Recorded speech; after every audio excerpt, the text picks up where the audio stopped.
okay. Like, it's not... I'm not gonna say that it's not West, because I'm very against that, and I feel like they just make whatever they feel comfortable with making, you know, at the time. I turned down the audio a bit. I hope that's okay. The music, I mean, because I feel like that was a bit loud. So, yeah, this is clearly what they want to make at the moment, which is fine. Personally, not too happy with it, and I'm kind of like, but do you really like it though? At the people who like claim they like it. Not that they just claim they like it, but that they absolutely love it. Like, this is the greatest song they've ever heard. Like, no, it's not. You don't have to lie to yourself. You don't have to say that. But that being said, their latest songs have been lackluster. I'm not gonna say that, but I believe it ain't good, but it ain't great. Exactly. It's like somewhere in the middle. It's like meh, you know. I do actually like the music video though. Like, despite it be nothing happening in it whatsoever. Like, sure, they run a bit. It's pretty much like why I like it. Because they run. Because it just made me think of like their older music videos, where also nothing was happening. It was just like face shots of them and them like walking. So yeah, this just kind of like made me think back to those kind of music videos, and I like that. But also, then they ran, and I was like, oh my god, they run! Holy shit, they're running! They're running now! Wow! And then the rain starts, and it's just like this whole thing. They're silly music videos, yes, and they're still silly music too. Like, I miss that part of West a lot.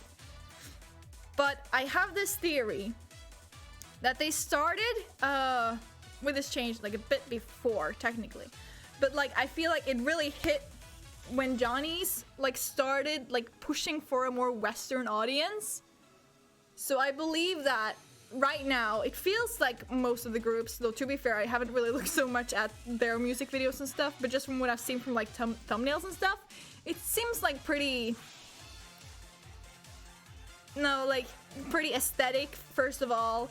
And yeah, it seems pretty like normal, like nothing much is gonna happen. Like, either they're just gonna be like sitting there and singing towards the camera, or they're gonna be like dancing or something.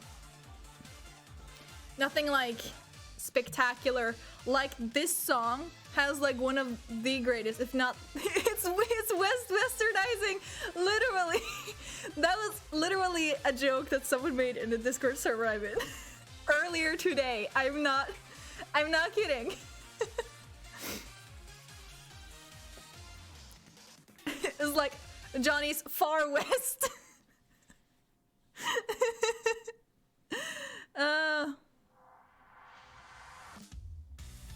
Yeah, they have like at least 3 songs about food, I believe. They have Konamon, they have Hormon, Shut Up Phone, and they have Para Para Chahan. So they have like at least 3 songs about food. But the thing that I personally like the most about West is how they can just like go from like being like just the gap, as they call it in Japan, like gapmoe, or gappu, I guess. Gappumoe, which is just like the change, you know, between like this one performance and then they go on onto something completely different. Like, I don't know if I've shown you where they go from sexy to ridiculous like that. As I feel like that video like best describes their gap, pretty much.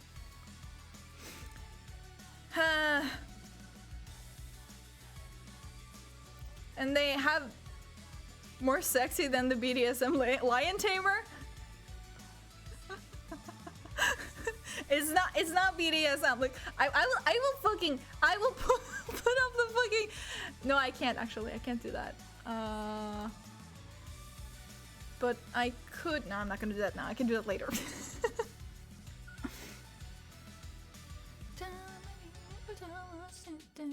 Actually, you know what? I kind of want to do it.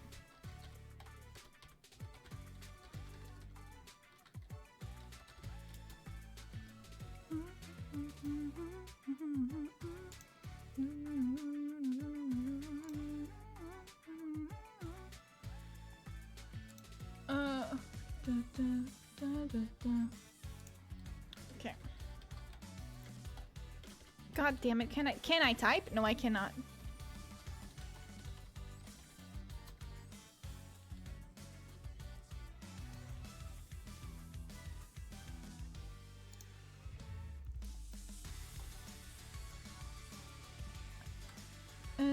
Let's see here. Subbed.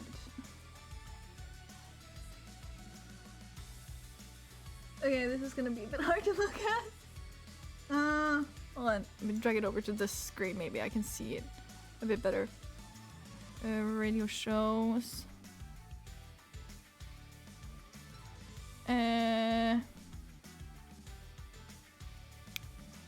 There it is, but it derails pretty fast. But when doesn't it with West? Like...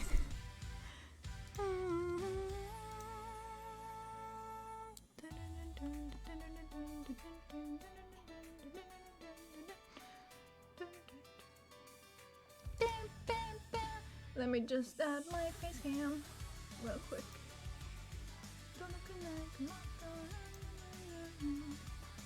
Hello, here I am again.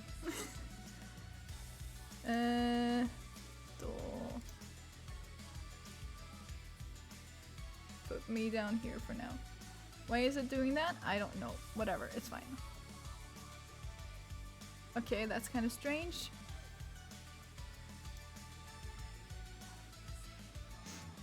It's fine, probably. Oh god, I feel like I might be covering something. Down here. Please let it be safe down here. Okay. I can't see the chat right now, whatever. It's fine. Okay, so this... So they're talking about the album, I believe. 無知です。 Yes. メンマやラーメン職人じゃないです。違いますよ。無知です。無知です。メンマやと思ってた。SM 系の曲やったっけ？違います。違います。SM 系の曲じゃないです。 It's not a BDSM お前を type 縛 song. るよ。どんな曲やねん。猛獣使いの歌でね。いいね。でシゲとあれも可愛いやんか、俺。シゲとあれ？あれ。シゲと誰？あれ。じゃマスコットみたいにやめて。 Yeah, well, that's pretty much it. That's all I wanted to. Ah! Wrong button. That's all I wanted to show.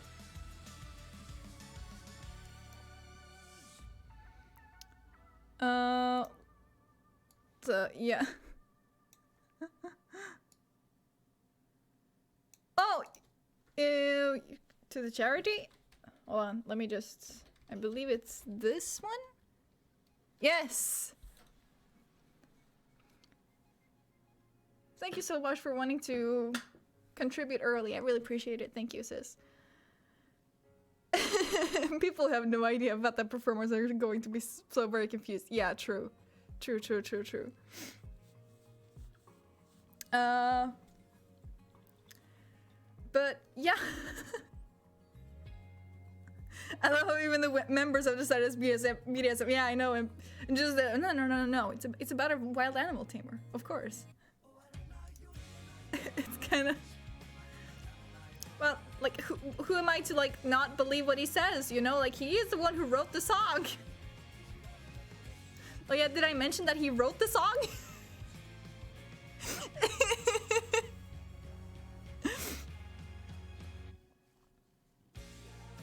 It seems like censorship avoidance.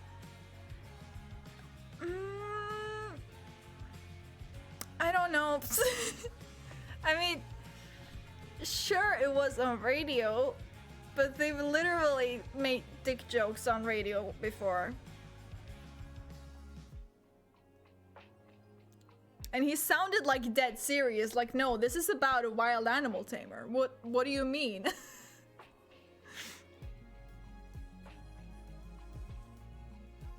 But yeah, he was like, they were like talking about the album booklet. I don't have it, I believe. Because I just have the, I have the basic version of the album. which didn't come with that. I think? Whatever. Don't think about it too much. But yeah, it's like in one concert, they literally go from like this like really like sexy song to like this like sexy transition, and then they just go full crackhead, really. I'm not sure if I've shown you it. I believe I haven't, because I kind of wanted to just show you the concerts in general.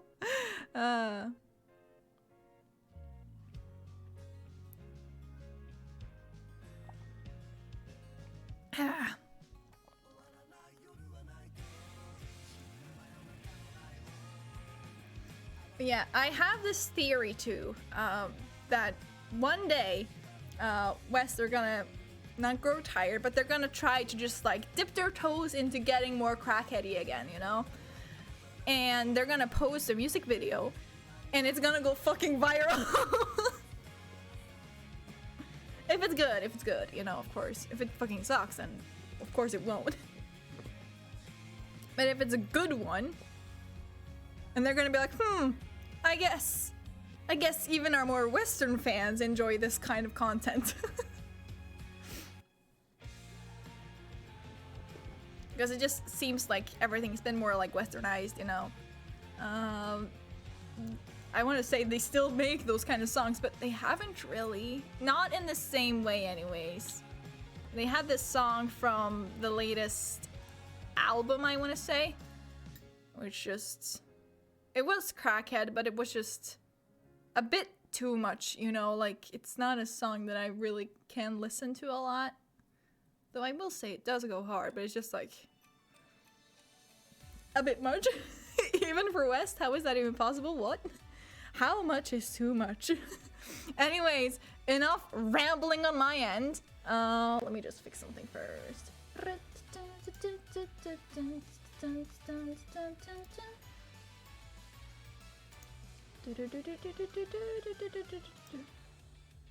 Okay, I believe that should be okay.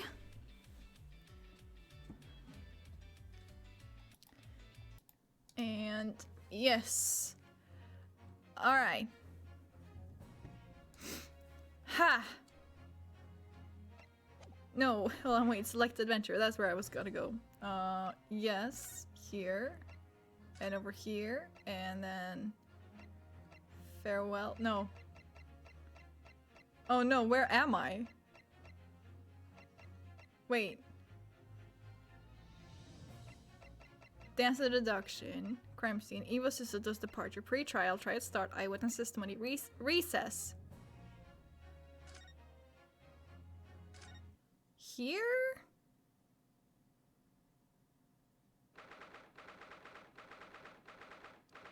If it starts with Gina, then it is. Yeah, it is. Okay. Because I could skip it. Gina, how are you holding up? I'm starting to feel quite warmly towards her frequent cold shoulders now. I've never heard of Graydon, so this was it. It must be it. Right. I'm eating dinner, and there is a dog staring into my soul. I want to say feed the dog, but the dog probably has had enough to eat. Jenny! Are you alright? Why aren't you saying anything? I can never remember Iris's voice, by the way. What's the point, eh? Why go to all this trouble and fight so hard for the likes of me? What? Well, you saw it. That picture. What picture? You mean this? The photograph taken by Hurley's red-handed recorder? Well, I didn't think it would have captured a scene like this, that's for sure. It's hopeless. Anyone who says that's gonna think I did it, ain't they? Well, I won't pretend it wasn't a bit of a shock when the prosecution first presented it to the court.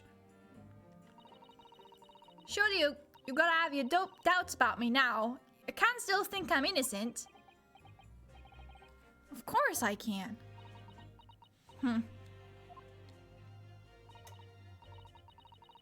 Jenny, why don't you talk to us?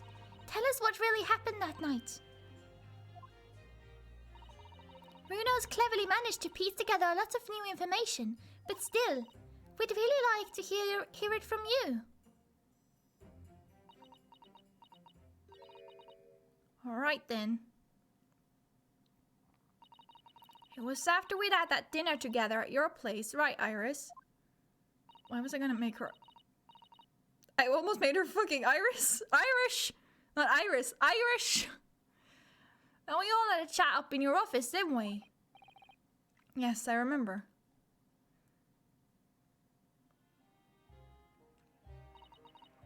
After that, I just couldn't get to sleep.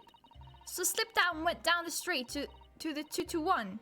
To Windybank's place. I had to know if Iris' story was there or not. if Iris' story was there or not. The Hounds of the Baskervilles. I don't know what it's about or nothing. But if you ask me, there's something in it that Sholmes don't like. Something what he don't want people reading. So that's why he lied to Iris about sticking it log with Windybank for safekeeping. At least that's what I thought at the time. So you broke into Windybank's. I just had to know if he was there or not. I mean, I had no idea all that was gonna kick off, did I? I struck the lock and snuck inside. It was dark as your light in there. So I gave the old oil lamp on the counter a bit of wick. And that's when... What do you think you're doing? I nearly died, I did. And the next thing I knew...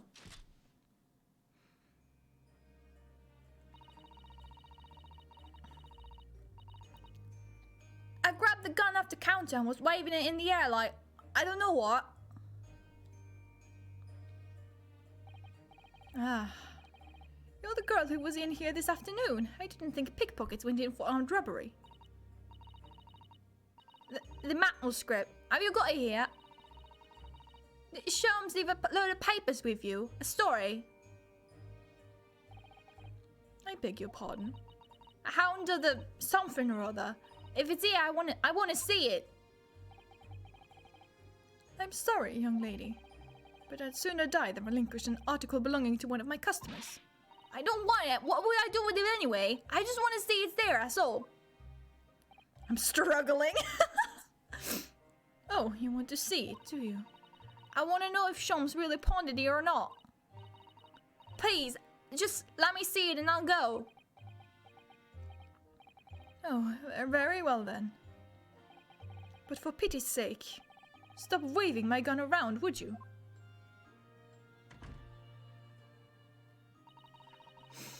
So then the old cove unlocked the storeroom door and we both went inside. And it was there all right. The manuscript. Sholmes weren't lying after all. You did all that just to check for me, Ginny. Anyway, and there was a bit of a kick-up out in the main bit of the shop. The Skulkin brothers arriving on the scene, yes. What was that noise? Someone's breaking in! Dear me, is there some burglars convention here tonight that I don't know about? I think I forgot to shut the door behind me. Sorry. I'd better go and take care of it. Could I possibly have my gun back? Oh, well, I come with you and... Now don't be foolish, young girl. You must stay right here. Don't leave this room under any circumstances. I also forgot his voice. And with that, he took the gun out of my hands and walked back out into the shop. I hung back in the storeroom like he said, straining my ears in the dark to hear what was going on. It sounded like they got in a bit of a scrap. I started to think I should help, see. So I was just about to go out of the storeroom myself, when... Bang bang. I heard a couple of shots go off, too, I think, almost at the same time. And then there he was, right at my feet, lying face down on the floor. I was right next to the storeroom door, so I slammed it shut and locked it as quick as you like. Because you thought whoever had shot Mr. Windybank might come for you. Yeah, so I went to grab the old cove's gun. I figured I'd put up a fight at least. But when I got a better look at him, I knew.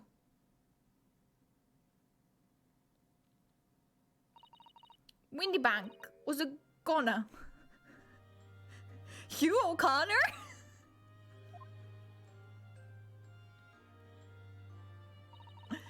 I felt funny in my head all of a sudden, kind of dizzy.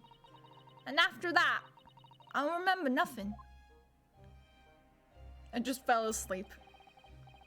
That must be when you passed out, Gina. No, it does make sense. If I hadn't done what I done, the old cove might still be alive. Did you tell the police everything you just told us? Of course I did. But they didn't believe a word of it, did they? All they said was, if I kept telling lies, it'd make things even worse for me. It'll be alright, Ginny. Don't worry. Just stay strong a little longer. Bruno's about to put the real culprit through the mill. That coal what was there in the afternoon. That egg of Benedict. Yes, eggs and toast. Let's go. I still remember how he looked at me, like I was nothing. He was there that night. We don't know his real name yet, but I'm convinced that he's involved somehow. Anyway, thank you for telling us what happened, Gina. I appreciate your honesty. You what? You can leave it all in Bruno's capable hands now, Ginny. Eggy Benedictus. Eggs on toast. Egg omelet. Egg salad. Whatever.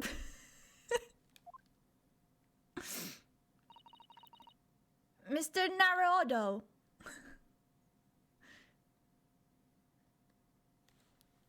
Well, it went from narrow something, right?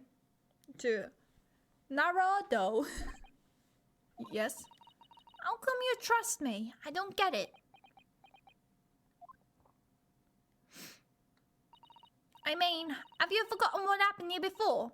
Come on, it was only 2 months ago. Me and McGilded, we told you a whole pack of lies.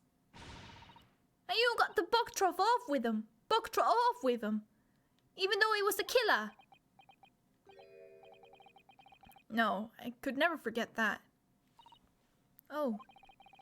I did what I thought was best at the time. But the pain of that error in judgment doesn't get any easier to bear. Still, don't forget that I also made you a promise. I told you that I'd be on your side to the bitter end, so no matter what. But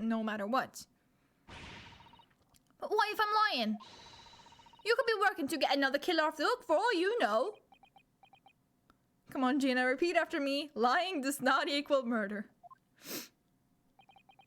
I was once in your position, Gina. I was the accused in a trial. You were? Before I left Japan, I was accused of murder. And who defended you? Me. I did that. And strange as it might sound, the circumstances of the crime were pretty damning. Yeah, I was accused of killing Iris's dad. Oh, no, shit, let's not. I was sure that no one would believe it if it wasn't me who'd done it. Oh, Bruno. But there was one person who stood up for me, who believed in me, and was prepared to defend me. It was me! What are you trying to say here? You were the defense in that case. What do you mean? You had to defend yourself. I mean, I know that Kazuma was there or whatever, but you were technically the defense. He was just your aide. Funny how that works out. Hey, Iris, yeah.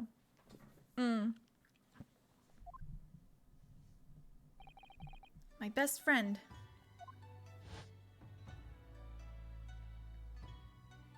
Ryunosuke, no one believes in you more than I do. Leave this to me. All you need to do is put your faith in me, and I'll do the rest. I was so happy. I cried. So Ryunosuke is saying all you can trust is yourself. Yeah, I was like, this does not have the sentimental value you think it does. You were the defense in that case. What do you mean? But even then, somewhere inside me, I couldn't help thinking, surely he doesn't really believe in me. Not completely. But I was wrong. As soon as my trial began, it was obvious that he had an absolute, unwavering belief in me.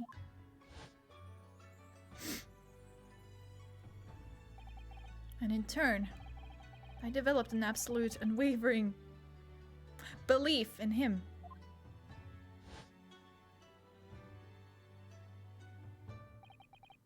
Since then, I came to realize, if you want someone to believe in you, you have to believe in the other person first. What are you saying? I promise you, Gina, that no matter what happens, I'll keep believing in you. So you don't need to worry. I won't let you down. Even though I'm a diver and a no-good liar, you're not like McGilded. I know that. That's right. You're our friend, Ginny. Iris. We know you better than you think. We've come to the conclusion that you're someone we can trust. Yes. Yeah, you are poor, Gina. Stop. Stop. I mean, you have morals.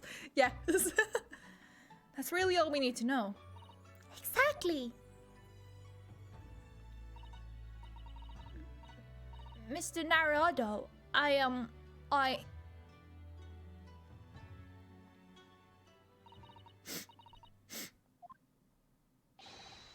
Defendant Gina Lestrade and her legal representative.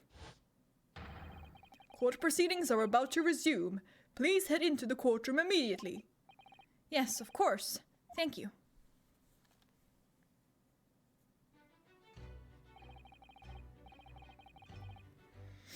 I've been both a defendant and a defending lawyer in my time, so I knew only too well just how hard it was to put all your faith in another.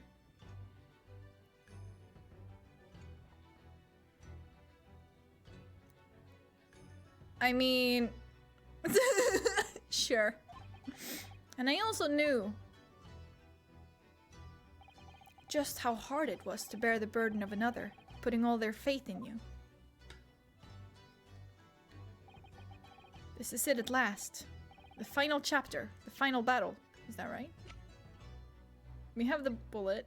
Yeah, I believe we're on the right track now, right? Because he's still named Edgar Benedict. Yeah, cool. We haven't found his name yet. Wish me luck, Susato-san. And I hope you're watching over me too, partner.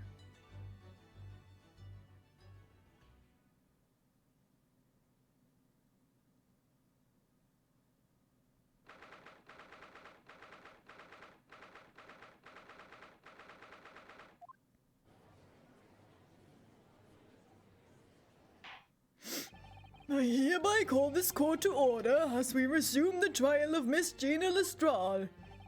Lord Van Zieks, have you successfully subpoenaed the witness? The subpoena was delivered to the communication station where the man works immediately, my lord. Ah, the 2 Skulkin brothers, yeah. However, the heavy rain has delayed the arrival of his carriage, it would seem. Press X to Sean. Sean! Sean! Sean! Sean!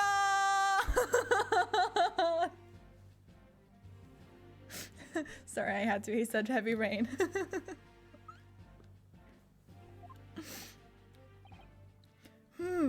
I see.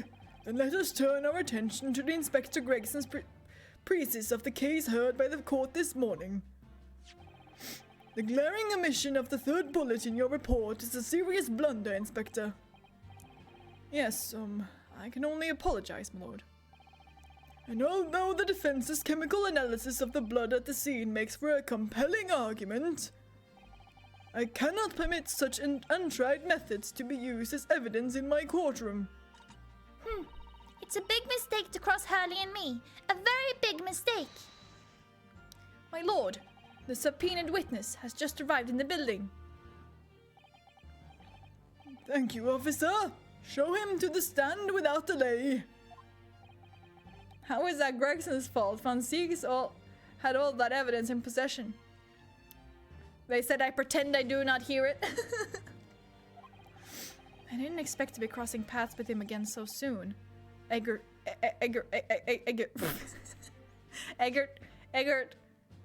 Benedict, yes. Eggs and bacon. And certainly not like this.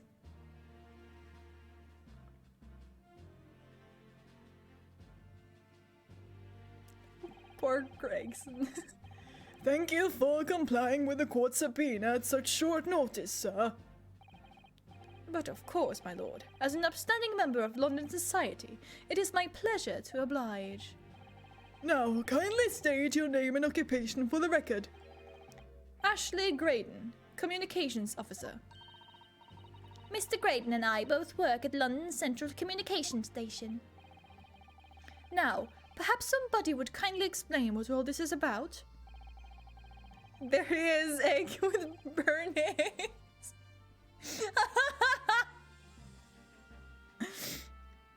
You were apprised of the situation by the court officer on your way here, I presume? Yes, I was. Something to do with a murder that took place at a pawnbroker's on Baker Street. And some nonsense about me having been there at the night in question. That is the accusation, indeed. This really is beyond a joke, you know. Very well. Without further delay, the court will hear your testimony now, Mr. Graydon. You will respond to the accusation made against you under oath. Gladly, my lord. Gladly.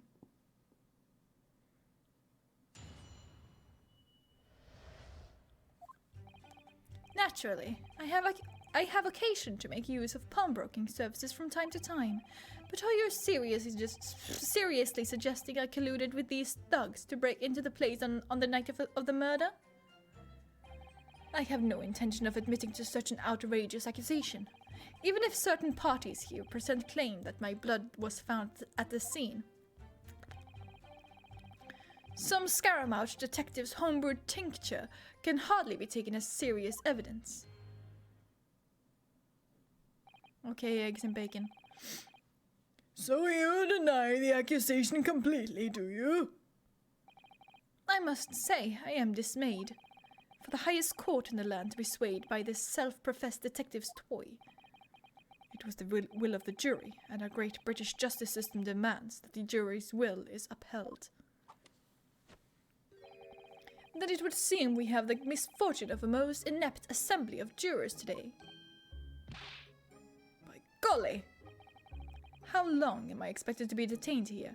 Until we're finished. Sit down, shut the fuck up, only speak when you're told to.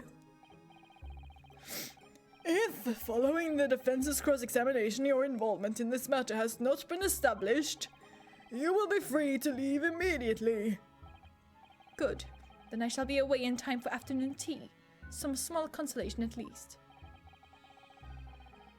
Let us not hold up Mr. Graydon any longer than necessary. Counsel, proceed with the cross-examination. So, we meet again. Mr. Eggs Benedict. Or is it Mr. Graydon? Egg salad? Egg omelette?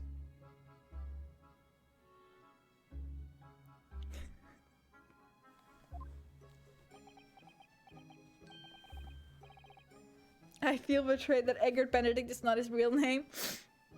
That will be too ridiculous, even for Ace Attorney standards. I say as there literally was a guy named Dead Man at some point. My apologies. You are... Ryunosuke Naruhodo, defense lawyer. We have met. If you say so. Ashley Graydon. Enchanté. So, Biff Stroganoff, yeah. Who else? Inga Karkul. Inga Karkul. How much longer or more pompous could this name possibly be? Corrine the Third.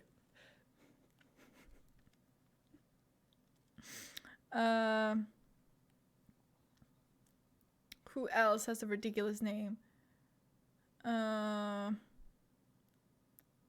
Frank saw it?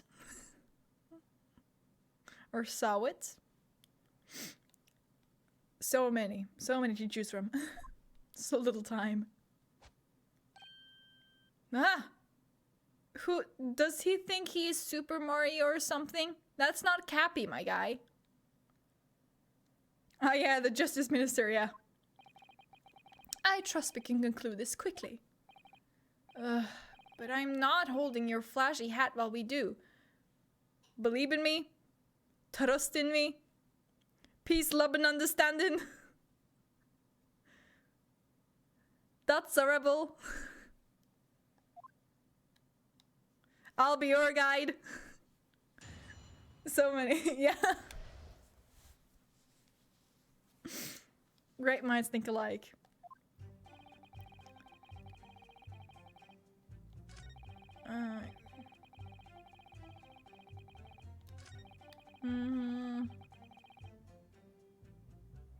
You have no intention of admitting to such an outrageous accusation.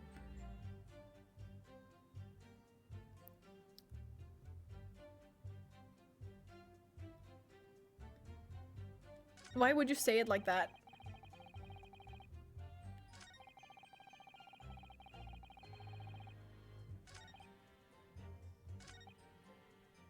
He does look fancy without hat. I can listen. Why? For some reason, he looks younger without a hat too. He reminds me of that one guy from fucking Shake It Up. One of the twins? Were they twins? I don't know, but like the blonde guy. I don't know.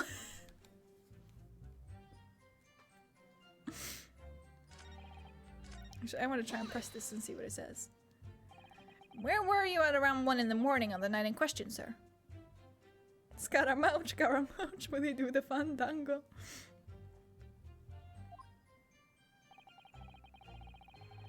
That is part the hour at which I would normally retire. Certainly. I was not in the company of these rapscallions. Are you able to prove that? Objection. Listen carefully, my learned Nipponese friend. For you appear to be under a gross misapprehension on this point. What do you mean? The witness maintains he was not at the scene of the crime. He has no obligation to prove his absence. I don't think that's how it works. I wasn't there. Source, trust me, bro. Wait. What?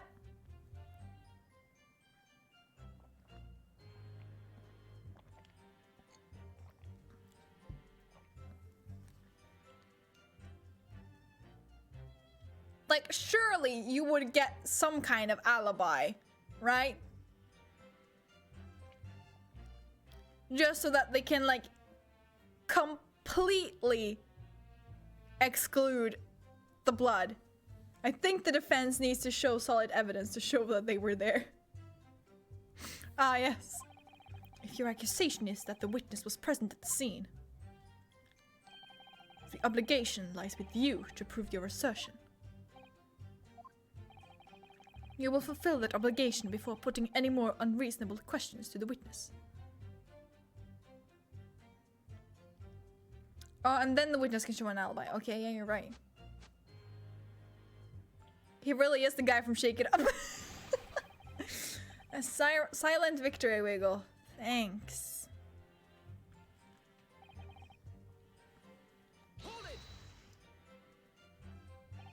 Blood was found at the scene of the crime. There's no question of that. Mr. Sholmes' chemical analysis has positively identified the substance as such. But I am not the only human to have blood running through my veins, am I? How can you be sure that the blood is mine? it could equally be the blood of one of these two miscreants. Give them a little cut? I don't know, like literally test? Every individual's blood has a slightly different composition, it seems. Mr. Sholmes' chemical is able to differentiate different spam with a science lesson. Did you not know that the future is now thanks to science? Who is this Sholmes character anyway? Oh, I assumed all Londoners would know the name. He's a great, well, a renowned detective. So even you are unable to bring yourself to say great detective. A great detective, you say? Now we're in the realm of fairy tales, are we? Excuse me. Alright. Do you have something to say about that, Mr. Skulkin? What? Me? No, the Mr. Skulkin next to you. Right, I've had it. No, wait. I've had it up to here with this. How many times have I got to tell you? Yes, I know, you're not Big Bro Sulky. Mr. Nash Skulkin. Waluigi. Let's go. Is it not the case that when Mr. Graydon just spoke a thought went through your mind? Would you care to share that thought with the court? And me thoughts? I don't have none of them. It must have been him. You what? Begun thought? Stop! Oh god. You should be the streamer here. You clearly were funnier than I am. Mr. Nash Skulkin, answer the question, please. What went through your mind when Mr. Graydon just spoke? Nothing, honest, Gov, nothing. I was just thinking, if he waves his arms around like that once more, much more, it'll open up the wound again, that's all. What wound? Where he took the bullet, of course. It was only 2 days ago. It ain't gonna be healed up yet. So I was, well, you know, I was worrying for him and... Hell's bells is right, my guy. Mr. Graydon, did you hear that? What? Your comrade is worried about you, it seems. On account of your injured arm. My lord. Yes, Mr. Graydon. I have no idea what these two wretches are talking about. Certainly, I shouldn't be expected to answer anything in relation in their mindless insinuations. Why are you holding onto your arm if you are not injured?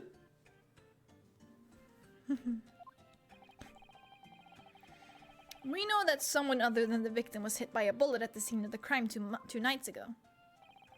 And from the height of the bullet hole in the wall, that person was likely hit in the upper arm or thereabouts. Graydon. Eggs on toast. Listen, if you want to be inconspicuous, maybe don't grab onto where you may or may not have been shot.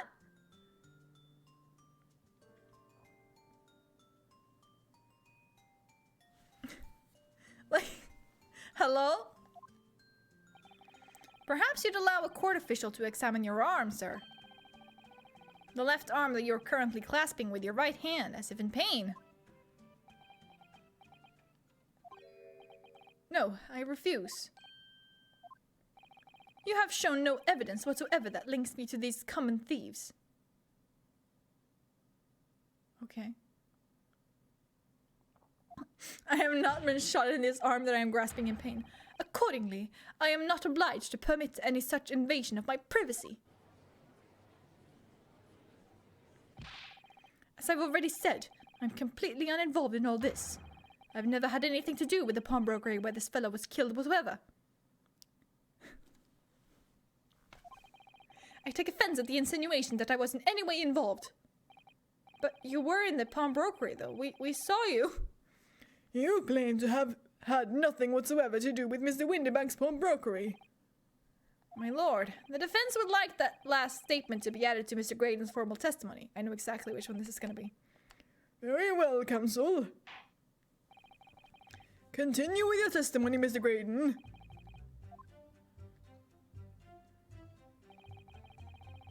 I've never had anything to do with a pawnbroking establishment where the man was killed.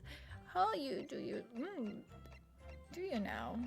Where the hell is that fucking picture? Where is there not a fucking picture? Did we not get a picture once? Am I imagining this?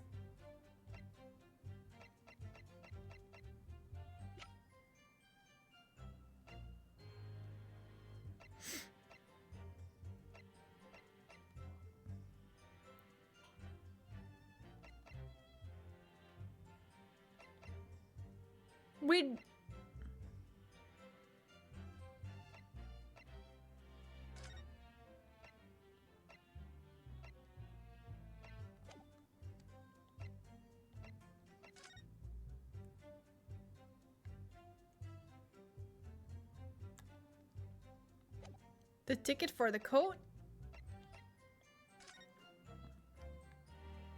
No, that's just a cat.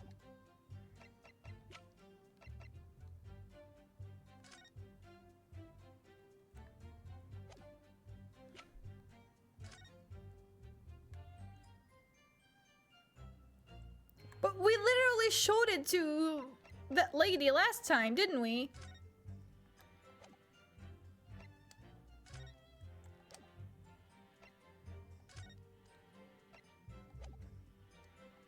Okay, maybe if I press it.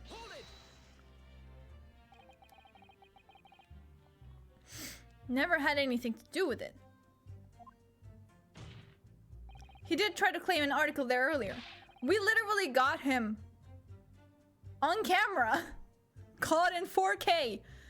You forget that I was there, Mr. Graydon, on the very afternoon of the incident.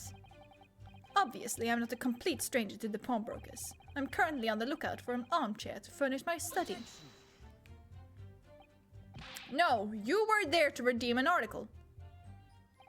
I have no idea what you're talking about. Excuse me. Yes. Do you have something to add, Inspector?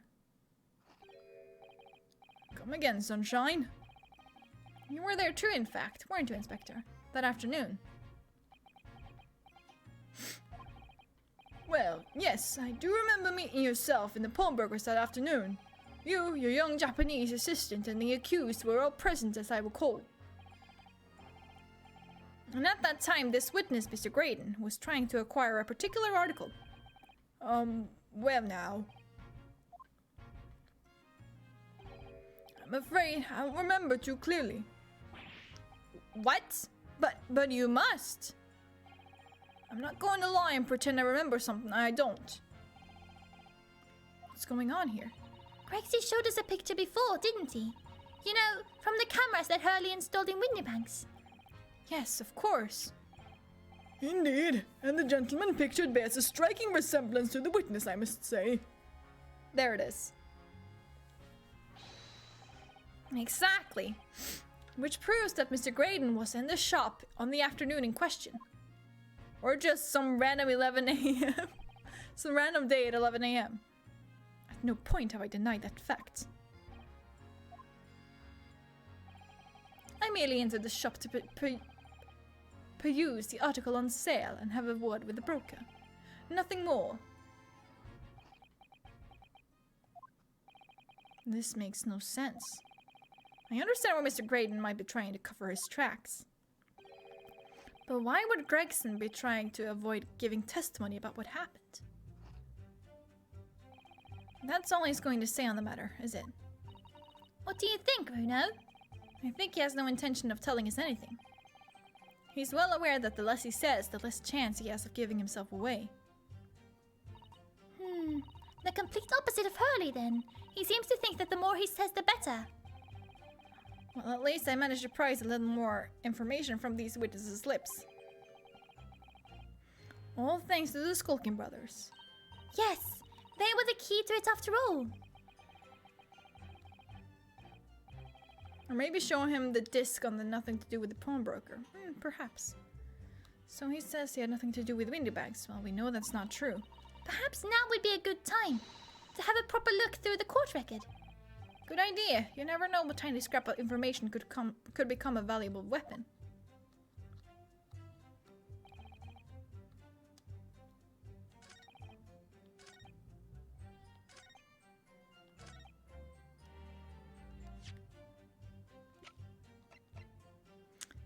But we can't actually prove that it's his. I mean, I'll try it. I guess it's apparently the right thing to do. Have you ever seen this disc before, Mr. Graydon? Why? Is it supposed to mean something?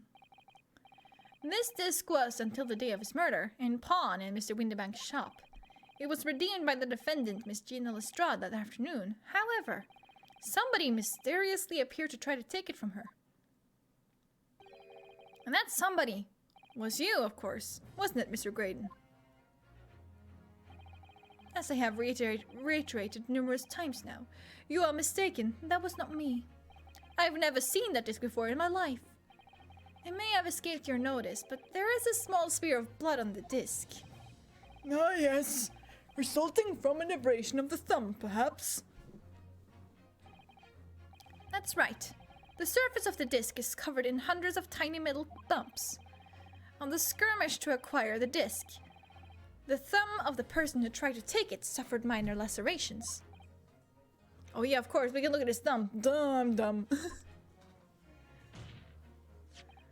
So, while the disc bears the remnants of that skirmish in the form of this smear of blood, the thumb of the person in question must bear the remnants also in the form of a scratch. Good gracious, indeed it must. Mr. Graydon, you refused to allow a court officer to examine your arm before.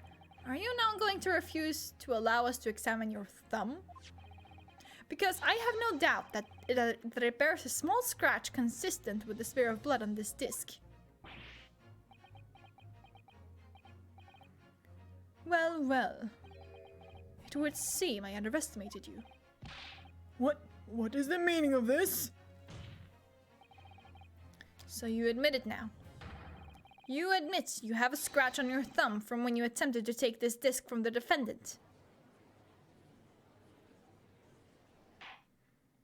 Oh no! Well, Mr. Graydon. It would appear there has been something of a misunderstanding here. I did not attempt to take the disc, as you put it. No, quite the reverse. What are you trying to say? It's really quite simple, you see. The disc was mine from the outset. Is there some crime in taking an item that you own out of pawn? What? It would seem, Mr. Graydon, that in this piece of evidence, my learned friend has established a link between yourself and the incident. Accordingly, you will tell the court everything you know about this disc now. As you wish, though I'm quite sure it has nothing whatsoever to do with the pawnbroker's murder. Sure it doesn't. It's mine, that's why it says McGilded, for McGilded on the back. Are you McGilded? Are you claiming to be his son or something? There's a note on the disc saying for McGilded, but the item belongs to me. The redemption ticket was stolen from me by the accused, that filthy gutterling, on the day in question. I proceeded at once to the shop in order to explain my situation and redeem my article. In the end, of course, the disc was taken by the police. In other words, I had absolutely no reason to break into the shop later that same night. Did you know? Did I hear you correctly, sir? McGilded, you say? The famous London philanthropist who perished in this very courtroom 2 months ago after being acquitted of a distinctly messy murder. Yes, my lord. The one and the same. Good lord, Mr. Graydon. Are you saying that Mr. McGilded and yourself were acquainted?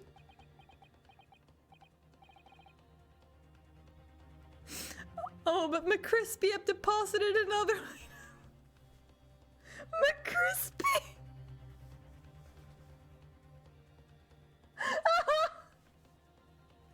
Please! Oh my god. Oh.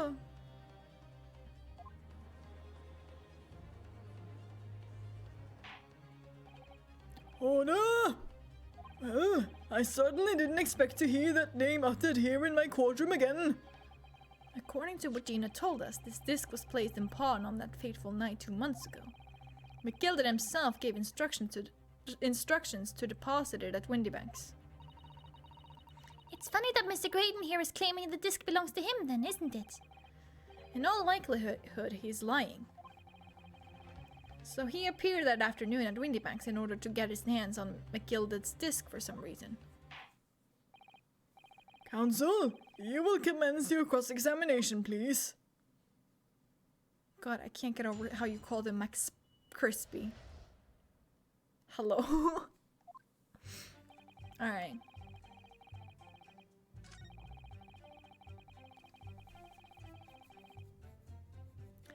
Okay, let's hear him out about the ticket. So you're saying that Miss Lestrade lifted the ticket from your pocket or bag? That's right, despite being mindful of danger when walking in the insalubrious areas of her kind frequents. It just seemed appropriate. I'm pretty sure it wasn't, technically speaking, but yes, he did.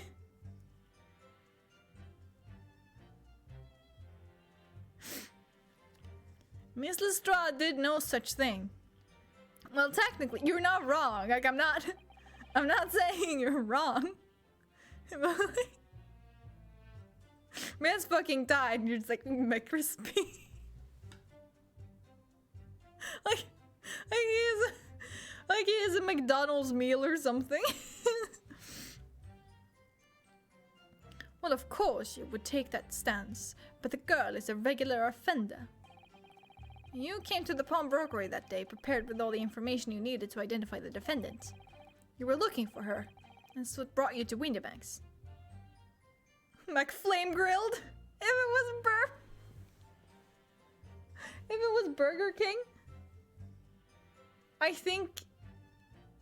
I'm pretty sure that McDonald's has, like... trademarked Mac, right? That reminds me, there was like a whole thing about that somewhere.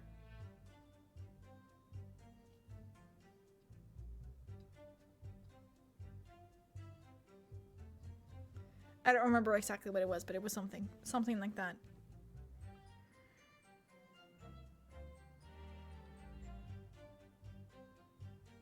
In Ireland. Was it? I wanted to say in Germany for some reason. Well, at least I was in the right continent. To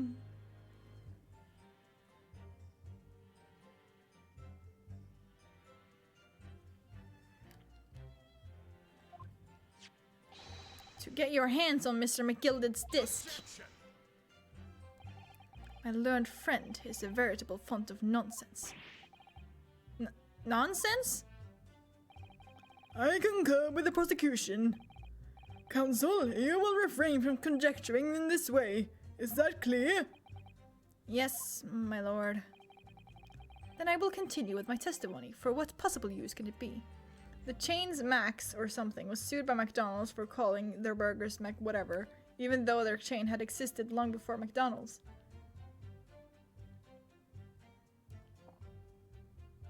I'm not sure if it was that. I think it was like more chaotic than that. Like there was like some kind of store that literally did it in spite for some reason. I don't remember. Maybe I'm remembering wrong. Though it could be. It could be the Ireland thing, I'm not sure.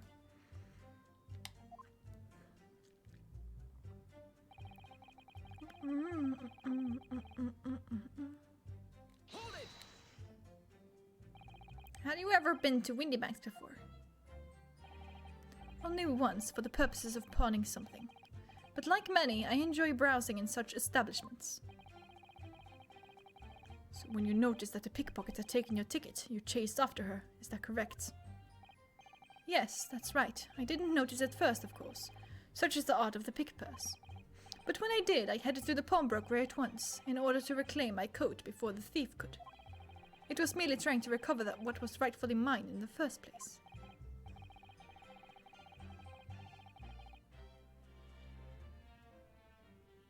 McDonald's lost the claim and all rights to exclusivity, so Burger King called all their burgers McSomething, but still flame grilled. Yes! Yes, I believe that was more what I was thinking about. Right? I was amazing. But it was like, how did they lose the claim?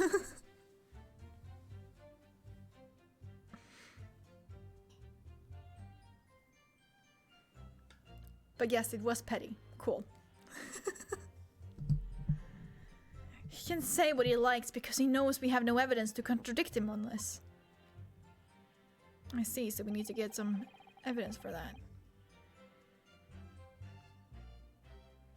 Or the like a Big Mac but juicier. Ooh.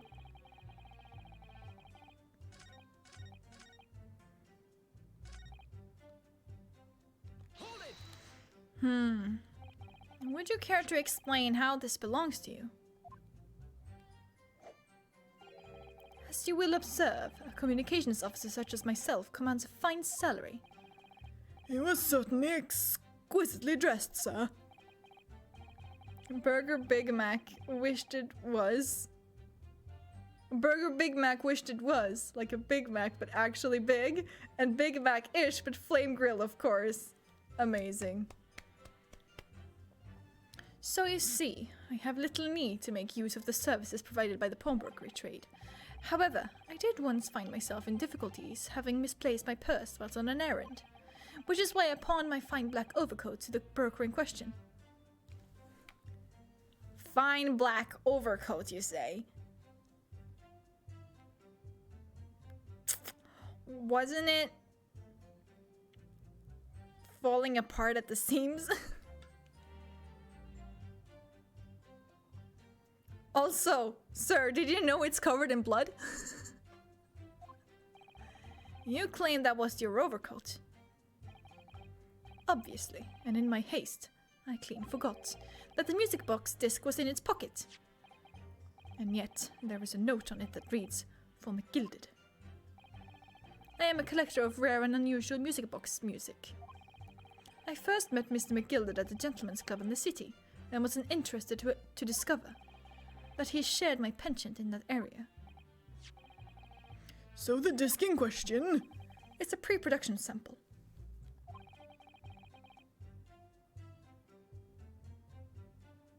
Those names were in Sweden, by the way. They lost the claim in the entire EU. Yeah! Okay, so then it makes sense why I thought Germany.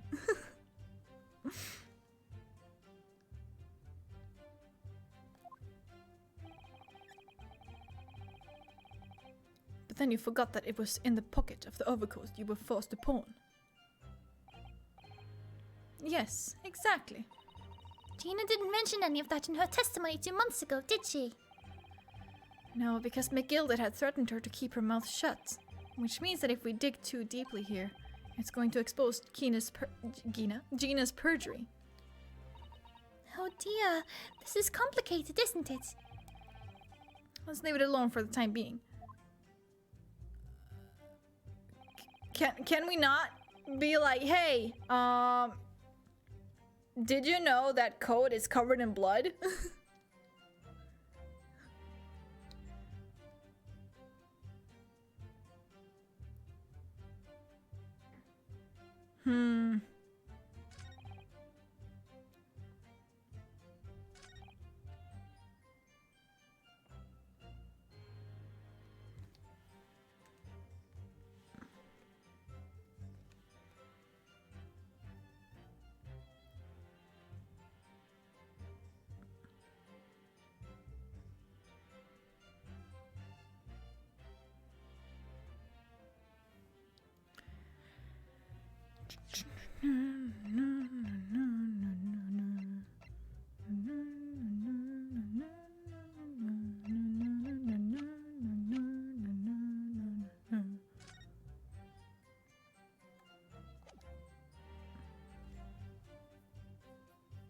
There was nothing really that stands out to go after. Yeah, I know, right? Hmm.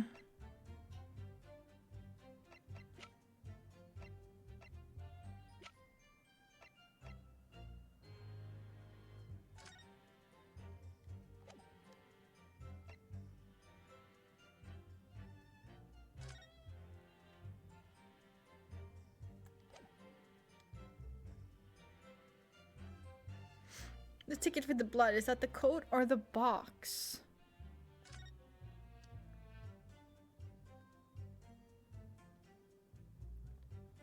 This is the...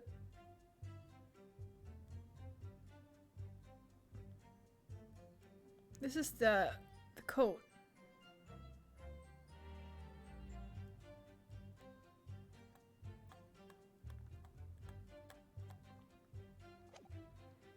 Could argue that Gina couldn't have stolen it since it has Mason's blood on it. Hmm.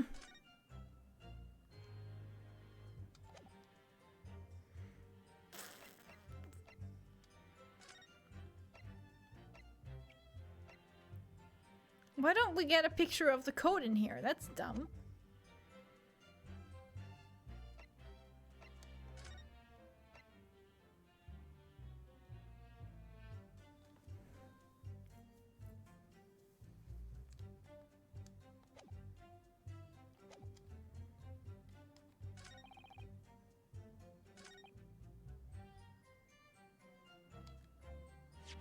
Okay, let me save.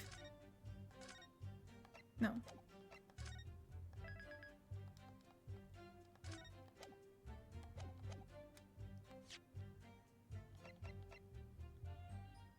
Objection. Nope. That's not it.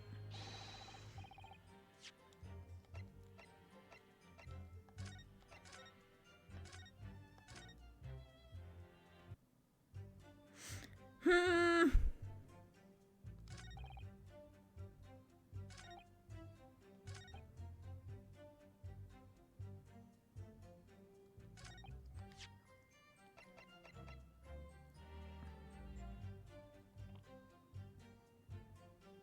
Objection.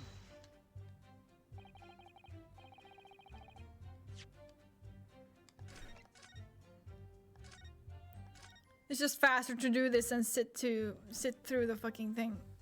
This case be kind of tricky. It is so tricky. In fact, I'm gonna cheat. Dun, dun, dun, dun, dun, dun, dun, dun, dun, dun, dun, dun, dun, dun, dun, dun.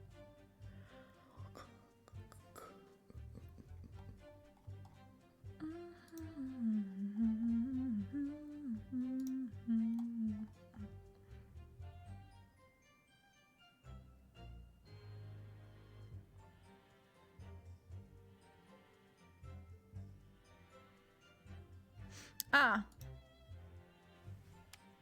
Okay. I see. I gotta just press this. Yes, it was taken by Inspector Gregson here, wasn't it? That's right. This was the very man. Apparently the police are collecting anything that has a connection to Miss McGilded as evidence. Excuse me. There we go.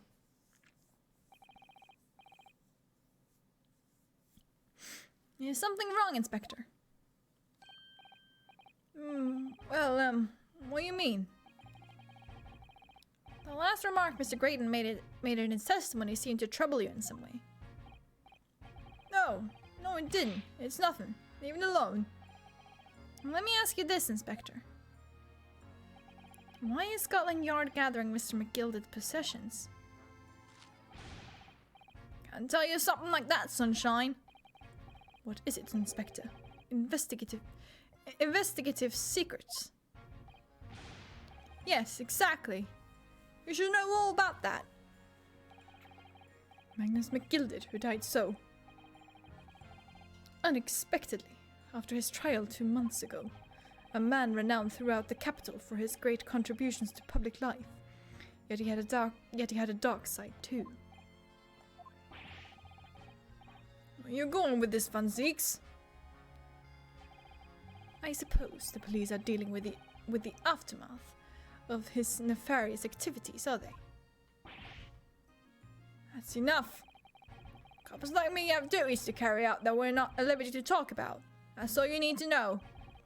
Duties conferred by Lord Strongheart, I presume. The Lord Chief Justice appears to have great faith in you, Inspector.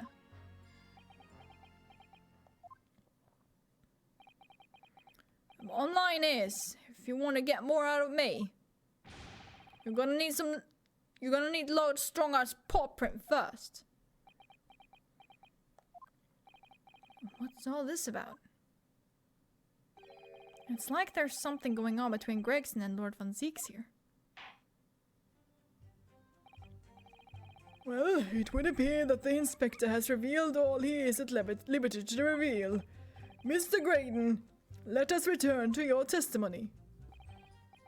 Gladly, my lord.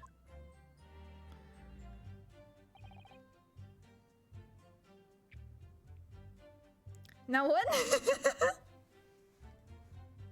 Back to square one. Woo!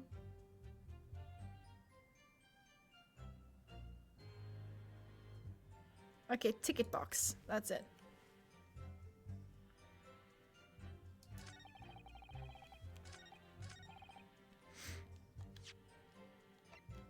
Objection. It literally... Hello? Oh, can you read? No, bitch. It says 5, not 4. No, not 2, I mean.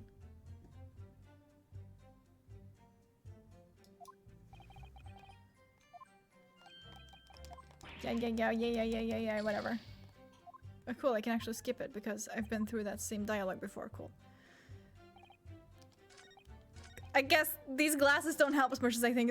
No, they do. It's just my second screen is a bit further away, so I can't really see it that well. Speaking of, let me actually turn up my chat font size a bit. Maybe I can see it a bit better.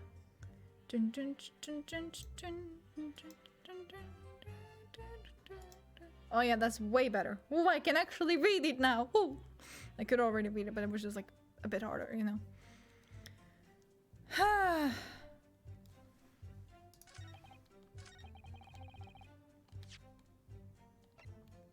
Objection. There we go. This disc was deposited at Windybanks on Magnus McGilda's instructions. You knew that, and you went there with the intention of obtaining it yourself. Objection. Conjecture again, and in any case, the disc was taken into custody by the police that afternoon. The witness had no reason to visit the pawnbrokery again that night. Objection. Sorry, my learned friend, but that's not true. What? Mr. McGilded had another article in pawn at Windybanks, as this second pawnbroker's ticket proves.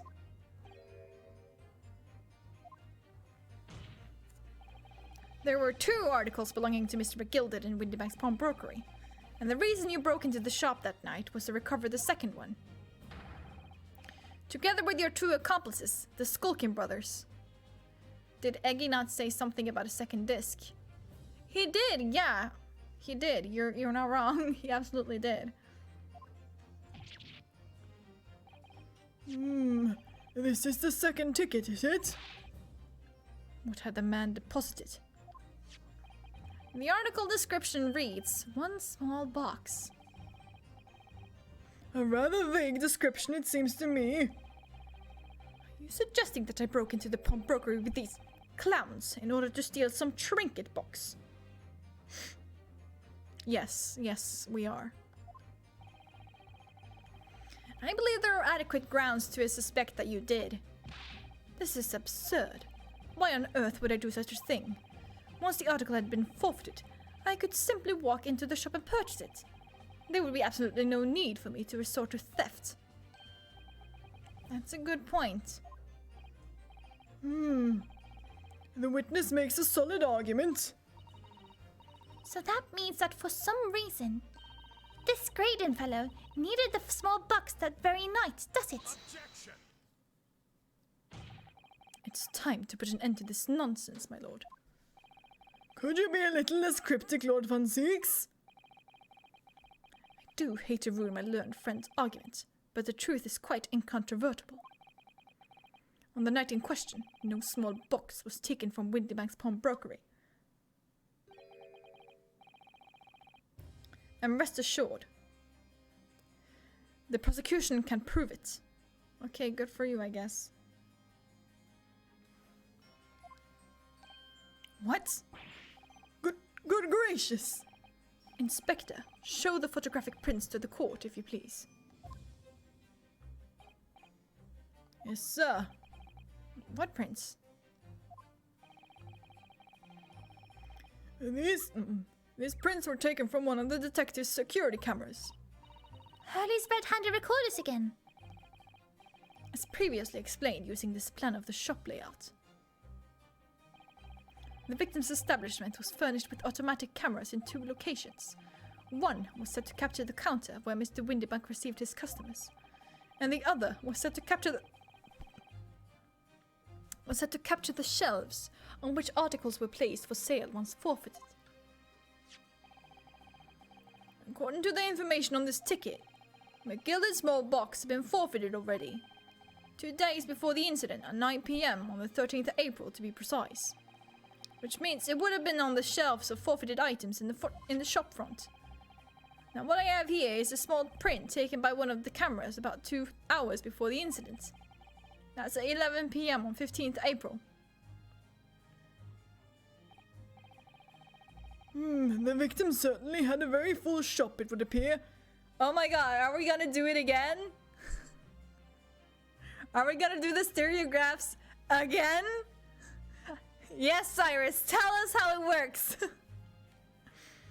And then here we have another print. This one was taken about 2 hours after the incident. Stereograph time, let's go!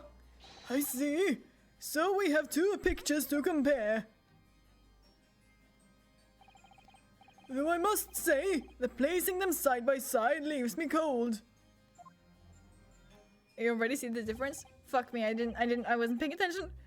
Dear me, that's starting to make my head ache. Obviously. Scotland Yard would consider theft as one possible motive in this case. We explored the possibility that something had been taken in addition to the victim's life. So your men have already compared these 2 prints thoroughly, Inspector? Yes, sir.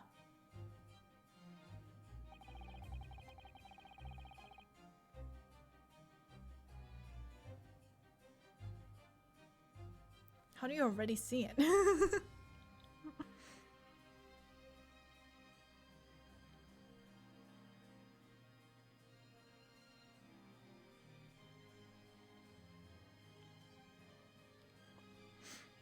It's a small box in front of the picture frame at the bottom right shelf. Oh yeah, there, you're right. It's been moved, yeah. Though actually, in the meanwhile, I've kind of gotten the grip of stereographs a tiny bit, except I do them completely differently because crossing my eyes doesn't work.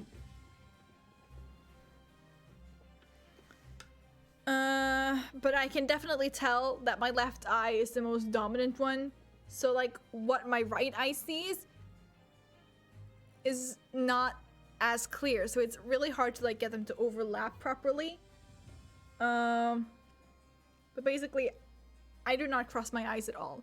And I also need to have it like way smaller to be able to like see it properly. So let me just try and go further away from the screen here without crashing into my background here. And also I have a fucking light in my face that doesn't really help. Hold on. I'm gonna do it. I'm gonna do it. Oh boy, am I gonna do it. This is gonna take some time.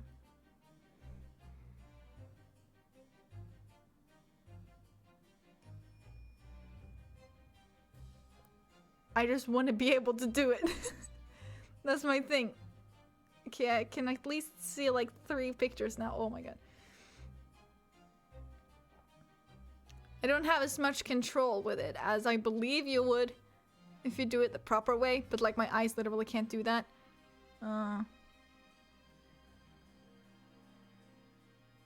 So we have like a different approach.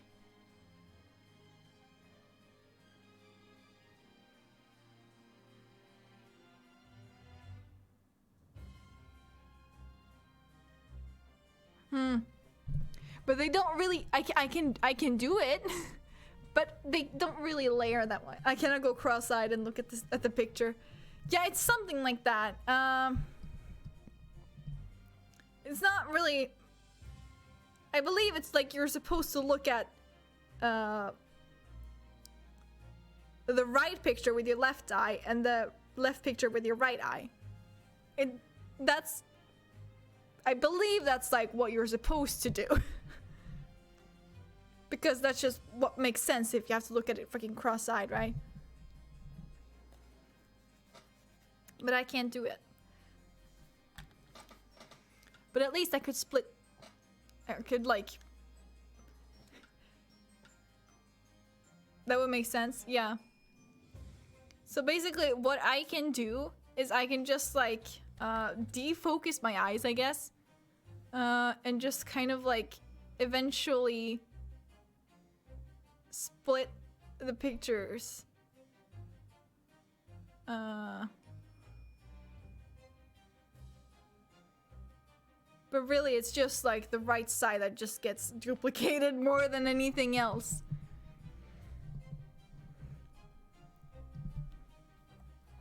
Such is the life when you have one not so functioning eye. Count every single item in each of these two photographic prints.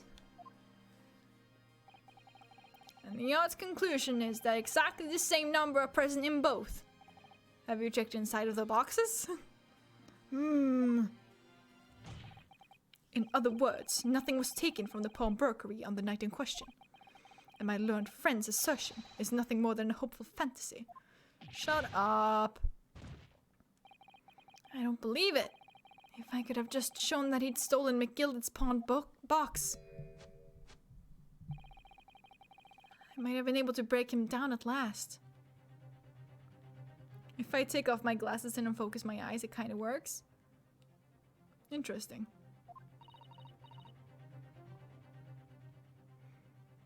You know what, Bruno? I've been thinking. I wonder if these two photographs really are exactly the same. Yes, let's fucking hear it. Let's go. What? So, counsel, in the light of the evidence put forward by the prosecution, what is your position?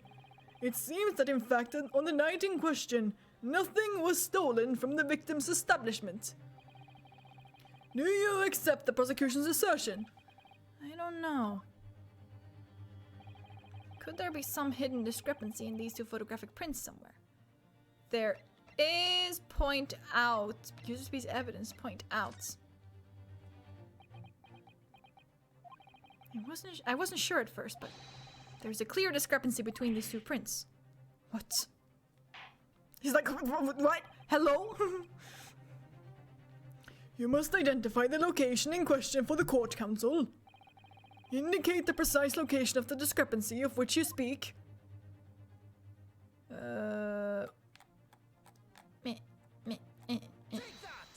Box.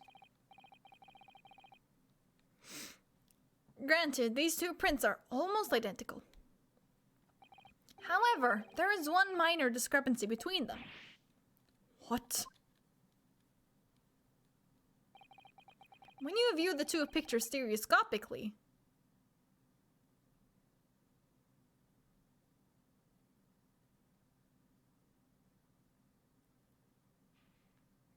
I guess if you selected use evidence, it might have used a stereoscope. Maybe.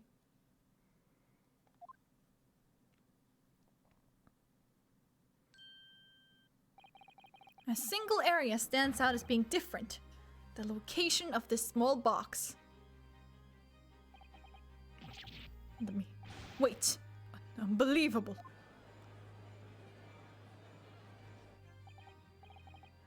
By Jove, you're right. How extraordinary. Yeah, I'm pretty sure. I'm pretty sure that's what you do. Like, you use your right eye to look at the left photo, you use your left eye to look at the right photo.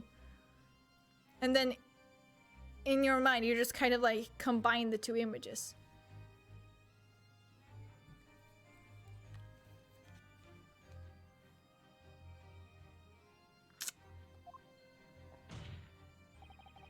What this tells us is very simple. Mr. McGilded's small box was indeed not stolen from Windybank on the night in question. However, there can be no doubt that somebody picked up this particular box and then returned it to its place on the shelves. Are you suggesting that the small box originally deposited by Mr. McGilded is in fact... Yes, the very same small box I just identified in those photographic prints. Mindless guesswork. What if it was? So a box was moved on the shelf. Nothing was stolen. Have you checked the contents of the box? Hello, sir? Are you dumb? Which means quite simply that nothing has changed. That may be true, but... Alright, McGilded's box wasn't stolen then. But doesn't the fact that it was moved like that change things? It changes everything. I believe this changes everything about the case. How can that possibly be?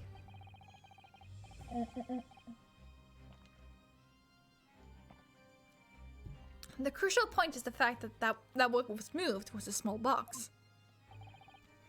In other words, we have to consider what might have been inside that box.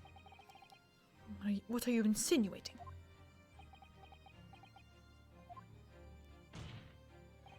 I'm suggesting that we need to examine that box as soon as possible. A vital piece of evidence is sitting on the shelves at Windybanks as we speak. That won't be necessary. Some little box belonging to a man who died 2 months ago can't possibly be relevant to this trial. The court does not uphold your objection, Lord Van Zieks. Go get that fucking box. Bailiff, arrange for an officer to go to Baker Street at once. Obtain the small box in question and bring it back here for further examination.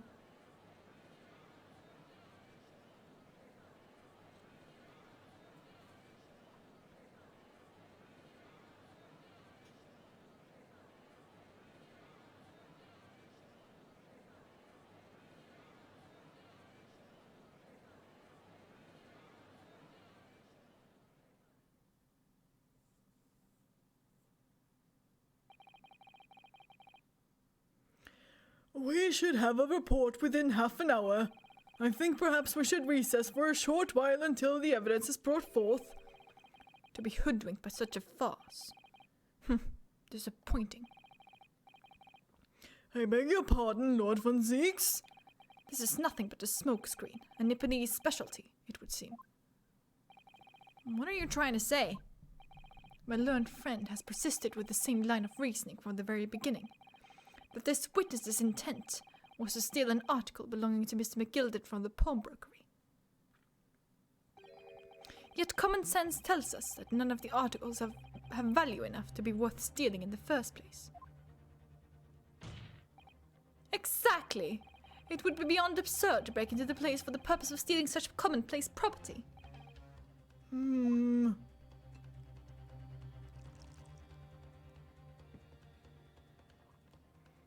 Gonna grab some tea? Cool. If your lordship recalls, Mr. McGilded perished 2 months ago, immediately after the conclusion of his trial. A trial in which he was found not guilty. A trial in which it was established he was the upstanding member of society his reputation implied, in fact. So I propose a toast to my learned friend and his most insightful defense. The articles this upstanding member of society pawned were entirely ordinary. A black overcoat that just happened to have a music box disc in one of its pockets, and a small box. I assure you, I wouldn't accept even if the man tried to make a gift of such things to me.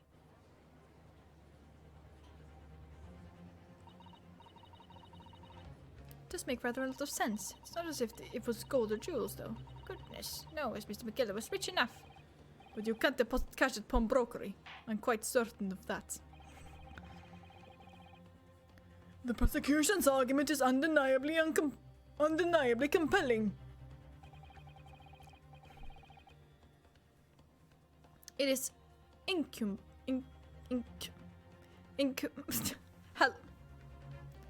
Can you not? Can you use English? Please, I am not native speaker.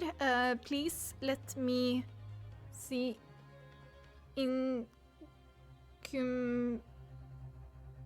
Incumbent. Let's see. What does that mean? What?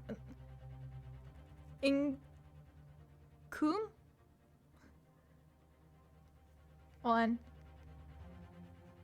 Incumbent. Incumbent. Okay.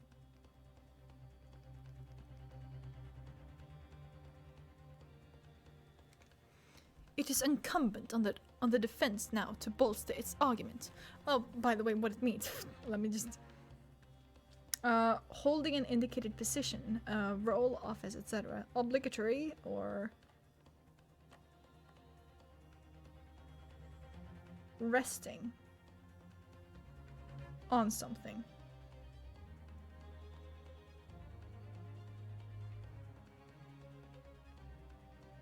Obligatory, I believe. I believe that's what he means in this context. It is incumbent on the defense now to bolster its arguments. Right? It's obligatory.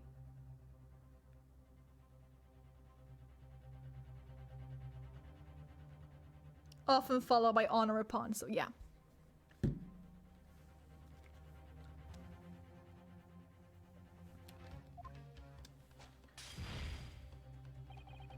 To explain what possible significance these commonplace articles pawned by this fine citizen could have.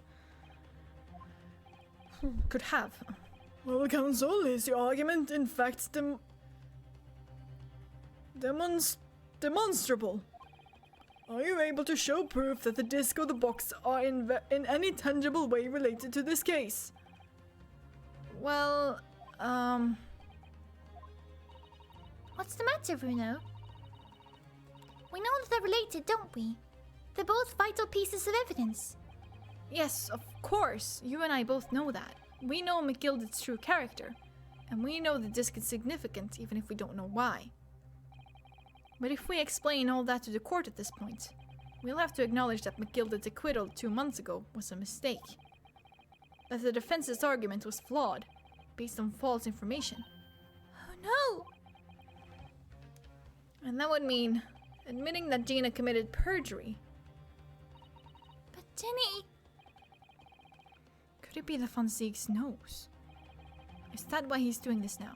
Because he's anticipated everything. But maybe... this could be a great opportunity for us. Sorry? What do you mean, Iris? Well, what is it that you always say, Bruno? Sooner or later, the truth comes out. Every time. Alright, the exact significance of the things that McGilded deposited with Mr. Windybank is something that only Gina can explain to the court. But if I put her on the stand to testify about that, it could critically damage our chances of winning this case.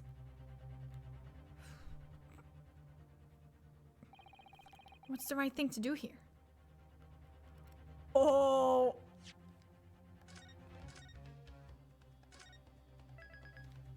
Oh no, a choice!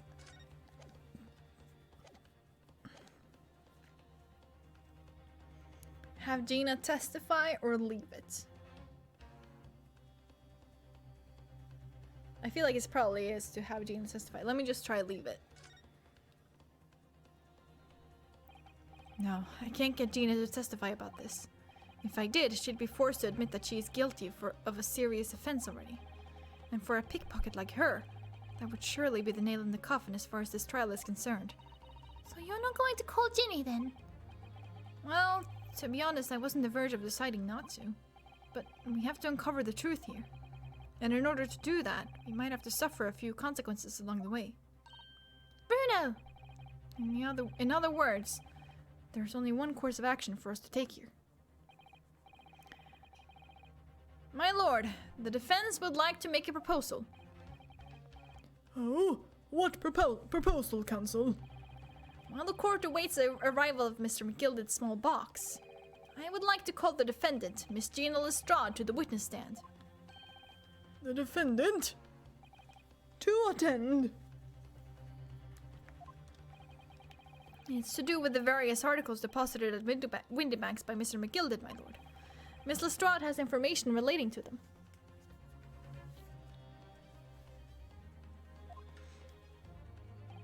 I believe it would be beneficial for the court to hear what she has to say. It will prove the significance of the articles in question, once and for all. Well, well, things are becoming interesting. I presume you've considered the implications of the testimony you're proposing.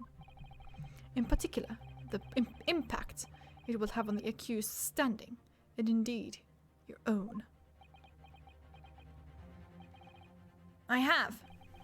Lord Van Zieks, would you care to explain that last remark?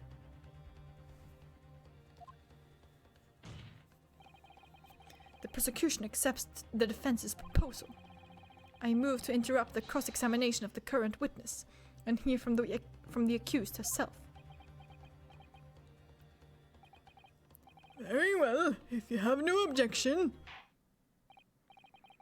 So the court will now hear the testimony of the defendant, Miss Gina Lestrade. You witnesses currently in the stand may step down until further notice.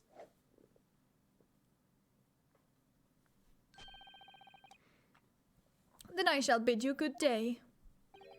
Wait. You, sir, shall remain in the stand while Mr. Lestrade testifies. As you wish. All right then, Gina, it's time. I know this will be hard, but please, put your faith in me here. Good luck, Bruno.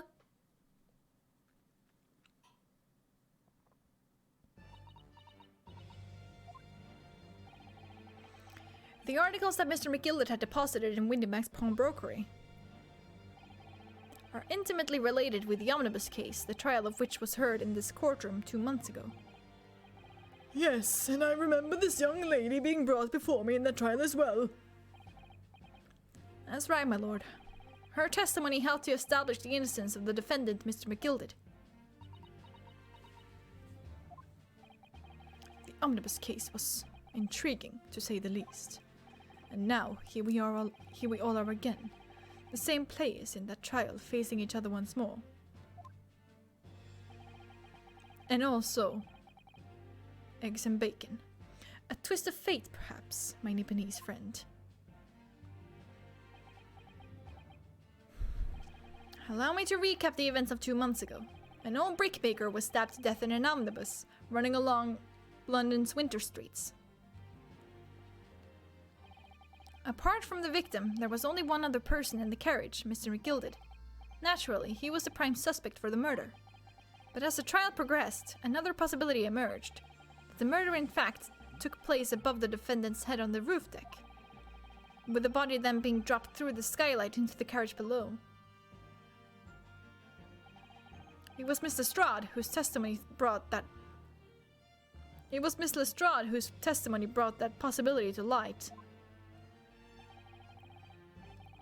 At the time of the incident, Miss Lestrade was concealed under a seat in the carriage, hoping to pick the pockets of the unsuspecting passengers. Then, immediately after the trial, having been acquitted of the murder, Mr. McGilded died in this very courtroom in the most extraordinary of circumstances. A mystery that remains unsolved even now, 2 months on, as indeed does the omnibus murder itself. Be that as it may, I recall neither the disc nor this small box being mentioned in the course of those proceedings. Miss Lestrade, would you tell the court now, please, what really happened in the omnibus 2 months ago, I mean? I don't know what you mean. I already said all what I know. And what about everything you told us yesterday from the inside of your prison cell? Please, Miss Lestrade, this is extremely important. But... Remember, little girl, if it transpires that you willfully withheld information in the trial 2 months ago, The Home Office will seek to prosecute you for perjury.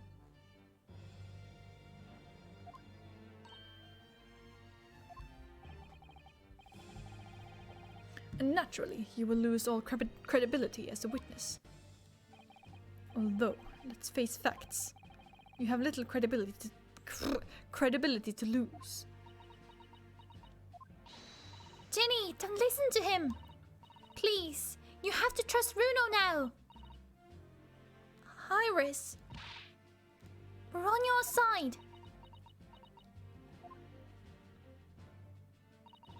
Alright then.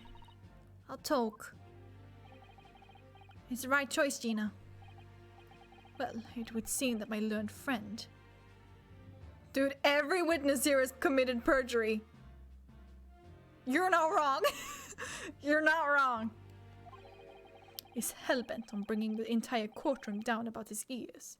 So be it. I must confess that I'm struggling to understand what on earth is happening here. Why is it only relevant when it's the defense's witnesses? Because fuck us, I guess. However, it would appear that Mr. McGilded's pond articles in the extraordinary case of the omnibus harbor secrets of which we have been hitherto unaware.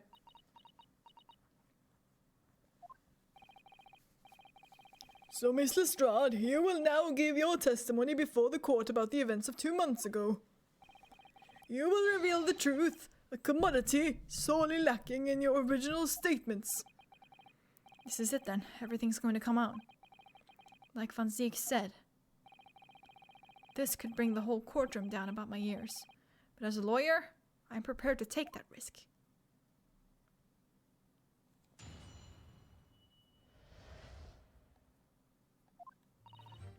Truth is that Brickmaker Cove was in the cabin of the omnibus the whole time.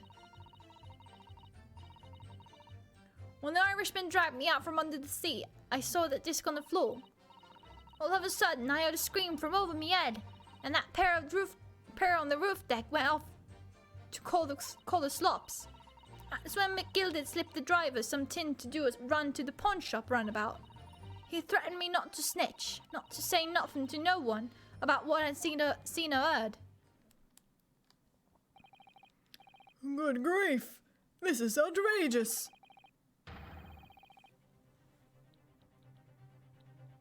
What you've just told the court bears almost no resemblance to your testimony 2 months ago. As you say, my lord. Then there's every chance I may have adjudicated an error in McGilded's trial.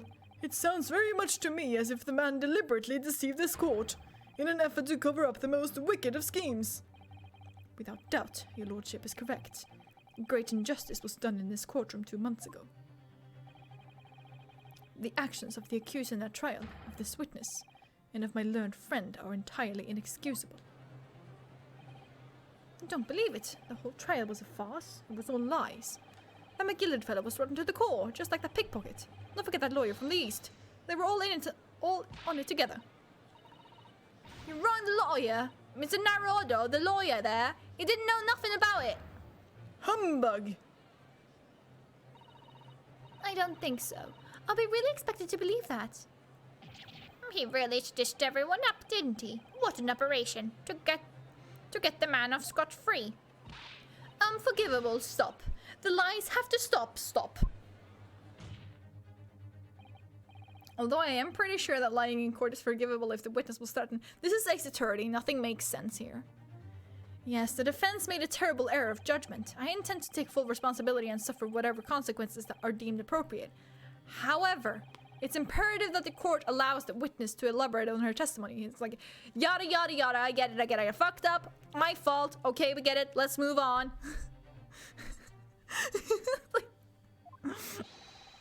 Because the true significance of McGilded's pond articles must be brought to light.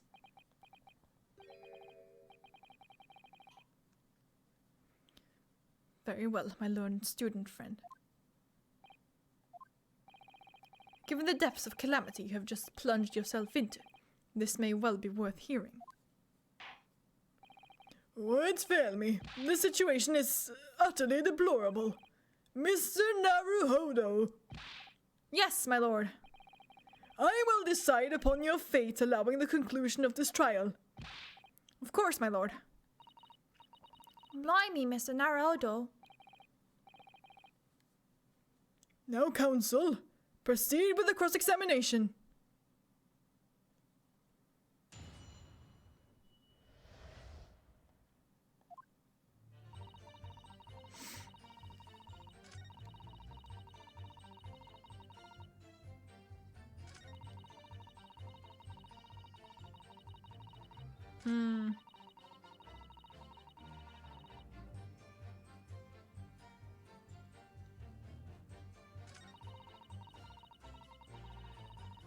Why are you looking away? Out of sight, out of mind.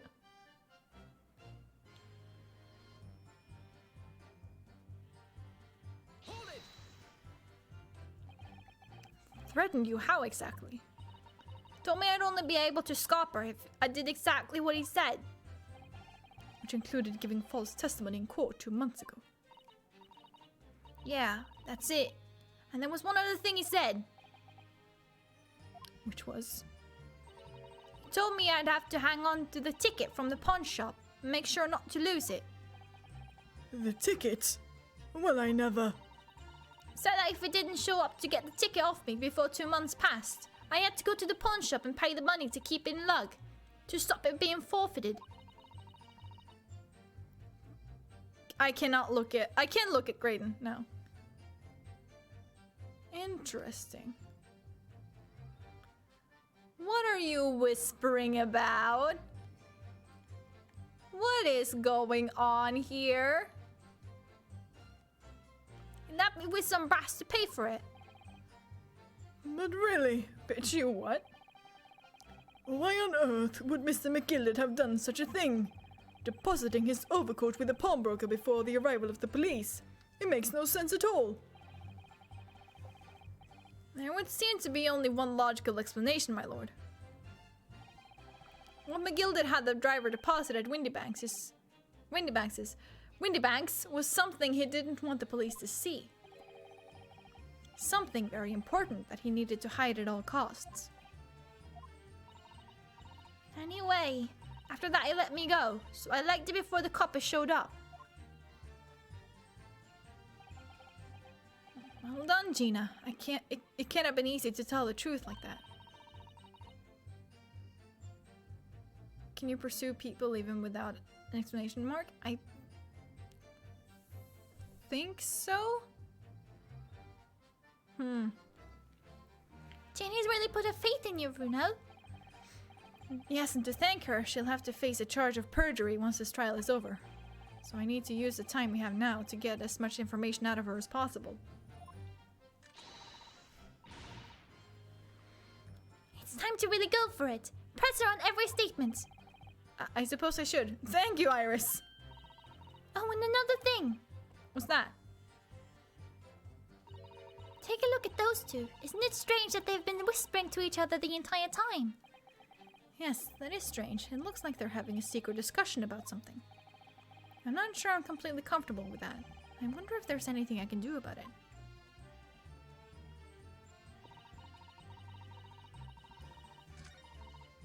Hold on. Wait, let me go back. Hold it! You were hiding in the cabin at the time as well, weren't you, Mrs. Strahd? If I remember rightly, in the storage compartment underneath one of the seats. Yeah, that's right. It's pitch black under there, so you can't see nothing at all. Now, in your testimony 2 months ago, I feel certain that you claimed Mr. McGilded was a sole passenger, did you not? False testimony, my lord. That's what he told me I had to say. But it's important that you tell us the truth now. Where are Mr. McGilded and the victim acquaintances? I don't know. I did hear him talking a lot. What were they talking about? I couldn't hear too well, but if I had to say, I think it was about money or something.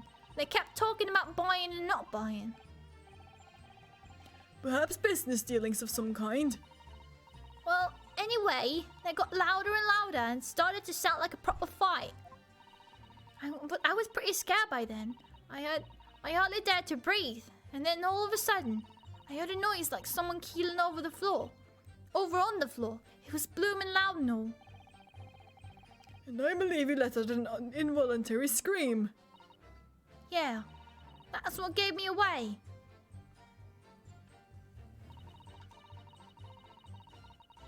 Hold it! What's the disc you saw? This disc? Yeah, I reckon it probably was. It was right next to the cove lying on the floor. Could this disc have belonged to the victim, perhaps? I don't know, but Miss McGilda picked it up pretty smartish. And then he sat the cove with the knife in his belly up on the seat. What did he say to you at that time? He told me not to say a word about what I seen or heard to no one. About the disc, you know. I was dead scared. The way he was looking at me, I thought, if I didn't go along with it, I'd get stuck with that knife too. Then he started asking me a load of questions. Can I? Excuse me. Is there something you'd like to share with the court, Inspector Gregson and Mr. Graydon? Inspector! Mr. Graydon! Blimey, you're trying to give me a heart attack? You have been whispering to each other for quite some time now. Tell us, what is the discussion about? Discussion? With this fella? Pull the other one, Sunshine. You think I got anything to talk about with a shiny gent like this? And I have nothing to say to this uncouth detective after he deprived me of that disc that was rightfully mine. Yeah, I can tell. But they've clearly been taking their entire time I've been talking. The entire time I've been cross-examining Gina. It's as if they've been negotiating.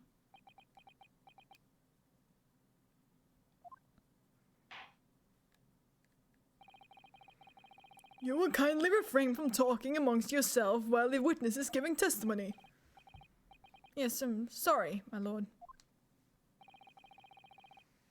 What were those two talking about? Miss Lestrade, continue with your testimony, please.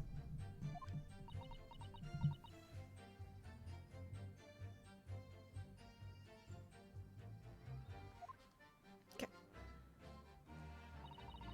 All of a sudden, Okay. Hold it! Oh, so now he is facing forward again. Interesting, interesting. Inspector and Graydon together kind of sounds like Inspector Gadget. Do do do do do. Inspector Gadget. Do do do do do.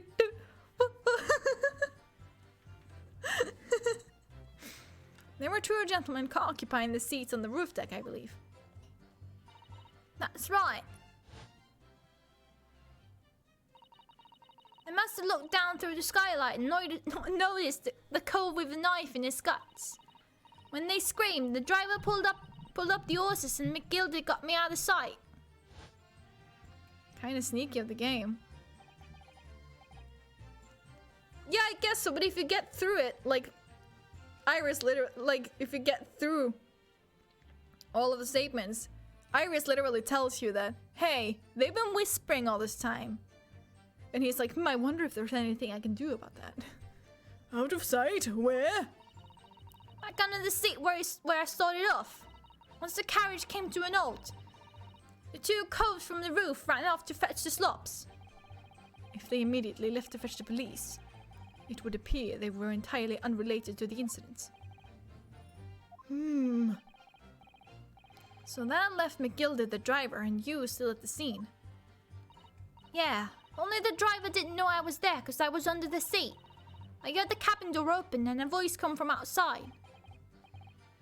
The driver, yes. He also testified in the trial, I believe. A fellow who went by the name of Beppo, if memory serves. What did McGilded and the driver say to each other?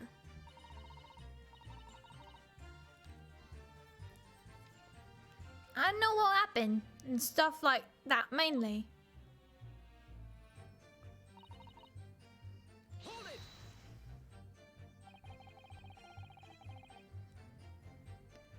That pawn shop obviously being Windybank's on Baker Street. Just a moment, counsel. Do you mean to tell me that the driver gave false testimony in that trial as well? Perhaps the excursion to the pawnbrokery slipped his mind when he was in the stand. Indeed, Lord Van Zeeks. McGilda took off his coat and gave it to the driver. He folded it up all careful-like before handing it over. When I saw him do that, I remember thinking, that Colton, what's it? It's gotta be worth a few bob. Yes, Gina was sure the disc must be worth more than Mr. Windybank was suggesting, wasn't she? I remember her quibbling with him over the price that afternoon at the pawnbrokery.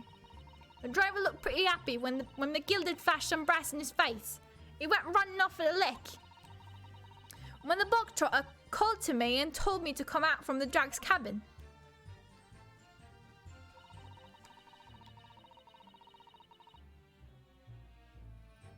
Hold it! Threatened you how? We already been through this. I just want to see if there's like anything new from the other guys. I guess I gotta do like the first two again or something. Okay.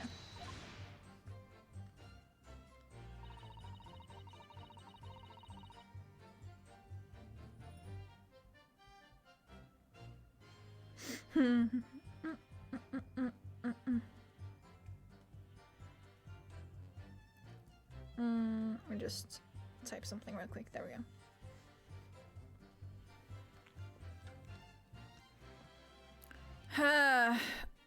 Okay. Let's see. Press it again. And you were hiding in the cabin at the time as well, weren't you, Mrs. Strahd? If I remember rightly. Yeah, I've already read this part. Anything from the lads to the right here? Or do I have to show something maybe?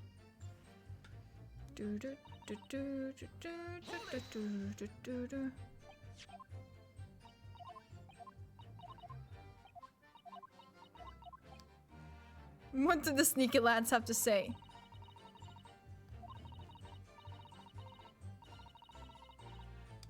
Oh, I didn't finish this one. That's right. That's right. Oh. He told me not to say a word about what I'd seen or heard to no one about the disc and all. I was dead scared. The way he was looking at me, I thought, if I didn't go along with it, I'd get stuck with that knife too. Then he started asking me a load of questions, like what my name was and where I lived and that. He asked me about being a diver too. But after a while, what had happened in the carriage was noticed. Yeah, that's right. First there was a kind of rapping noise. Rapping? Thank you, Miss Lestrade. Thank you, counsel. I've heard enough. I believe we now have a reasonable understanding of what actually transpired on the omnibus. It would appear on that night 2 months ago, a negotiation was taking place on the omnibus. A negotiation concerning this disc. However, matters did not run smoothly. When the parties involved began to quarrel over price, McGilded took what he wanted by force, at the expense of the other man's life. Which proves my point. This disc is clearly extremely valuable in some way, although I don't understand why as yet. And 2 days ago, precisely 2 months after the omnibus incident, McGilded's coat and its contents were due to be forfeited. I didn't know what I should do with the ticket. I mean, McCrispy and Thrice McFried. Thrice McFried.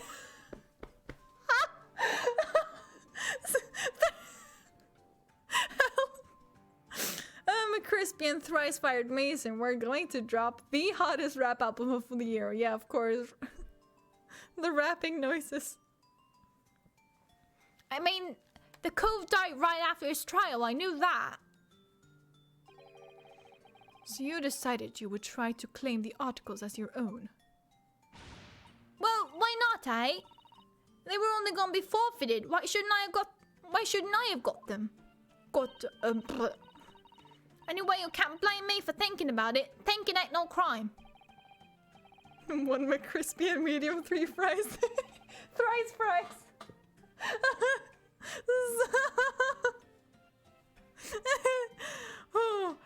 Oh my god. Medium thrice fries? It sounds like you just get like 3 of them, but they're like medium sized.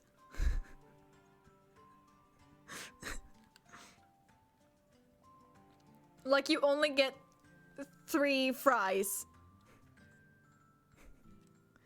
Miss Lestrade, it would appear Mr. McGilded was prepared to kill in order to take possession of this disc. Do you know why that would be? I ain't got a clue. I reckon it must be worth a fair bit of brass. He was probably gonna sell it.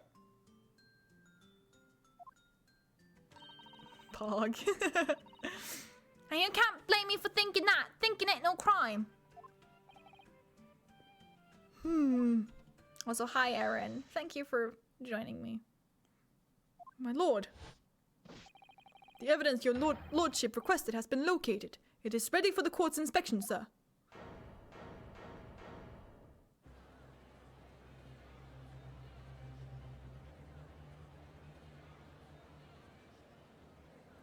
Eric! Wow, how fun! We got both Erin and Eric in chat. I had to like think, I'm like, Eric. I just had to get the sound right in my mouth before I could say it. Which is why it took me a while. The mysterious little box deposited by McGilded 2 months ago. There's no doubt in my mind that it's a key piece in this far-reaching puzzle. It's gonna be fucking to be continued, isn't it? It's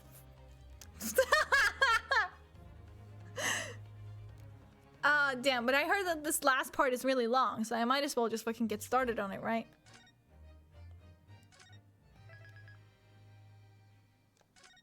You know what? YOLO. Let's fucking go. Let's go. I wanna finish this hacking game. Ooh, there it is, the box. That was way bigger than I expected it to be. So this is the article in question, is it? The small box deposited with a pawnbroker by Mr. McGilded 2 months ago. And on the night of Mr. Winterbank's murder, What? No, that was Ryunosuke. And on the night of Mr. Winterbank's murder, the only item on the shelves that was touched by whoever broke into the shop. Quick, let's open it to see what's inside. But it's fucking empty. Oh, no, it's not. I wonder what we could play on this. good gracious, this is no ordinary box, it seems. Wow. Although in truth, I had an inkling that might be the case. It would appear that the box houses a miniature music box movement. Then, is it too much to expect? I think it would be reasonable to assume that it is a device for the playback of this disc, my lord. Oh my god, is this gonna turn into Turnabout Serenade again? Where we're gonna listen to this like 50 times in a row and be like, can you point out this one thing?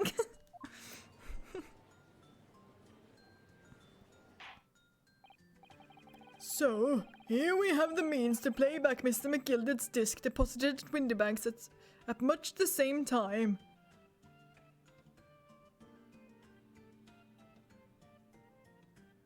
I double checked, the video of that last part was 4 hours and 14 minutes, although since I haven't watched it, I have no idea how long they took to do things. I'm gonna start anyways. Hold on, let me actually look up the fucking... a guide too. Just so I have it in the background. Like, it seems long, but it doesn't seem like that long, you know?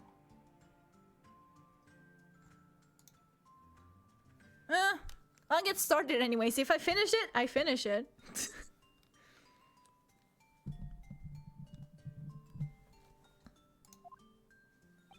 Not strictly correct, my lord. It was not McGilded's disc. It was the disc of his victim in the omnibus.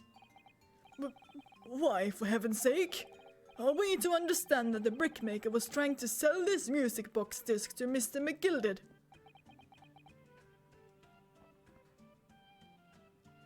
There's also the end talking between the characters that take quite some time. True. I believe the answer will become clear if we listen to the music on the disc, my lord. Yes, very well. Let the court now listen to this curious disc at last. Why, my lord? Good grief! What is the meaning of this, Inspector? The music box disc and the disc are, well, they are unrelated to the case. How much could they possibly have fit on this little disc that can only play notes? You okay, Greg C? You need to spoil the somber atmosphere in the courtroom with some silly bit of music. This disc may very well have motivated the culprit in this case to commit murder. Clearly, there is every chance that it's fundamentally important to understanding what happened. The prosecution has no objection. But no! That piece of evidence is police property now, you can't... Clearly, Scotland Yard has some vested interest here. But it is policy of this prosecutor to leave no avenues unexplored. And you, Inspector, have no jurisdiction here to prevent that from happening. Maybe the disc is just a very good song. Yeah, and Greg C just wants to keep it to himself, you know, because it's that good and he doesn't want to share it with anyone. He's just like, oh, this is the greatest song ever. This is only gonna be between the police force. Like, no one else is gonna know about this. No further delays, please. Play the disc.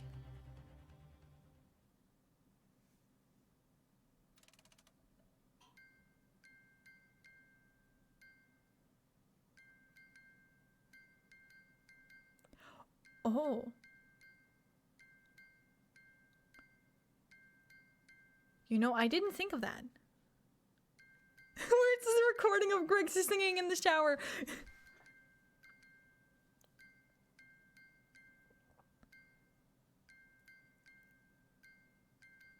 That kind of sounds like Morse code. Oh, I bet it is Morse code. It all adds up now. My god. What on earth? That's certainly not what I would call music.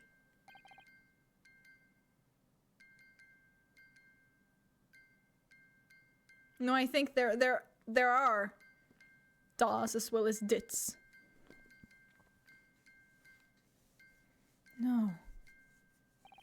It's just the same note playing over and over again in an irregular sequence.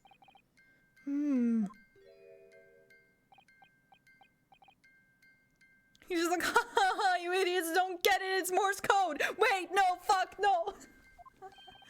Mr. Graydon? This really, this is the worst song I've ever heard! This really is priceless. Music to my ears, really. After all that, the music box is broken.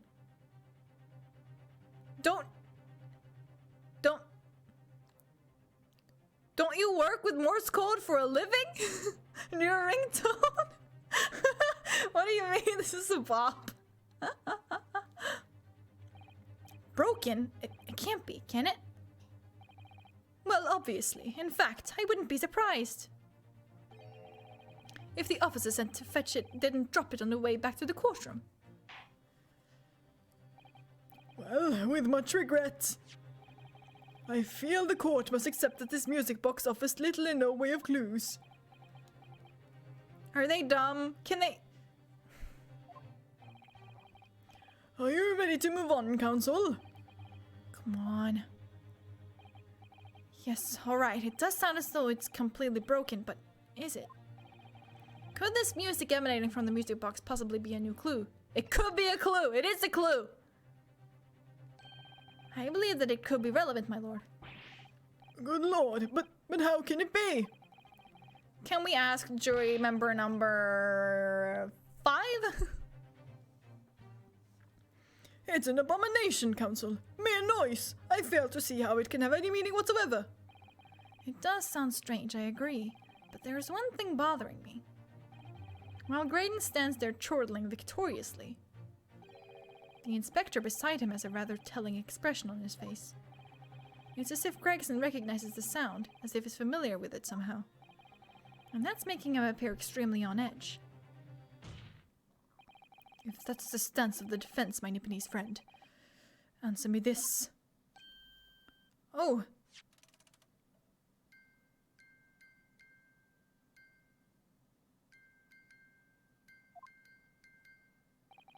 Just what relevance do you propose this woeful chiming has on this case?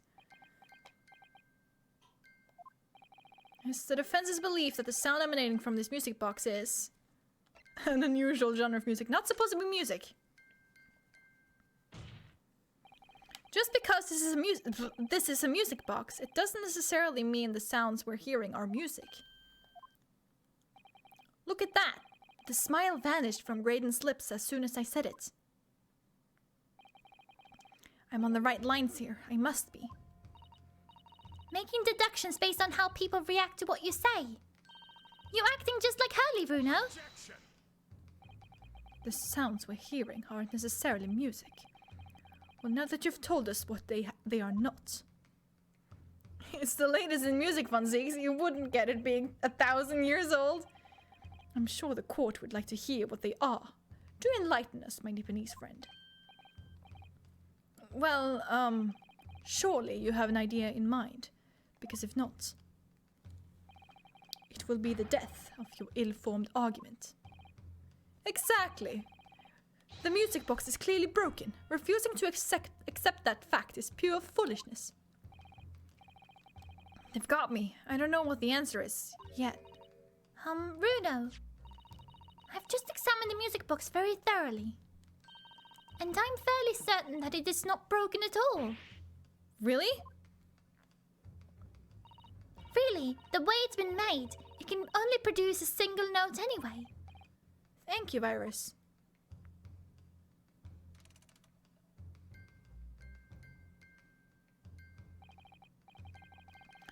Alright, well if the music box isn't broken, it must mean that the sounds it's producing have some significance that isn't musical. It's a message, you dumbo. Ah! Could it be? Is that what these sounds are? Something's just struck me, Bruno. I feel like recently, in the past few hours even. I've heard another sound very much like this one. Like the one this music box makes. Yes, it's a familiar sound. Actually, Iris, I was just thinking exactly the same thing. I'm going to have to press the defense for an answer. If your assertion is that the sound produced by this music box is in fact not music at all, then what the devil is it, Council? All the evidence we've seen so far, all the testimony we've heard, it's all pointing to one single answer now. The prosecution demands that my learned Nipponese friend presents proof now. Tangible proof of this latest wild speculation. Alright then. This could be the best chance I'm going to get to fight back in this trial. And if I'm right, it's going to join all the dots together. Ha ha ha ha ha ha ha, that's funny. The evidence that explains the true nature of the sounds of this music box disc is... Wait, was something in here?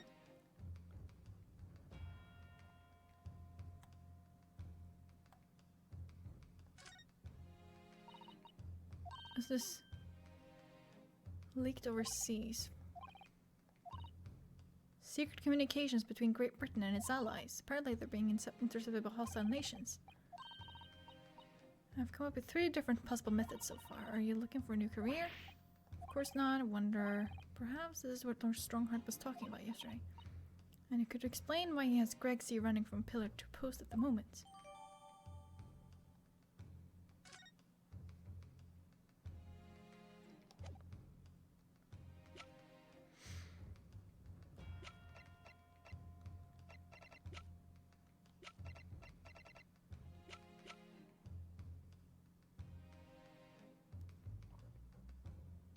Take that!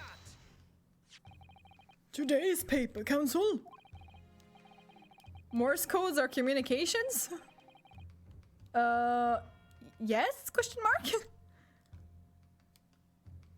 The headline is Pawnbroker perishes in Pickpurse plunder. Hardly supportive of your cause. No, my lord. I was hoping you'd look a little further down the page. Was McCrispy selling government secrets? It seems so. Further down, Ministry Mole. Classified secrets may have been leaked overseas from Ministry of Justice. Yes, this is a very serious matter, being investigated at the highest level, I understand. I have heard that international transmissions along supposedly secure lines are somehow being intercepted and leaked to various other countries. And presumably, those transmissions are in the form of wired telegrams. Of course. Juror number 5, your input, please. Stop. Oh, me, sir. Whatever is the matter? You told the court before that you worked at the same communication station as Mr. Graydon, did you not? Yes, that is correct. And the particular station where you work deals with government communications and newspaper reports. Oh, yes. We're not your run-of-the-mill communication station at all. Our work is extremely important. Then tell me, is this not a very familiar sound?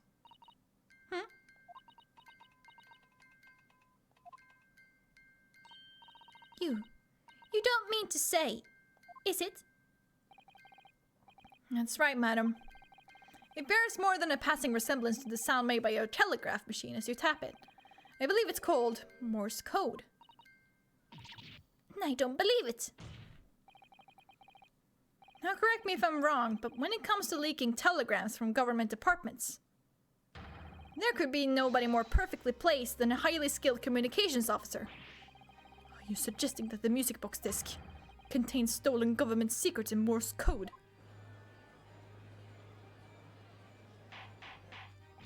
Order! Order! Please, everyone, order! But this is high treason, Council, deserving of capital punishment. Too much new vocabulary. What is this treason, and what is capital punishment? In sorts of words, I'd half expect you to know. For our sovereign government's confidential information, hostile nations would surely pay almost any price. Yes, and on that night 2 months ago, that was the very negotiation that was taking place inside the omnibus. But in the end, McGilded perished, and the all-important disc lay unclaimed in the pawnbrokery. My word!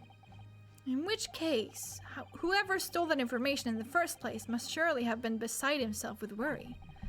Because if the disc were to be discovered before it found its way out of the country, it would reveal an act of high treason punishable by death. I wanted to say law there so badly, but no, it was death. So the culprit had no choice but to retrieve it, and in order to do that, he would have to gain entry to the pawnbrokery illegally in the middle of the night. Because the article left behind by Mr. McGilded would incriminate him too much if it got into the wrong hands. Oh, thank you so much for the follow, Breeze CG. Thank you so much. Isn't that right, Mr. Graydon?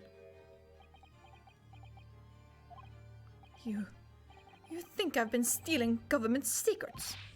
Preposterous. Absolutely preposterous. That was well timed with the points. You're right, I didn't even realize. So in response to the defense's accusation, you claim complete innocence, do you? Well, of course I do. I've had to stand here in silence while that pretentious foreign lawyer has been prattling away. Objection. Then by all means, counter the charges, sir. I'm good like that. Hell yeah, let's go. The prosecution demands the witness testifies in response to the accusations brought by the defense. Delighted, I'm sure. The witness is reminded that the crime under scrutiny in this trial is the murder of the pawnbroker, Mr. Windybank. That being a most flagitious offense. Flagitious? I do not know this word, for which the law of this land sanctions a capital punishment. But the heinous act of high treason is no less serious a crime. I urge you to bear that in mind as you testify, Mr. Graydon. So then, let us proceed.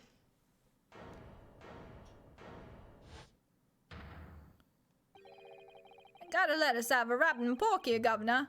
We got things to say. I beg your pardon. Who do you think you are? Name's Nash Skulkin. Occupation is professional baddie. Name's Ringo Skulkin. Well, we ain't baddies enough to steal our motherland. That's right. We're what they call the three Skulkin brothers. I miss these guys. Poor Gregson. Timing, fellas. Very bad timing. Clipped it for posterity. A mere communications officer couldn't possibly steal confidential government information. Besides, the sounds produced by that music box aren't even Morse code. It was some low-class brickmaker negotiating with McGilded anyway, was it not? I've no relation to the man. Look, all we done is break into the gaff the other night like what he told us to do. If we'd known there was dodgy government secret involved, we wouldn't have touched it.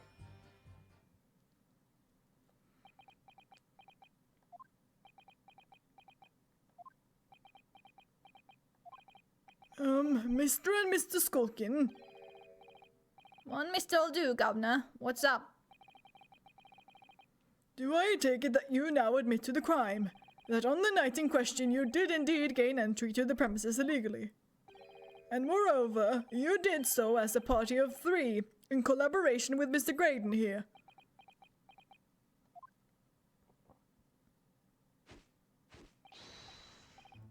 We did, Gov, we did. Ringo was not standing on that box with one of his feet. Quieten down, please. What say you to that, Mr. Graydon? I have no idea what these two ruffians are referring to. Getting us mixed up in all this monkey business. You never said nothing about no government secret. It was supposed to be a straight-up job. And what about the geezer whose shop it was, eh? Poor old bloke didn't have to die, did he?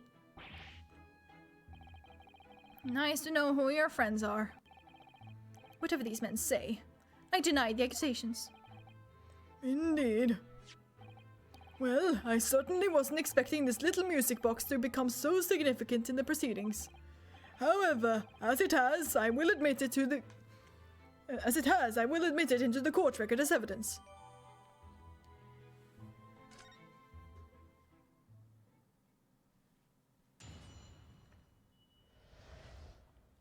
Can't we get jury member number 5 to just translate it for us?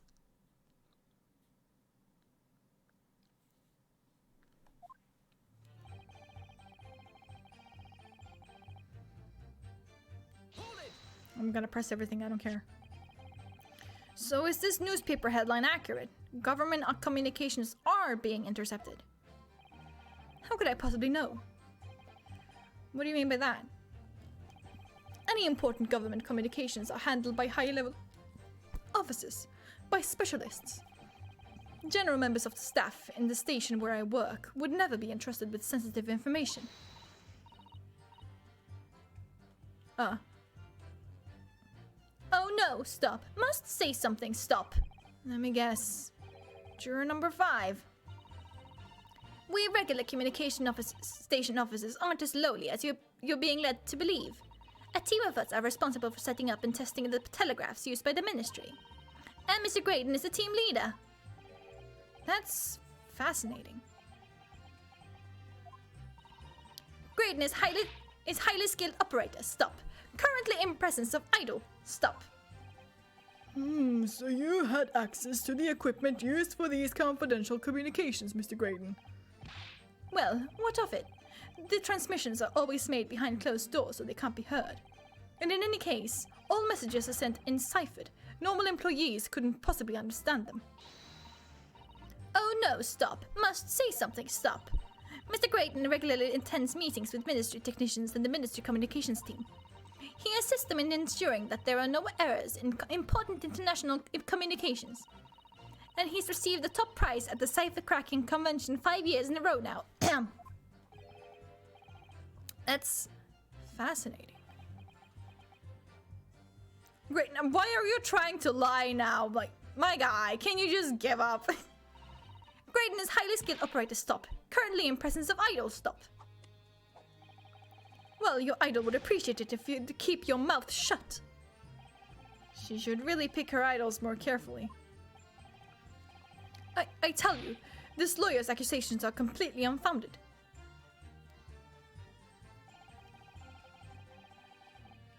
Hold it!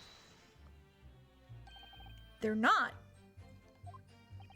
To anyone with a brain, that would be blatantly apparent on listening to that music box for even a few seconds.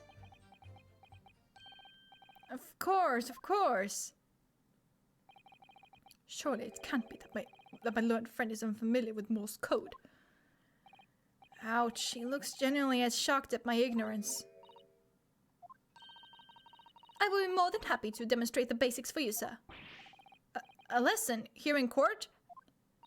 Morse code is a continuous series of 2 distinct tones. Tones, you say? Yes, a short dot and a long dash. Isn't it dit? Whatever.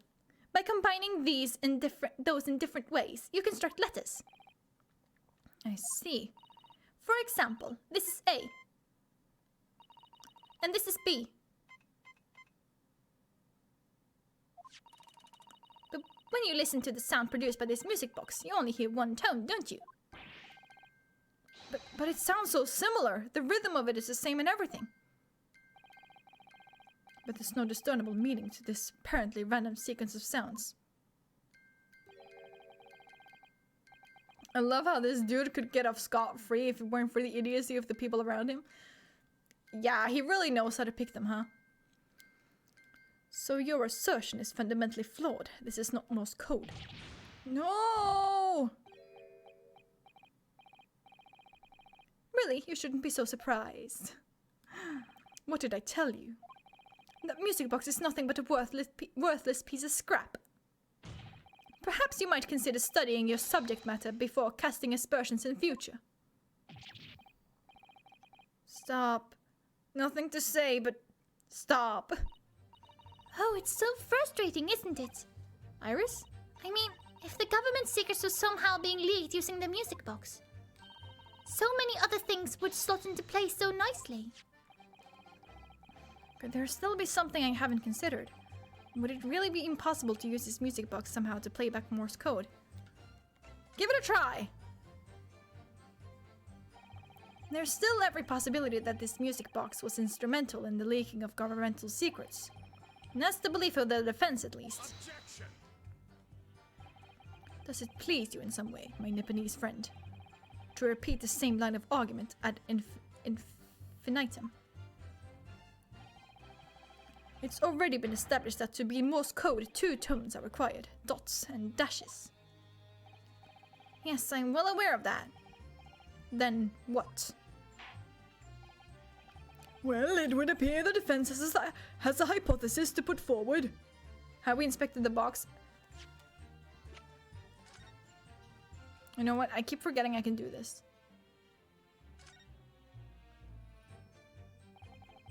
This is the mechanism that turns the bumps on the disc into sound, isn't it? Yes, the movement. It's all thanks to the comb with its teeth that are plucked by the passing bumps. Usually, the teeth on the comb are different lengths, so that each one produces a different tone. But this comb is very strange. All the teeth are exactly the same length. Well, what does that mean? It means that no matter which tooth is plucked by the passing bumps, the music box will make the same sound.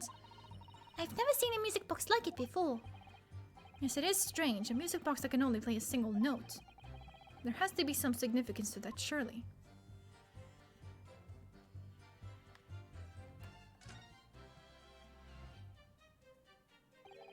Oh! What is it, Bruno? I've just noticed something about this music box. It looks like the bottom of it opens up as well.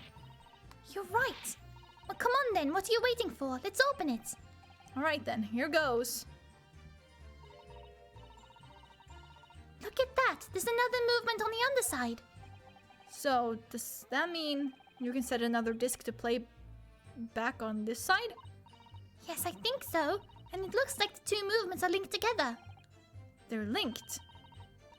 So if you had two discs, they would both play back at the same time.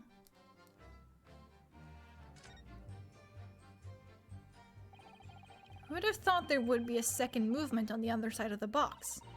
And this movement is like the other one. The comb's teeth are all the same length. Man, a double music box. What is this? An old-timey cassette player? Oh my god. Now you're saying something. So this movement also only produces a single tone like the other one. Yes, it must do. Except that the length of the teeth of the two combs isn't the same. So the single tone produced by this movement will be different to the single tone we've already heard. What? Basically, each movement can only produce a single note. But the notes they produce are different. A music box that can only play two tones.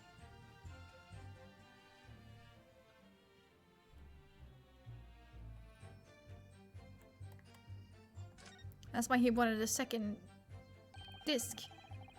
See how the former gilded disc sits in the music box the man deposited at Windybanks? It couldn't be a more perfect fit.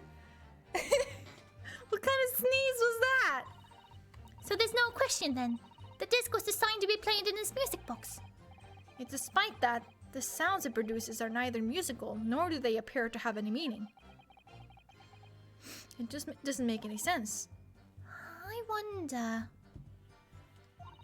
if perhaps there's more to this music box than meets the eye. Maybe we haven't discovered all its secrets yet.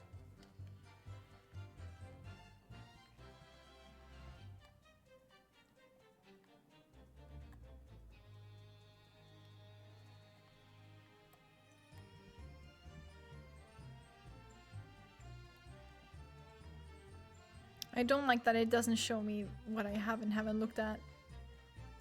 Huh. Where can we find that last remaining disc?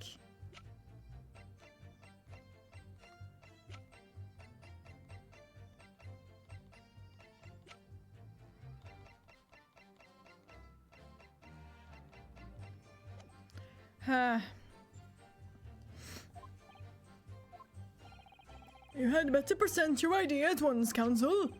How do you propose that this music box, which appears to produce only a single tone, could have been used to cipher secret messages into Morse code?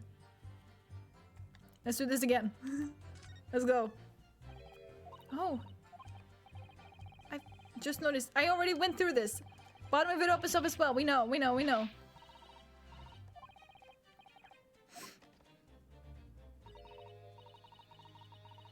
Yeah, there's another movement. Thank you.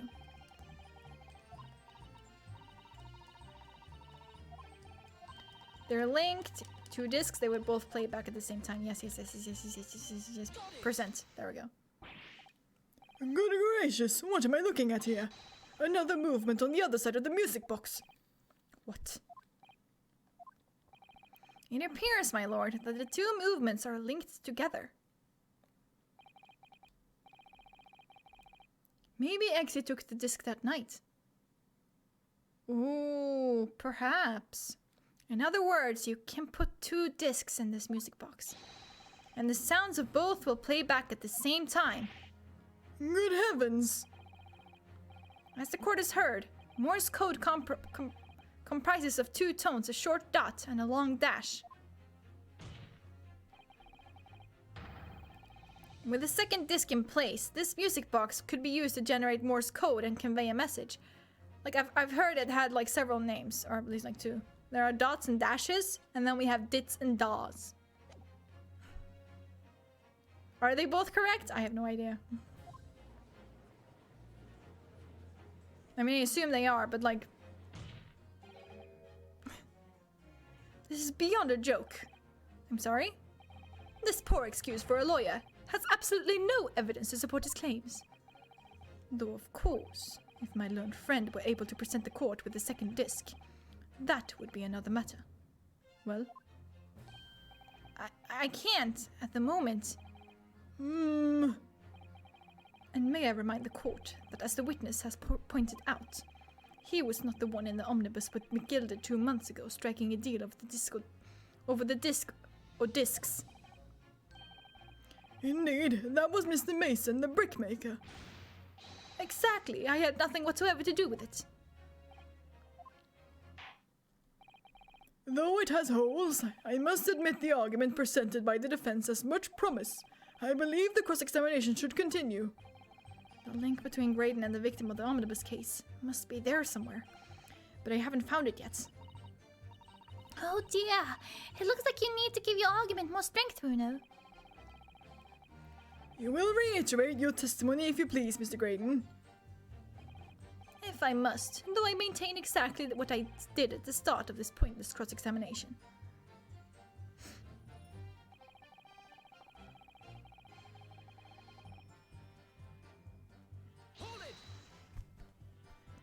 So 2 months ago in that omnibus, McGilded killed the brickmaker and stole the disc. Mr. Mason was a single man with almost nothing to his name. It seems he lived in an artisan quarter some years ago, but people there remember little about him. That doesn't make much sense though, does it?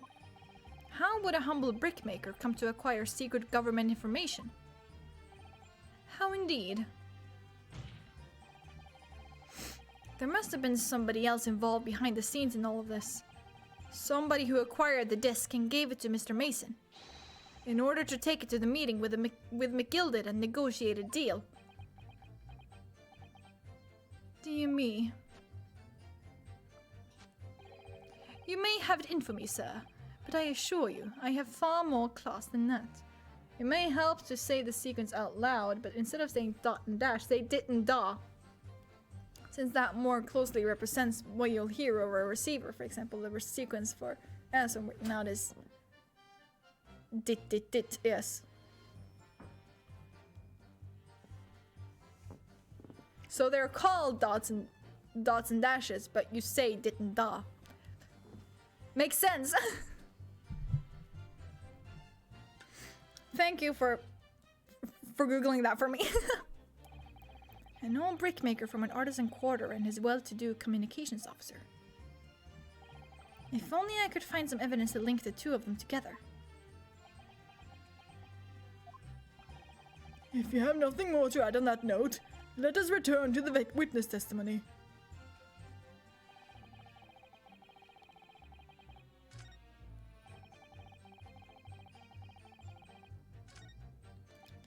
I'm gonna press everything. Like Mr. Graydon told you to do, you mean? That's it, yeah. Who else, say? Silly wee thought he was just popping over for a nap after all them years, but the rotter had a dodgy job for us. Hey, Ash.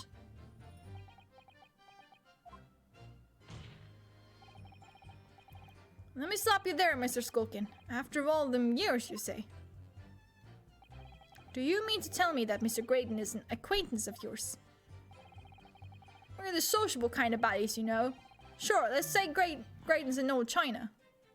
Excuse me. Is something wrong, Mr. Skulkin?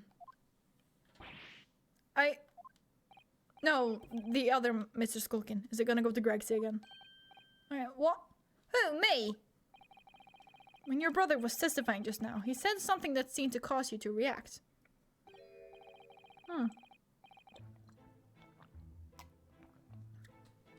Oh. I was just remembering the old days, that's all. We used to have a right old laugh whenever together. Way back when. Together. With Mr. Graydon, you mean? Yeah, with Ash, I mean. And look at him now in his fancy whistle and flute. You wouldn't add him believe it. When he was younger, he was far from the part. He was from the poor part of town, just like us. God. Is that so? But he was always a leery one. He had the brains, he had the savvy. Always coming up with smart ideas, like what would never have gone through our heads. God blimey, ain't that the truth? Remember Milverton and Skulkin's milk run? That was a corker, eh? In these streams, we learn obscure and random things with our education. For real, really. We really do this like every single stream. It's great. Save it until after the trial. Your reminiscing has no place in this courtroom. And neither does your fruit. Oi, the geezer asked us a question, didn't he? And we was answering. Yeah, we ain't done nothing wrong. You shot a man? Probably. Who the fuck is Milverton? Yes. Nevertheless, the court is not prepared to accompany you on your trip down memory lane. Counsel, can we turn our attention back to the testimony, please? I don't know. Could that sentimental story be relevant somehow? Add it. My lord. Yes, counsel? The brother's last sentimental statement could hold vital information relating to this case. Very well, counsel. I will permit the brothers to supplement the testimony with that detail. Briefly, I hasten to add. Say no more. Skulkin's never skulkin'.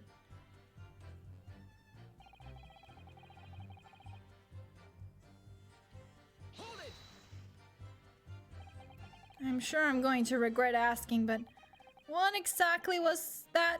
Some kind of business? Just a little scheme we had going back when we was youngsters. Bit of fun, really. Delivering fresh milk to the locals. That's what it was. That's what it was all about. That sounds alarmingly legitimate. There must be a catch. I suppose since we're here, I should ask them to elaborate, but on what?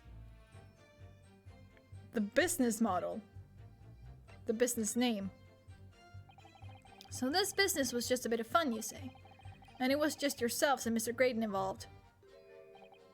Yeah, that's it. Milverton and Skulkin's milk run, was it? Yeah, that's it. And where did the Milverton part come from? Alright, I thought a clever clogs. Hold on. A clever clogs like you to work that one out. That's his. Enough of this. How much longer are we expected to listen to this drivel? Let me guess, you don't accept anything these two witnesses are saying. Tell me, why is it that it was only at the mention of the name Milverton that you decided to interject? Because well... In one of the happiest of homes that one came from. Yeah, his old man was struggling for money so much, his wife walked out on him. She took the name Graydon then, see? But Ash will always be Milverton to us. Milverton. So that used to be your surname, did it? Of course not. This is all bunkum. I've been a Graydon since I was born. Do you really think you can rely on the testimony of those two thieves, You're a communications officer attached to the civil service. As such, your personal details will have been thoroughly checked at the time of your appointment. It would be a very simple matter indeed to subpoena those records, Mr. Graydon. Well, it would appear that Mr. and Mr. Skulkin's testimony has been reliable for once. You were born Ashley Milverton, then. Is that correct? Very well, yes. So Ashley Graydon was once Ashley Milverton. That information could change things, and could turn out to be extremely important.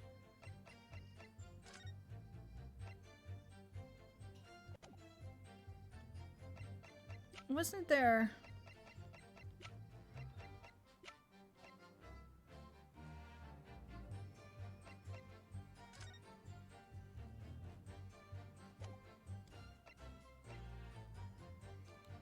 Susato's notes?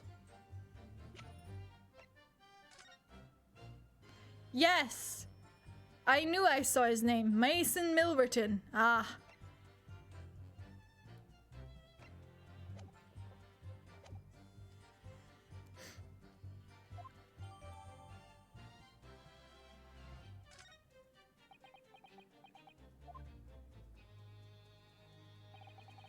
All of a sudden, we seem to be up to our necks in a serious matter of national security. Mason was his dad? It seems so! Although all this talk about interception of secret government messages is still just conjecture at this stage. It would explain a number of things, though, wouldn't it? The negotiation Jenny overheard on the omnibus 2 months ago, and the break-in at Windybanks. But the trouble is, it wasn't Mr. Graydon in the omnibus with Mr. McGilded. No, that was Mr. Mason, the brickmaker who was so horribly murdered. If only there was some link between the two men somehow. I know, but Mr. Graydon's testimony seems to be as watertight as ever. I wonder if the key to us making headway with the cross-examination here could be those two brothers.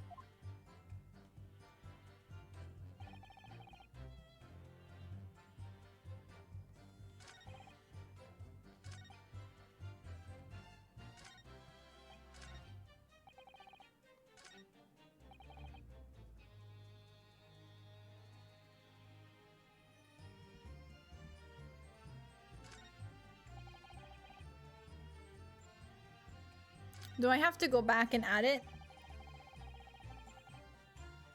No,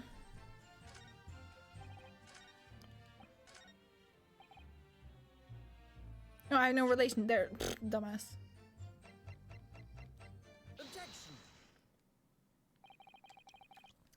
Mr. Ashley Milverton.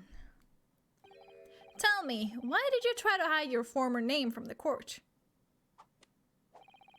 Because I haven't gone by that name for years. It means nothing to me. No, I don't think that's the real explanation at all. The truth is, you had a reason to hide that name. Explain yourself, please, counsel. I have here the notes from the omnibus case, my lord. And as we all know, the victim, the man who we now understand to have been negotiating with McGilded.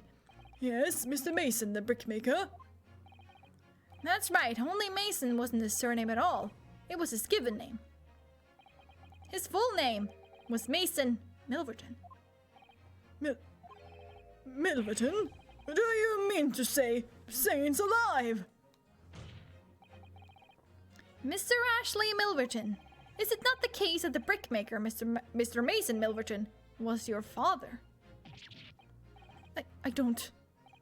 As I believe I mentioned earlier, your family history will have been thoroughly checked when you join the civil service. And it really would take no time at all for the court to subpoena those records. The truth is, you have been illegally acquiring highly confidential government information and selling it onto McGilded in collaboration with your father.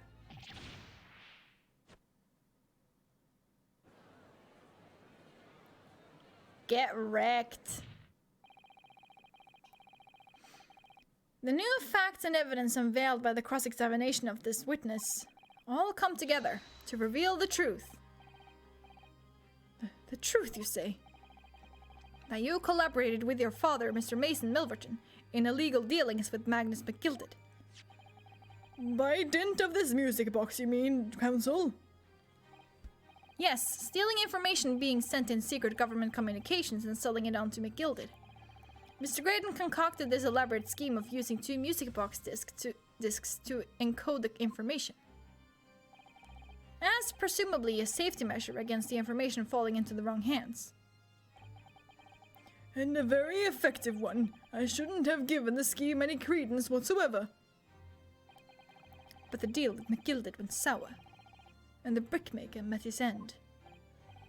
Yes, but before he was arrested, McGilded managed to temporarily dispose of the stolen disc at the pawnbroker. Then, having learned of the situation, you appeared at Windybanks 2 days ago. In an attempt to recover the 2 articles McGilded had placed in pawn there.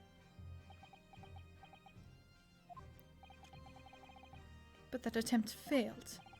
One of the discs was seized by the police and the other you never found. So that same night, you enlisted the help of the Skulkin brothers and broke into the pawnbrokery. This time, determined to recover the second disc. Are you suggesting that the second disc was inside the music box?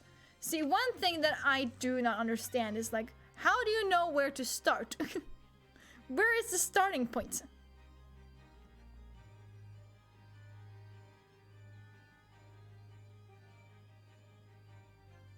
Ooh, they look sharp. Ouchie. But yeah, how would you know where to start? Right? Because you need to line them up. But there is no indication of what is like the first note or whatever, I guess. Strange. And just plop it in and hope. Just be like, ah, no, that doesn't sound right. Just like constantly moving one of them until, ah, yes, finally, I get one word and no, actually, I get one letter and ah, no, wait, that fell apart really quickly. Hold on, let me just not word, letter. Ah, yes. Wait, we never knew nothing about that. On the night that Mr. Windybank was killed.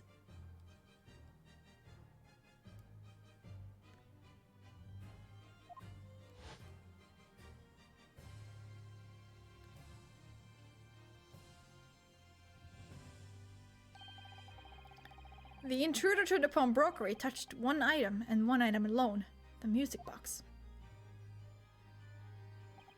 That's rather ingeniously and demonstrated using the 2 prints from the security camera indeed. So the question that naturally begs answering is this: why was only that one article disturbed? The answer is obvious, because it contained the second disc, which the intruder was desperate to retrieve. Since if it were to fall into the hands of the police, it would be proof of high treason.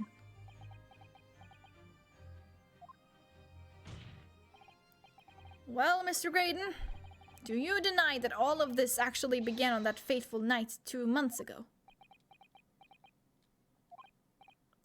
I refuse to accept any of this nonsense.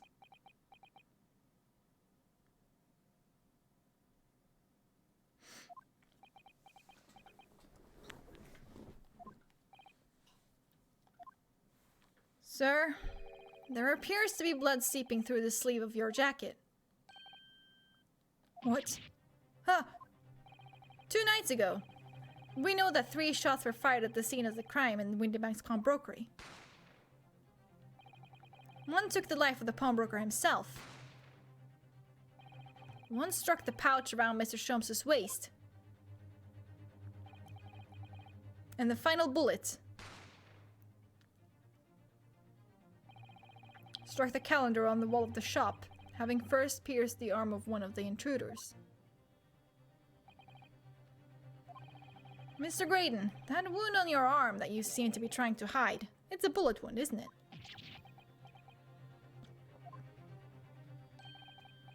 He's got you now, me old China. Time to call it quits and croak, I reckon.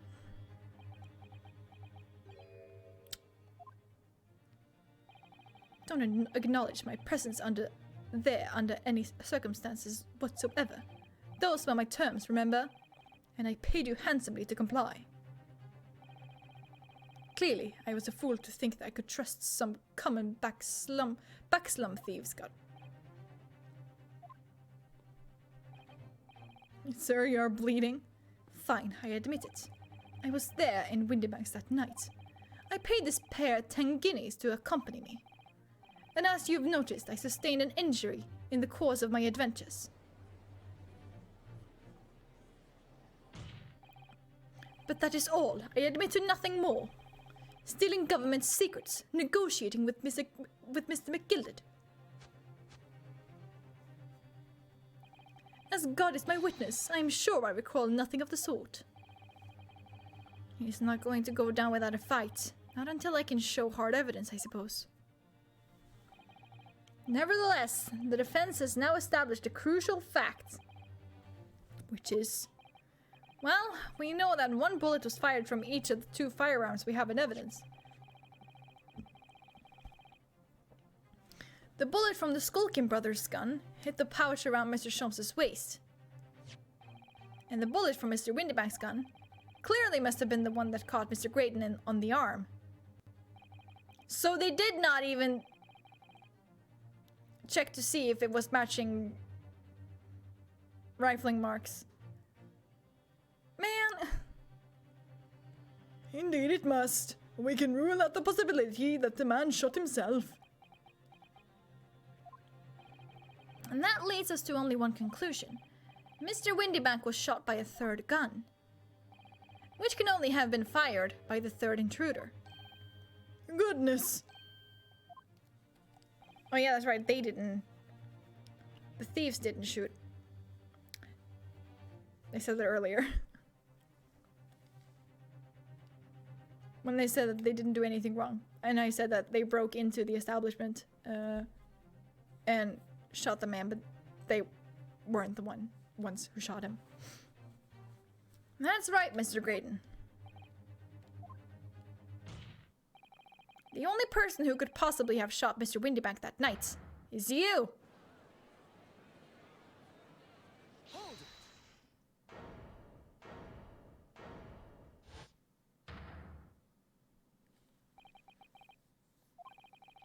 You little upstart. You made a grave mistake when you summoned me here. What's that supposed to mean? Yes, as you rightly say, I was there at the pawnbroker's. I did my best to hide the fact, naturally. I had no intention of ruining the distinguished career I'd built for myself at the communication station. But did the thought never cross your mind? Did you never consider the possibility? What do you mean? What thought? What possibility? The possibility that if I was there at the scene, I may have witnessed a crucial moment. You see, this makes me a key witness in this case. My hands firmly around... And I have my hands firmly around the neck of your client. What? Are you suggesting... I saw it all. I saw the very moment that pickpocket girl pointed the gun at that poor, defenseless pawnbroker and shot him. You... What? Order! Order! Order! Well, it would seem we are finally entering the last act of this theatrical trial. He's doing his victory wiggle again. God, he's annoying. Mr. Graydon. Yes? I trust you are fully aware of the implications here. Victory wiggle, best wiggle. Except the fact that he is annoying. If it is shown that your claim is false, you will have incriminated yourself as the killer. Oh, I understand fully. Then I must ask you to give your formal testimony once more. You will explain to the court precisely what you saw at the moment the defendant allegedly shot the victim. Nothing would grieve me greater pleasure. Ooh, so if we prove him wrong, he's the killer. Interesting. Let's see what he's got to give us. While these ruffians were jostling with the broker, I was still near the entrance to the shop. When Windybank threw Nash over the counter, I felt a sharp pain in my arm. I pursued the man, but he shut himself in the storeroom. I could see him through the peephole in the door, though. The accused, in a black coat, shot the man in the back as he was trying to flee to safety. I saw the blood spatter all over that wretched girl. Then she tossed the gun out of the peephole, so I picked it up and made my escape.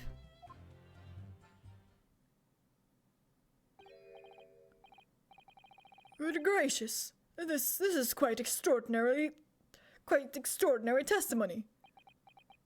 It doesn't make even one lick of sense. Are you okay? You claim, sir, under oath, to have clearly seen the defendant pulling the trigger.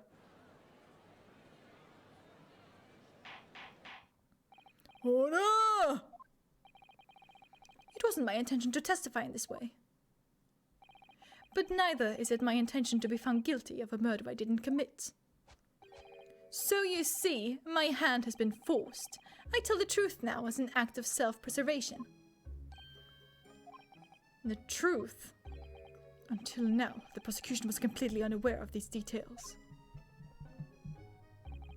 Yes, well, sorry about that. Having shot me in the arm, the pawnbroker was then shot in the back by the accused.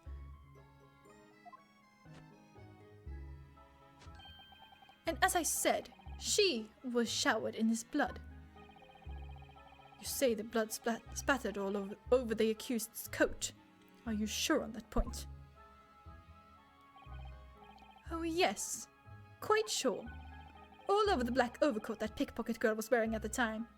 See, that's where you're wrong, my guy. 'Cause that ain't his blood.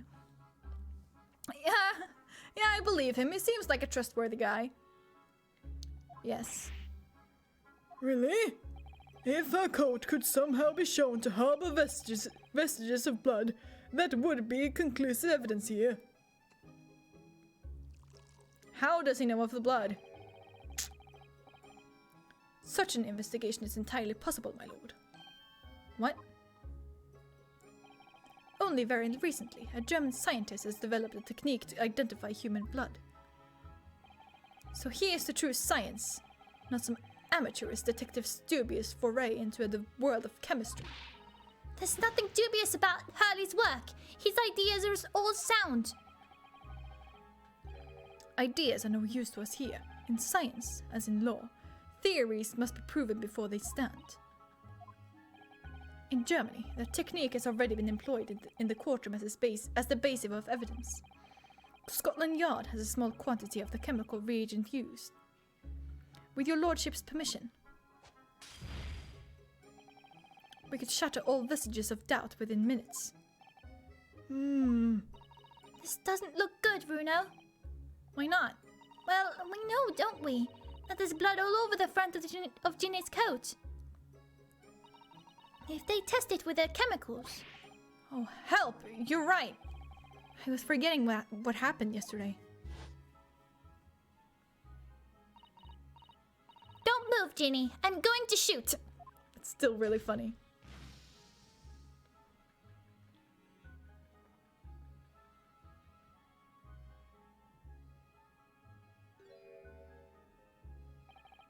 But that's not Mr. Windybank's blood. That stain is from 2 months ago. That's Mr. Mason's blood, from when he was stabbed by McGilded, who was wearing the coat at the time. My lord, the defense objects to the test proposed by the prosecution. Overruled. Lord Van Six, make it so at once. With pleasure, my lord. And while we await the results, the defense may proceed with the cross-examination. Once they find that blood on the overcoat, Gina will be... Counsel, Yes, my lord. your cross-examination. Of course, my lord. If this cross-examination doesn't go well, if I don't manage to uncover some decisive evidence or a really compelling clue now, I have a very bad feeling about the outcome of this trial.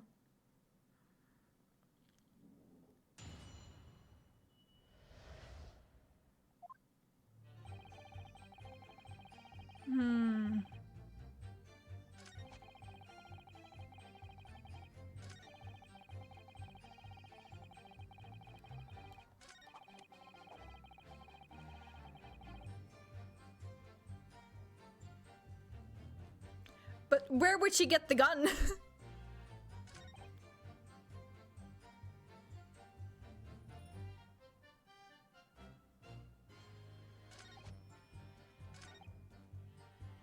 Shut himself in the storeroom. I could see him through the peephole. The accused in a black coat shot the man in the back as he was trying to flee to safety. Now hold on 1 minute. Flee to safety, you say? But none of this makes any sense. Flee to safety from where? To where, I mean. Fuck. How can I not show this? That's bullshit. That's bullshit. This is absolute fucking bullshit.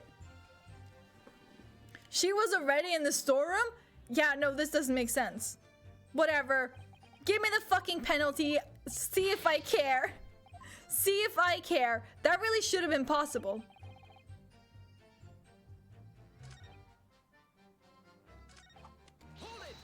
Let me press it, I guess. Yes, when the crime was discovered, the defendant was found with a gun in her hand. But that was Mr. Windybank's gun, from which only a single bullet had been fired. And as we've already established, Mr. Graydon, that bullet was fired at you. Ah, but no, it wasn't the Broker's gun that the pickpocket girl had when I saw her. Yes, the bullet from Windybank's gun grazed my arm, and yes, the Skulkin's gun grounded the detective. He would flee to safety from you three with a gun to the storeroom with a person with the gun and no escape. Yeah, no, this man is making no sense, and I can't just show him the fucking map and be like, hello? Look, escaping to where? Hello? Sir? But this was another gun entirely, a third gun. The Broker's gun was not the murder weapon, so clearly there had to be a third firearm involved. Also, why would he then grab the gun and run away with it? Like, idiot. In other words, the accused must have had her own gun with her at the time.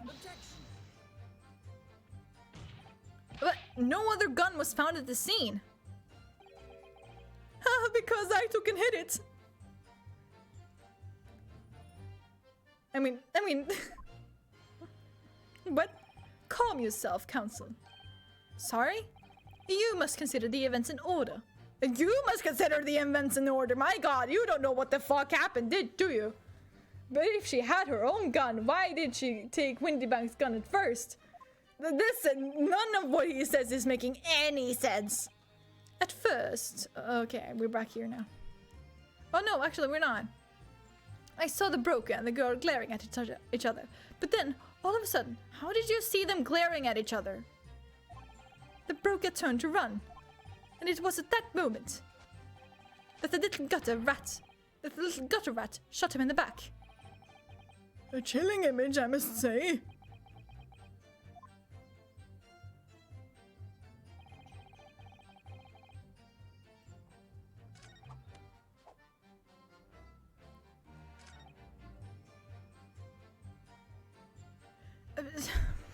My brain hurts. Listen, this is so dumb. Why do I have to clean up this guy's dumb messes? It's not fucking fair. Not at all. My god.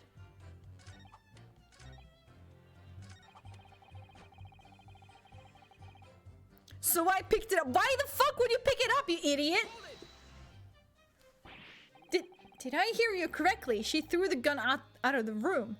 And then you picked it up. Instead of leaving it there. Huh? That's right. After the broker fell to the floor, she started walking over. Over where exactly? In the direction of the storeroom door to where I was watching. Of course, I quickly retreated. And then the girl dropped the gun through the peephole onto the floor on my side of the door. But why on earth would she do such a thing? No,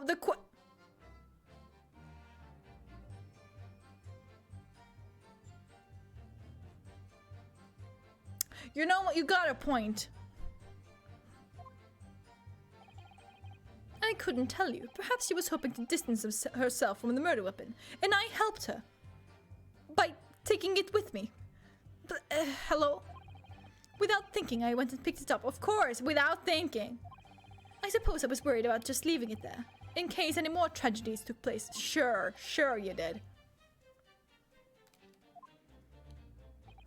So it was you, in fact, who took the third gun from the scene of the crime. Yes, it was yours truly. I left the clear up to my lackeys and left. Clear up? We made a bit of a mess around the counter, so Mr. Whistle and Fluier told us to tidy up. He thinks it's our blooming mum sometimes. Well, I was paying you enough, by God. Tell me, Mr. Graydon, when you left the pawnbrokery that night, was it by chance with the second disc in your jacket pockets? Why would he tell you? You're like a bull at the gate, aren't you? Excuse me. The fuck is happening here? Gentlemen! Greg, see?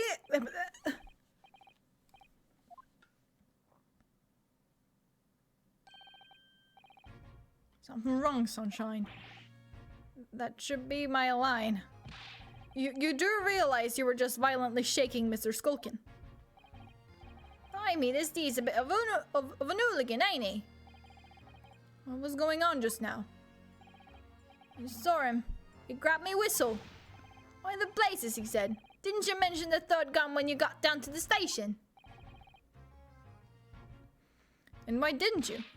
'Cause we didn't know nothing about it. Or that flaming people in the door. Sorry about that. I can be prone to losing my rag sometimes. Not hurt, are you? Oh, blimey. See the way he's looking at me? I'm telling you. This D gives me the willies. That was strange. The inspector doesn't normally get quite as worked up as that. He wouldn't normally grab someone. No, that wasn't like Rexy at all. He's normally all sweetness and light, no matter what I say to him. Yeah, but that's because it's you. Yes, well, I think you might be a special case, Iris. Well, anyway, that was definitely out of character.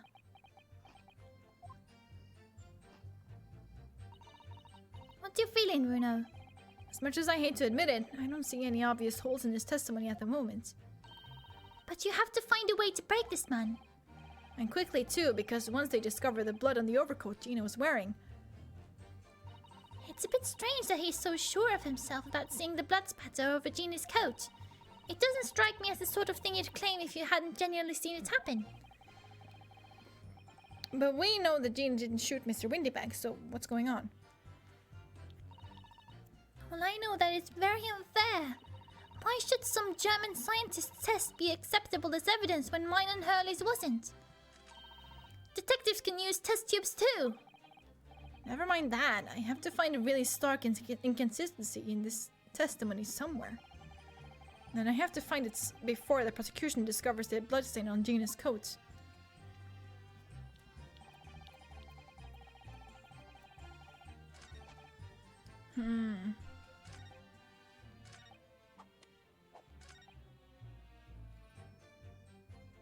Hold it!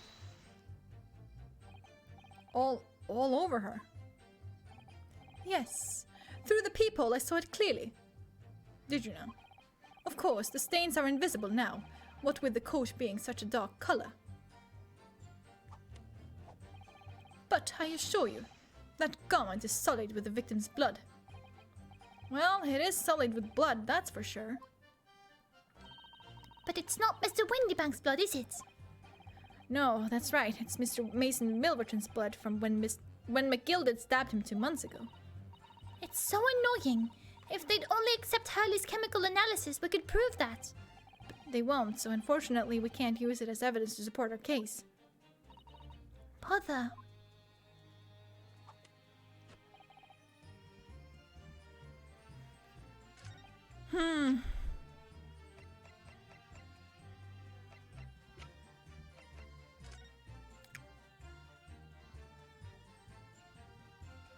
I love his cross-examination theme. The music is really good.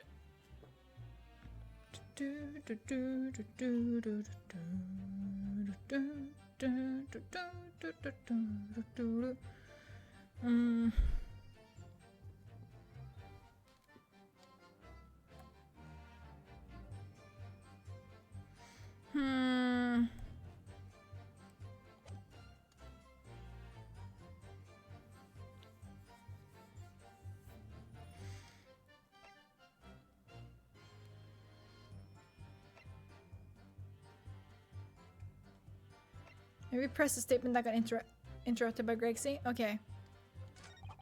That was this one, right?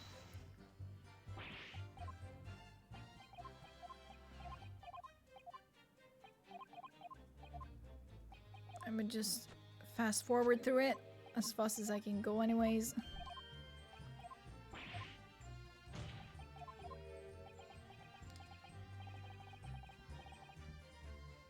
You're like a bullet at the gate, aren't you? But I admit nothing of the sort. After all, you can't even show the court such a disc exists, can you? As expected, he won't admit to anything unless I can thrust the evidence in his face. It's not as easy as you thought, is it? To pin a crime on this lapel. It won't stick. Not murder, not treason. Maybe not right now, but you won't be sniggering like that forever. What's your feeling, Bruno? As much as I hate to admit it, I don't see any obvious holes in his testimony at the moment. Okay, cool, whatever.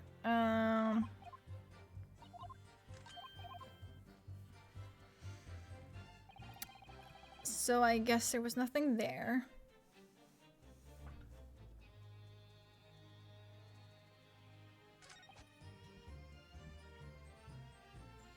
I feel like this adds up.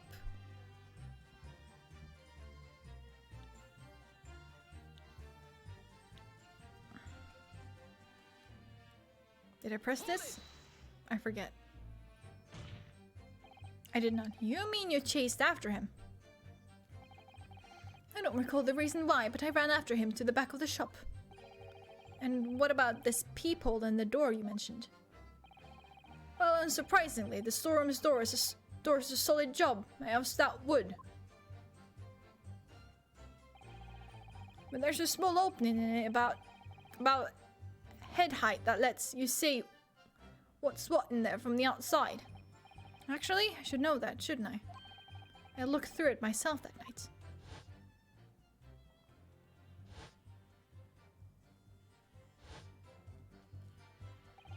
And what about you, burgling brothers? Did you see what went on through this peephole as well? Oh, likely, Gov. Didn't see nothing of the sort, Gov. I doubt these two buffoons were even aware of the people's existence. So the Skulkin brothers were there, but they didn't see the killing of Mr. Windybank take place. Inside the storeroom, I could see the broker and that young girl standing there. The defendant? Yes, though neither of them noticed that I was looking. The girl raised her gun and pointed it straight at the man. Can you please elaborate how they were positioned when you saw this happen? Can't we get something like that? Like, and then, what did you see next?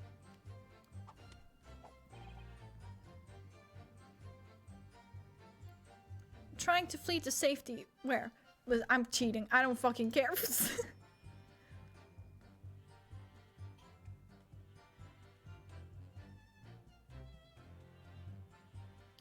Oh, never mind. I will have to press every statement. Dumb.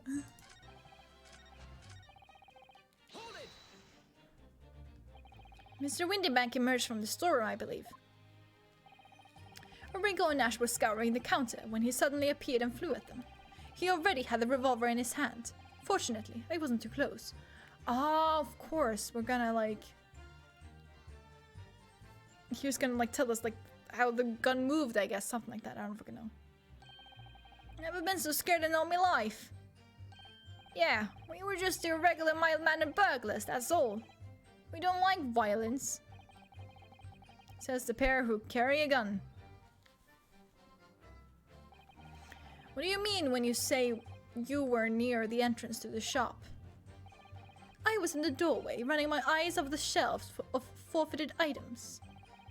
Looking for the music box, of course.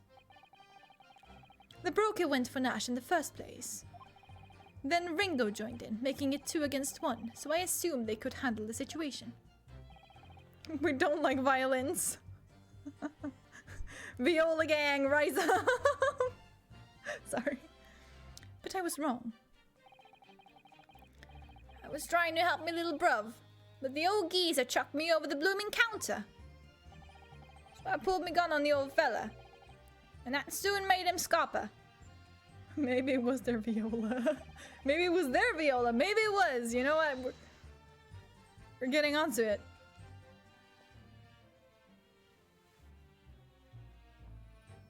The pair of you setting upon the poor defenseless pawnbroker together. Shame on you. Sorry, Gov. When Windybank threw Nash off the counter, I felt a sharp pain in my arm. Yes, of course. You mean that's the moment you were shot? Yes, though I didn't immediately realize what had happened, of course. Things crashed to the floor from the counter as the 3 men were brawling. It was at exactly that moment that it happened, so I didn't hear the gunshots. And the bullet went on to strike the calendar and the wall behind you. So it would appear. When I looked at my arm, I saw it was bleeding badly, so I wrapped my handkerchief around it. Seeing as I couldn't explain what had happened to a doctor, I had no choice but to wait for it to heal. I didn't imagine it would still be bleeding 2 days later. Did Mr. Windybank intend to shoot you, do you think? Well now, I don't imagine he even noticed I was there, to be honest. Perhaps the gun went off accidentally. Anyway, it didn't quite strike home. When I pulled my gun on him, he tried to shove me out the way. And then he scuppered through that door out back. At which point, what did you do? My lord! Requesting your lordship's permission to interrupt the cross-examination. Oh no, here we go. Explain yourself, officer. I have the results of the test that was ordered earlier, my lord. Ah, the blood on the accused's overcoat. Thank you, officer.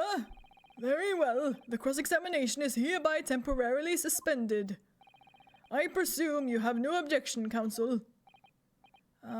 No, my lord.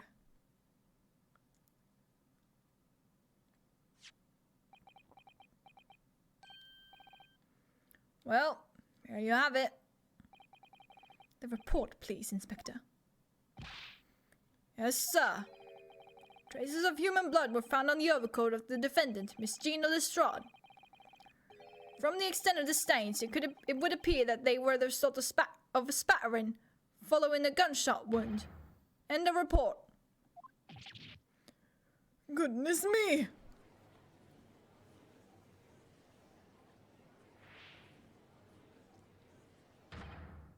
See? What did I tell you? No, the blood on that coat is not Mr. Windybank's. What on earth makes you say that, counsel? The coat originally belonged to Magnus McGilded. Just before his coat was deposited at Windybank's, McGilded had fatally stabbed Mr. Mason Milverton. So the blood on that overcoat is the blood of the brickmaker from the omnibus case. Well, the dead cannot speak. Isn't that right, my Nipponese friend? Sorry? 2 months ago in this very courtroom. Did you not argue fervently for McGilded's innocence? And yet, now that the man is dead, you brand him as a murderer. Your conduct shatters any shred of respect you may have earned for yourself in this country. But that was... I call it bloody disgrace. Treachery, that's what this is. How to determine whether the blood on that coat is 2 months old or not? Even a stereoscope couldn't help the answer to that problem pop out. It can't be done. But we used Mr. Sholmes' specially formulated chemicals. Mr. Sholmes is a detective, not a chemist. Would you put such faith in a chemical formula devised by me, for example, when I am a communications officer? I held out Pirotsky to starving boy, and he ran away crying.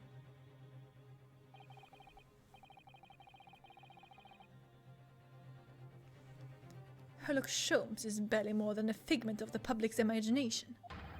His name carries no weight in this courtroom. No weight at all. Then there is reasonable doubt that it wasn't Gina. You cannot prove when the blood got on the coat. Listen, they haven't excelled this far in science yet. We can't get accurate blood tests like that anymore yet. I mean, where you can actually like find out about how long the blood has been coagulating.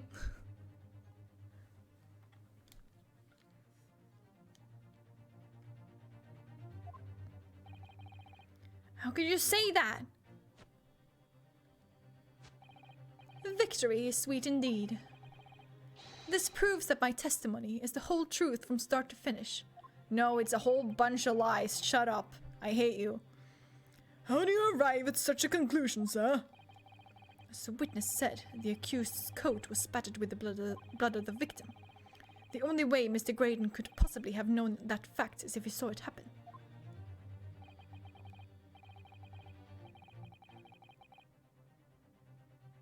Yeah, right, he should just like pop in and be like, if the prosecution cannot prove that it happened 2 days ago, then there is reasonable doubt. Come on. Naruhodo! Do your job! In other words, his testimony is solid and the conclusion is singular. It was the accused who shot the victim in this case. That is the whole truth.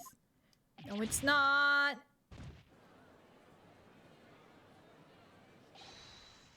My lord! Been a long battle, this one. But this old warhouse. I wasn't about to call him a warehouse. Warhorse has something to say now, if you please. Mr. Foreman? As of this moment, sir, the squadron has reached its final decision. Ready, men? All for one now. Sir! Guilty. Guilty. Guilty. Guilty. Guilty. Guilty.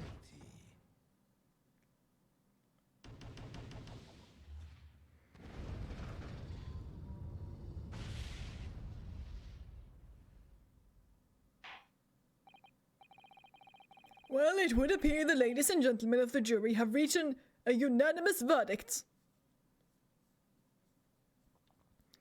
Naruhodo is literally not doing his job. Yeah, for real. The defense has consistently failed to unpick this witness's testimony. Here's to any attempt you may make at unpicking the juror's decision being equally successful.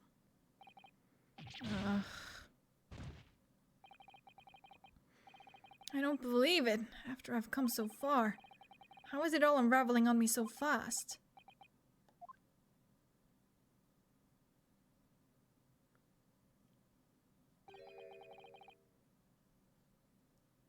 God, is this gonna be the fucking Mia of this game?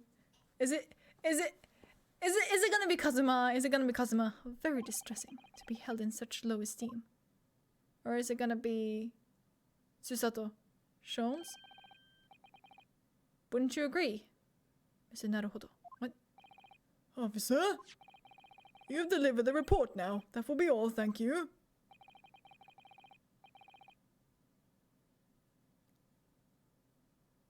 Sholmes? Maybe. It occurs to me with some regularity, Mr. Naruhodo, that scientific truths are determined not by science, but by none other than the human mind. I know that voice. Am I going mad? Of course. Fucking is Sholmes, isn't it? Mr. Sholmes! What is the meaning of this? It is. Of course it fucking is. Oh no! I was hoping... Damn it, I was hoping that it would be kind of like the Mia thing in Ace Attorney. Where she just like pops up at near the end of a game and just like helps you find out the truth. But no, it wasn't. But I was just hoping it was Kazuma. What business do you have here, detective? The last I heard, you were recuperating in hospital. As well I would be, had I not been set upon an errand. What errand? Hurley, it's really you! You're awake at last! Kazuma descends from the heavens, hairband twirling in the wind. That would be a sight to see, huh? Yes, good day, Iris. I appear to be rather late to rise. My apologies. Now, my lord, if you will humour me. In what manner, sir? I have something of great importance I wish to give to the young lawyer over there. I need no more than 5 minutes. Would you be so kind as to spare us the time? What say you to this, Lord Van Zieks? This trial has taken many hours of the court's time, having spent so long already. Exactly, having spent so long already. We don't want to go wasting any more precious time. As I was saying, having spent so long already, it would seem churlish to deny the defense of mere 5 minutes. It's like, no!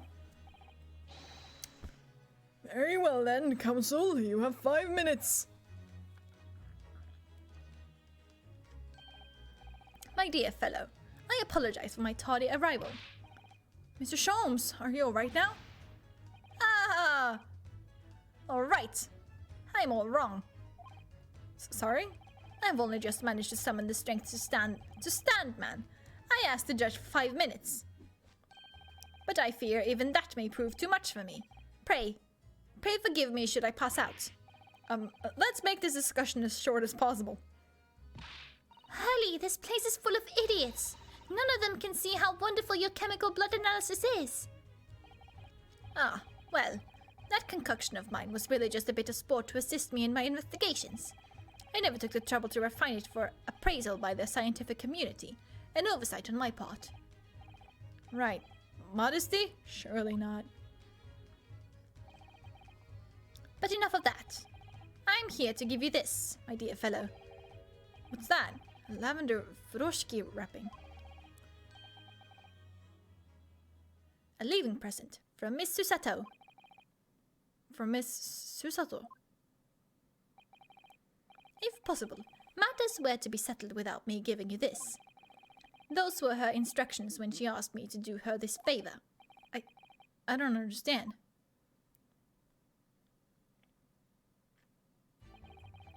Miss Sato foresaw today's events, I believe.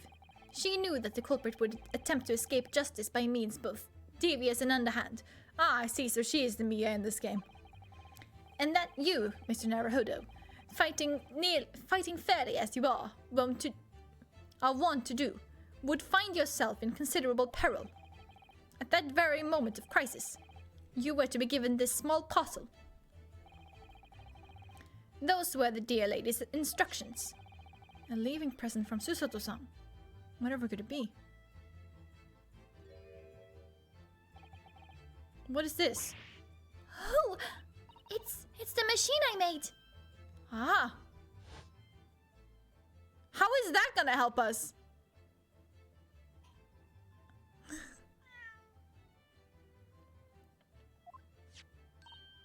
Look, I used this. It's my latest invention.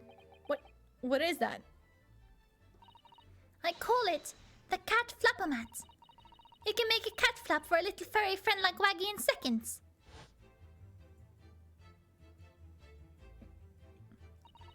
then maybe I wasn't crazy. I'm afraid I'm not following. What's Susie up to? Well, she's on a boat. Miss Susato muttered the following words before she left. I'm a failure. I don't deserve to be a judicial assistant.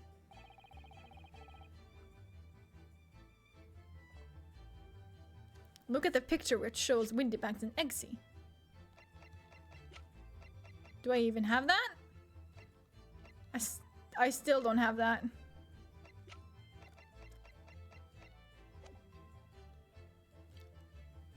Didn't she say something like that? You really are the best judicial assistant in the world. Well, that's extremely flattering.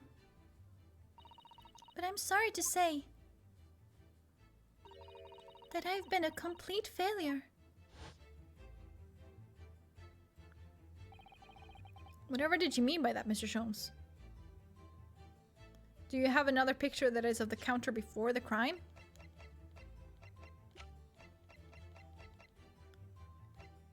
I mean, it's this, I guess.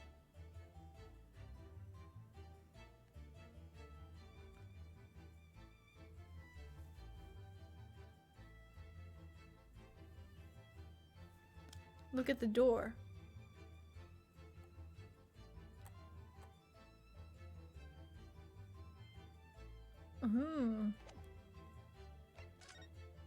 Oh!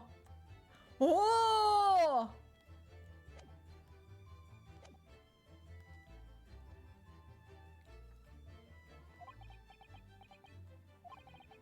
At night, when you left Windybanks in pursuit of the thieves, Miss Susato made use of this contraption for a certain purpose. That is your answer, dear fellow. Not at all cryptic then. I noticed it in the exit picture, but kind of thought they didn't draw it. Susato-san used this cat flapomat that night, but why?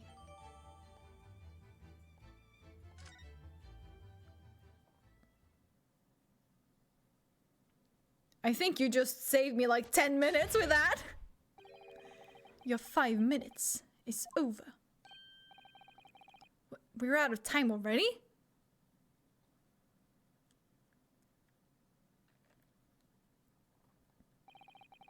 I'm grateful to you for affording us that brief recess, Mr. Reaper. Please, let him go by just fucking passing out. I'd love to see that. I need no thanks, detective. After all, the die is cast. Is it really?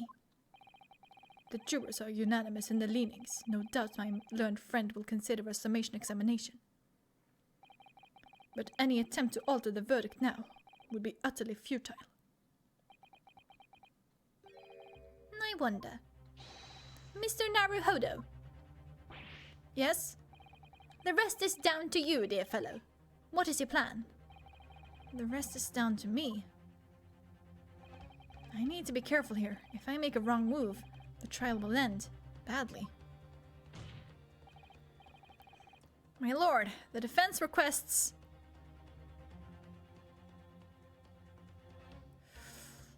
Ooh... A summation examination or a cross-examination? I feel like we're kind of close to the end now.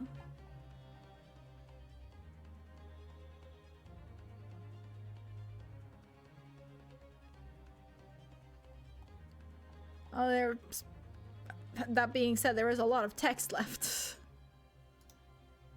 Did they not suspend the cross-examination? Oh, they did.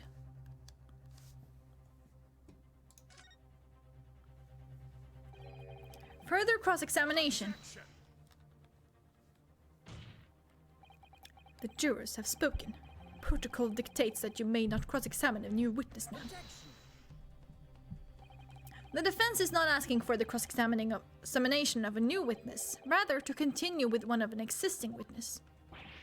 What? It would appear that a rather important detail has escaped your attention, Mr. Reaper.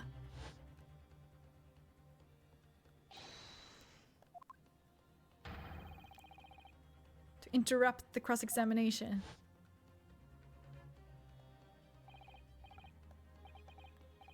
The cross-examination is hereby temporarily suspended. Yes.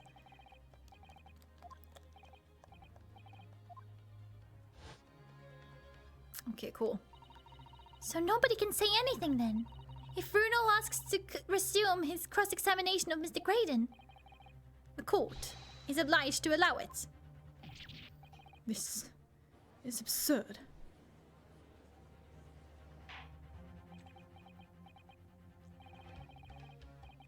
I would remind those present that this is my courtroom. I concur that the defense is entirely within its rights to request the continuation of the cross-examination. However, I will not permit an unremitting protraction of these proceedings. Therefore, I have decided to afford the defense one final opportunity in concluding the cross-examination. Oh boy. Counsel, you must choose but one statement from the witness's testimony, and but one piece of evidence to present in support of your argument against it. A single chance to present evidence. If, following that, the situation remains unchanged, I shall move to adjudication. Is that clear, counsels? You will not press the witness any further. My lord. Yes, my lord. A single statement and a single piece of evidence. Most generous. Well then, Mr. Naruhodo, it's high time I fell in a dead faint. I leave this in your capable hands. Yes, that's exactly what I wanted. Yes! Yes! Let's go! Woo! Mr. Sholmes!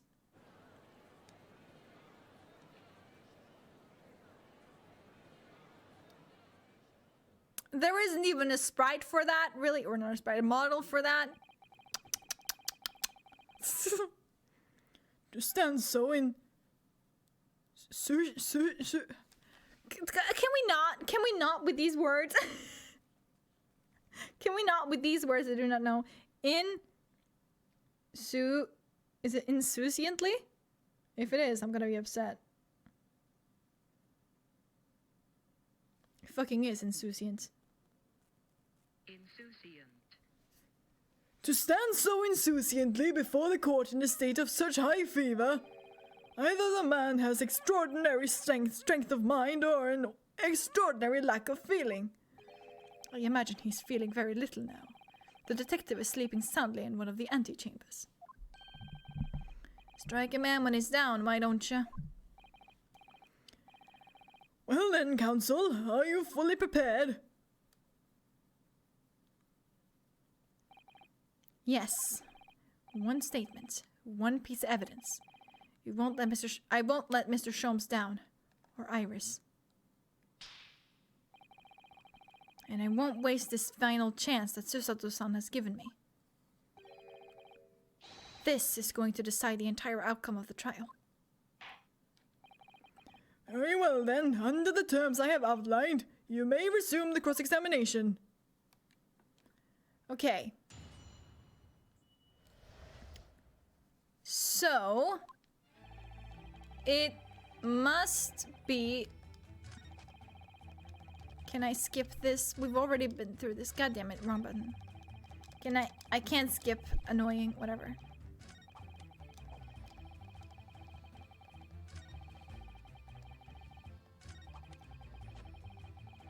It must be this, right? I'm gonna save just in case.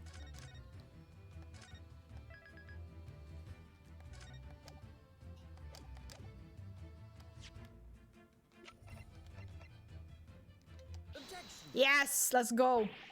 What on earth is that eccentric contraption, counsel? Oh, it's my cat flapper mat, my lord. It makes a way for cats to get in and out of a room. You can cut through any door you can think of, and make a new little door in the middle of it. That's right, my lord. It's a device for creating so-called cat flaps. Small doors for cats to come and go as they please without their owners having to open the... I'm sure we can all work that out for ourselves. But that cat lover's contrivance has no possible relevance to this case. Really? Of course it doesn't. To start with, there was no cat flap in the pawnbroker's store. Not being a keeper of cats myself, I'm afraid I failed to see what this has to do with the matter at hand. Perhaps it would help if I described its function in another way then.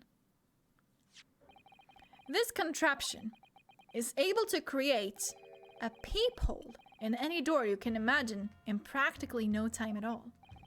I beg your pardon? A peephole, you say? 2 nights ago, we arrived at the scene only minutes after the murder of Mr. Windybank had taken place. That's right. According to the paperwork at the yard, it was you, your Japanese assistant, and Sholmes. Yes, the 3 of us were together, and it's recently come to my attention that my assistant made use of this device at the time.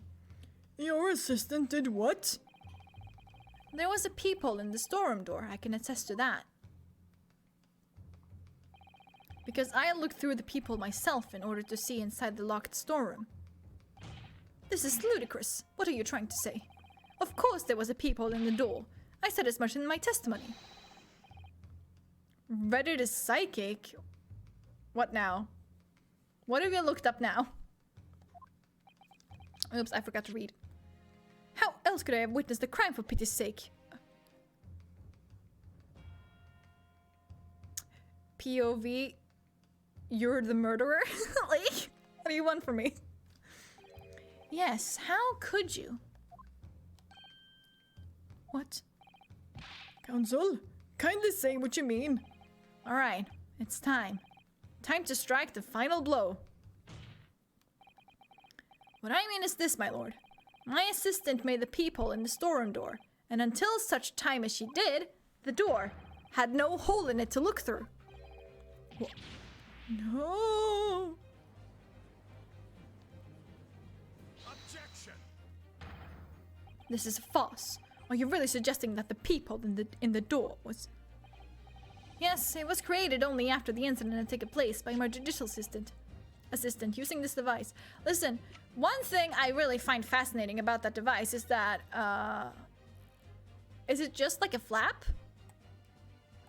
Because I could swear that it had like a little like knob on it too.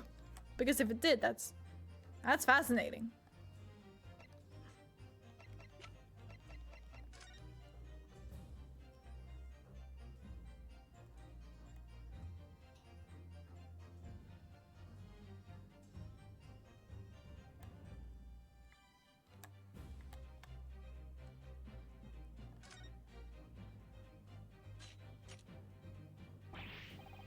Oh, those vicious teeth look like they could rip through almost anything. They're good, aren't they?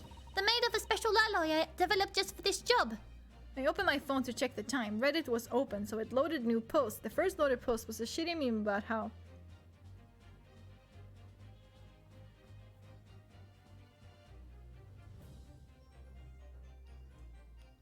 AWS? US East servers were down, and our game has servers in the US East region. Huh. The cutter rotates 10 times per second, so it can get through any kind of door in no time at all. And what are the 2 parts at the top there? Those are for attaching hinges to the section of the door that gets cut out. Right, of course. Nothing can match this machine for power. It can make mincemeat of even the toughest of doors. It sounds so charming and friendly when you say what it's for, but it feels like the reality of the cat Floppomat is that it's a grim weapon of door destruction. Pagahai is so adorable. There is nothing I wouldn't do for him, even developing deadly weapons. that's amazing.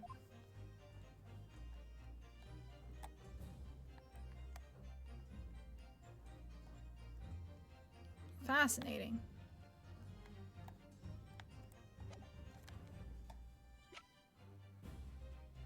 Also, it definitely had a knob on the flap. Yeah, exactly.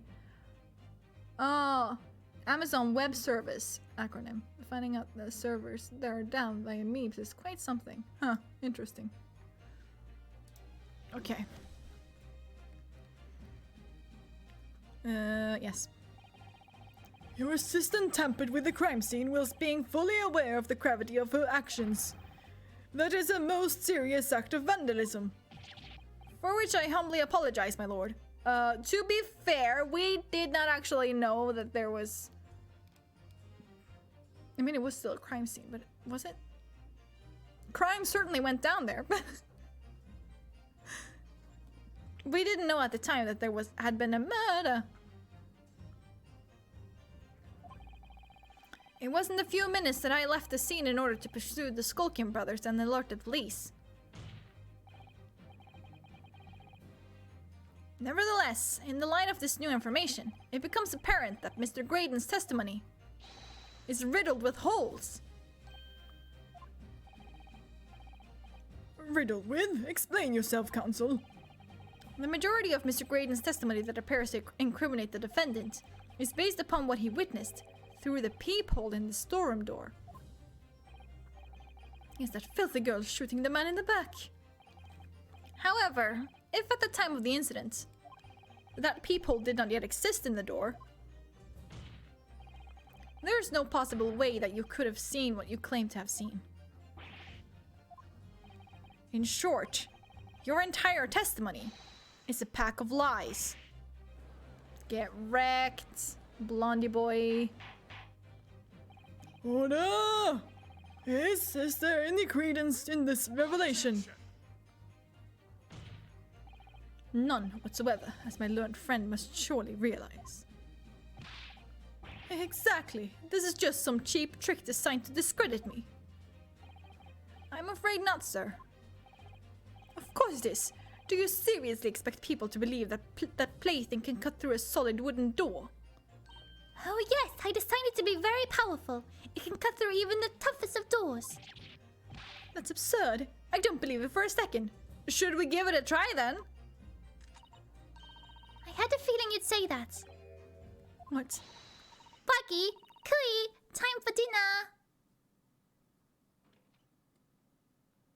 She did not. Thank you. Well? Best character.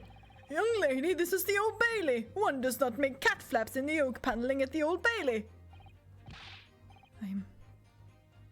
When did you do that? We just got it back.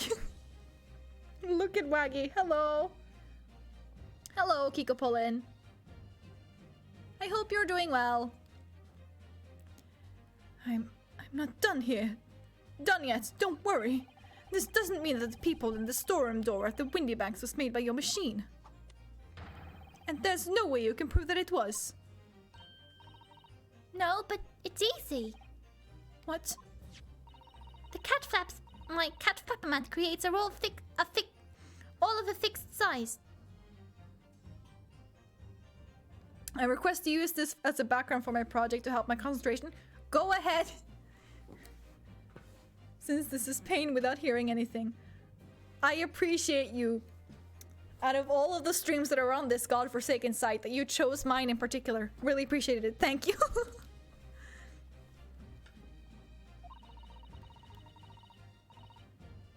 I wish you good luck on your project.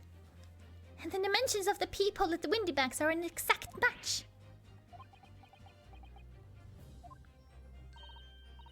Old Silk is lost for words. Excellent work, Iris. Thank you. And now it's my learned student friend's turn to be lost for words, I feel.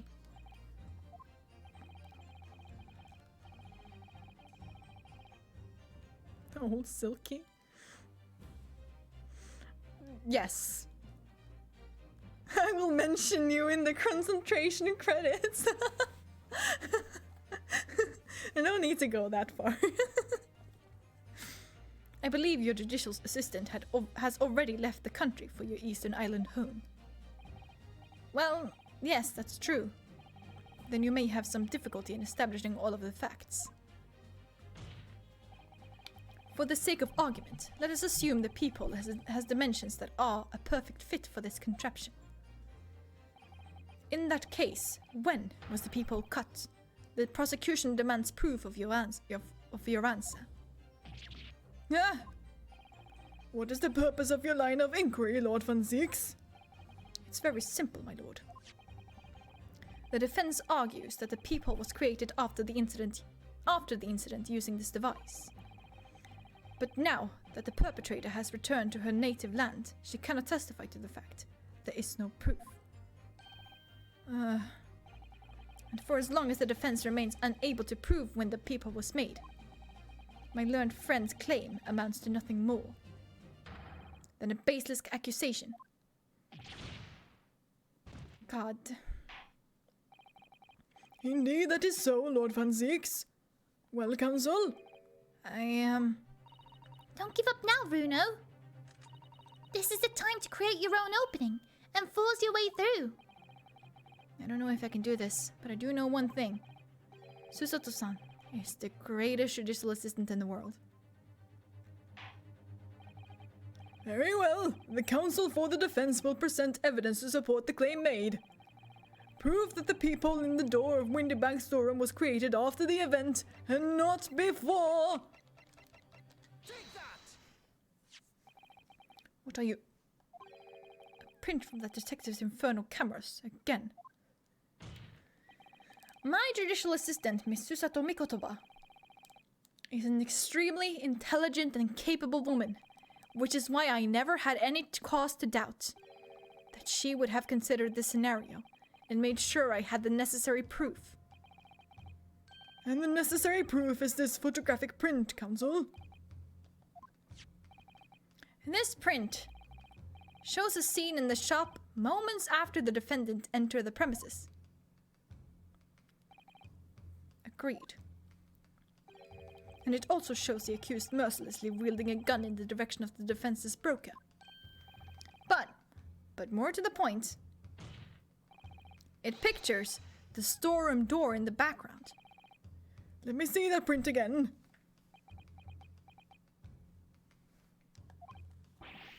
I don't believe it.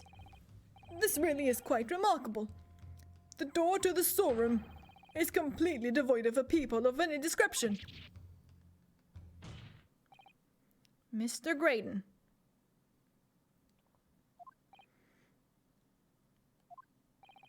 You couldn't possibly have witnessed the crime as you claim to have done.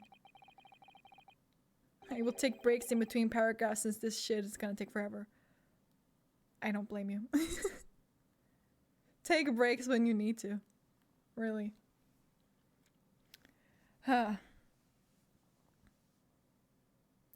As someone who is autistic, I'm literally not able to like focus on some things like that for a long period of time. I just get like distracted and I grow tired of it. It's a whole mess. Because at the time it happened, there was no peephole in the door. In other words, your testimony sucks!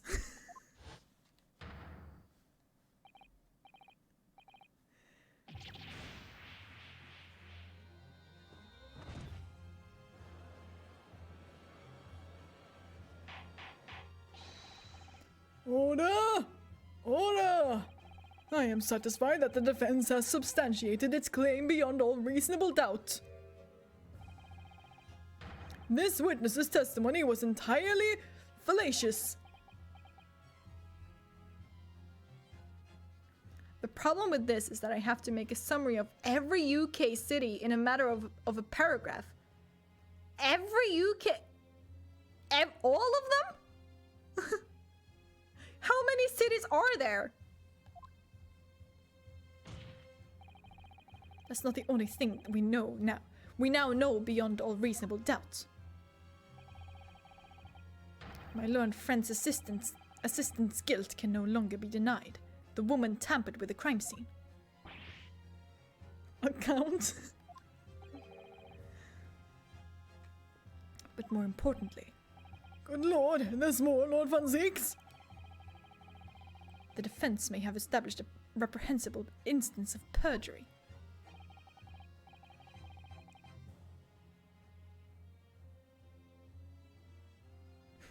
I love the Pomodoro method. 25 minutes study, 5 minutes break. Although I keep inverting it and doing 5 minutes studying and 25-minute break. God, it sounds like me.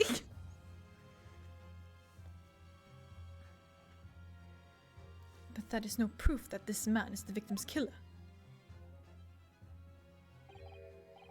Yes, that's right. What?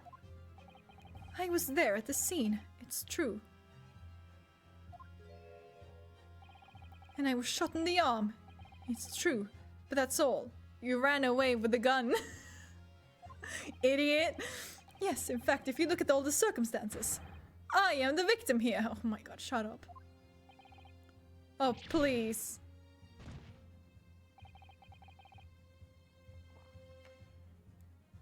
And of course, you do not start until the very last minute. God, stop. But they're right, as it stands now, I don't have any definitive proof that he is the culprit. Still, he can't worm his way out of it now. Iris? You know what they say? There are 70 UK cities, including Northern Ireland. Huh. Only 70. I would have expected there to be more. Not gonna lie. There's no point locking the cat's door after the cat is bolted. What classifies as a city?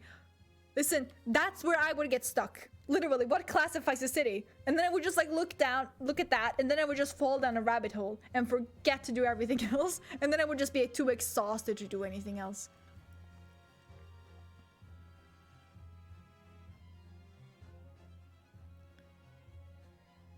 Source, I once wrote a story that was happening in Seattle for some reason, and I was literally like doing research on how fast the fucking Seattle needle or whatever it's called spins. I did not need that at all, but that's what I wasted my time on.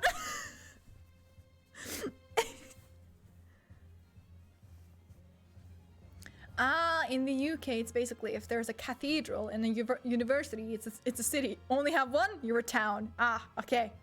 Makes sense. And then 3 days later, you know the complete history of the Icelandic Vikings and yet have no clue what is a city. God, stop. Henceforth, why Bethesda, Wales is a village, since it has none. Queensferry has the cathedral, so it's a town.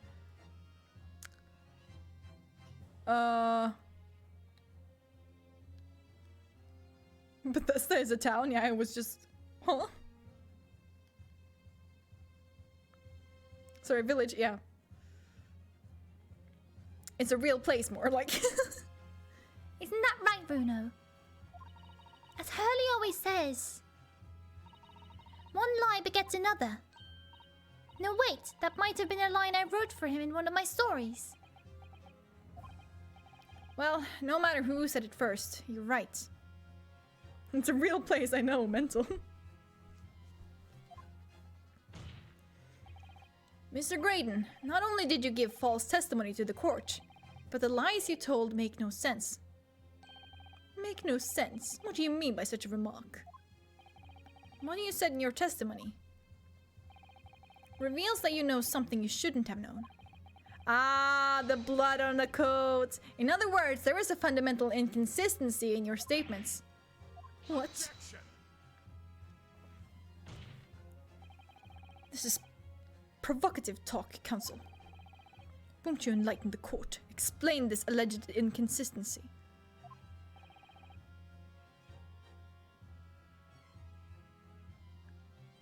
Oh, a small hobby. That's cool. That's cool. I love it when you're like just like so focused on such like, I guess like niche things like this. Iris was right. One lie begets another. The inconsistency is revealed by the lies in the witnesses' statements. They show that Mr. Graydon had knowledge of something he shouldn't have known anything about, namely, the bloodstains on the coat. Boom. Mic drop. Even though mics don't exist yet. I've done this on plane crashes and historical events in Wales. Interesting. So it seems like it, revolves around the UK. Is Wales a part of UK? I believe it is. Like, yeah, right? Because it's like Ireland and Scotland are like not part of the UK. God, it's old. It's so confusing. It's not really, but it is confusing.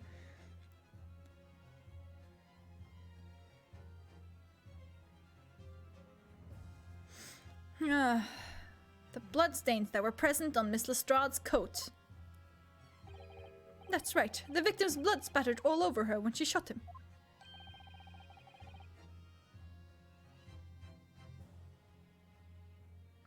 Scotland doesn't want to be part of the UK anymore. I don't... None of us do.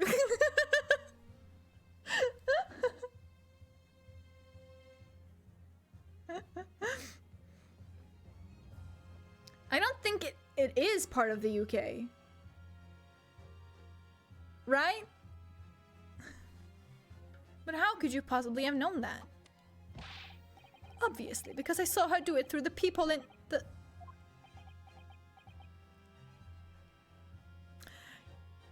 Yeah, I'm just gonna let that sink into your little head for a little while. Yeah. It is still a part of the UK. Okay, I wasn't sure. Thank you for clarifying. The point is not that you lied in your testimony, Mr. Graydon. It's the nature of the lie you concocted that is so revealing. You're not making any sense. No, that will be you, idiot. Then let me ask you a simple question. How is it, Mr. Graydon, that you knew of the existence of the peephole in the storeroom door? What? Well, obviously, Has the cat got your tongue, witness? The peephole in the door was made after the incident occurred, and once I returned to the shop having failed to catch the two burglars, Scotland Yard's investigators arrived immediately.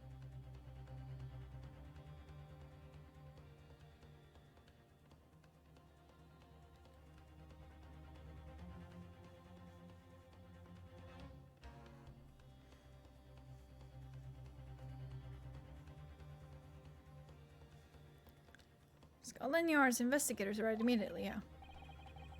Waggy give Eggy back his tongue. Since that time, the police have been at Windybanks constantly carrying out their investigation.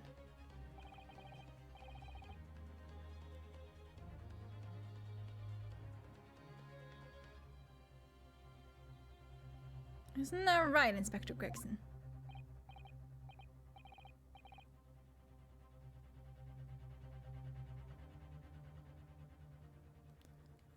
Well, yes, of course, this place is chock full of pawn articles that my lads have to thoroughly examine them all. So I gave them order to have officers working around the clock in shifts till we got through it all. And consequently, there is no way that you, Mr. Graydon, could have gained access to the shop. Therefore, you should have known nothing about the people in the storeroom door. So the fact that its existence forms the basis of your testimony is completely inexplicable. Objection. And yet, the fact remains that Mr. Graydon did maintain that he witnessed the crime take place through the people in the door.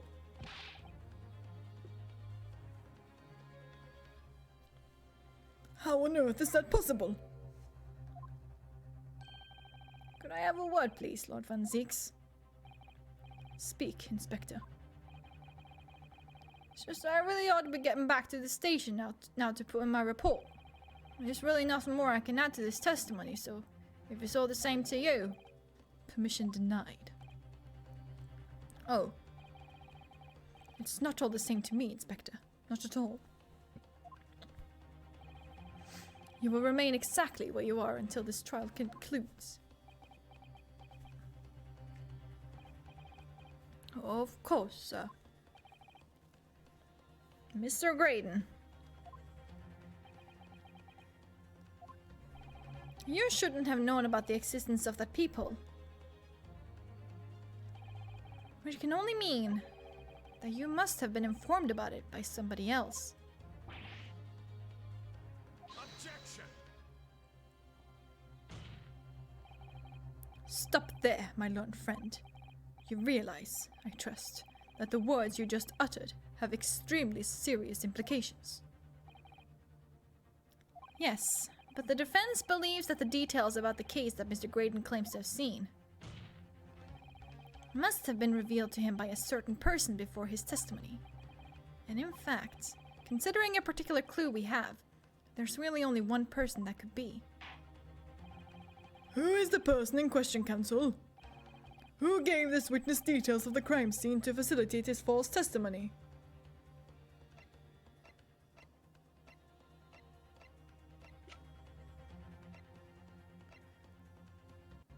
Who indeed?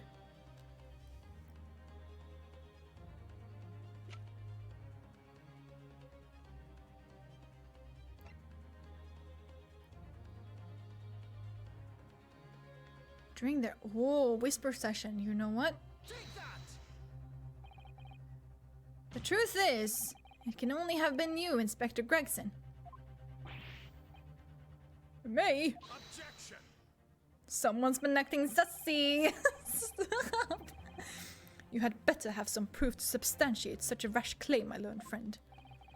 Consider the fact that we have only been aware of Mr. Ashley Graydon's identity for the last few hours. We learned of it only during the course of the trial today. Indeed, preparations for his testimony were made with great urgency during our hour-long recess. While the police executed the subpoena and brought the man here from the communication station. And until that time, Mr. Graydon would have had no idea. No inkling that he would suddenly be required to appear in court. Are you suggesting that until such time as he was summoned? Yes, my lord. Until then, it's reasonable to assume he knew nothing of the people. It was only once Mr. Graydon was in the stand that he realized his position. That he would have to defend himself against the accusation that he was the third intruder. He was suggesting to the court that it was while this trial was in progression that he received the information, so that he could commit perjury in order to save his skin. Exactly. And the only person with knowledge of the investigation that he had any contact with is you, Inspector Gregson. This is a blooming outrage. Why would I be giving away details of our investigations to this fella, eh? I was summoned to his lordship's chambers during the recess in any case. You've forgotten that.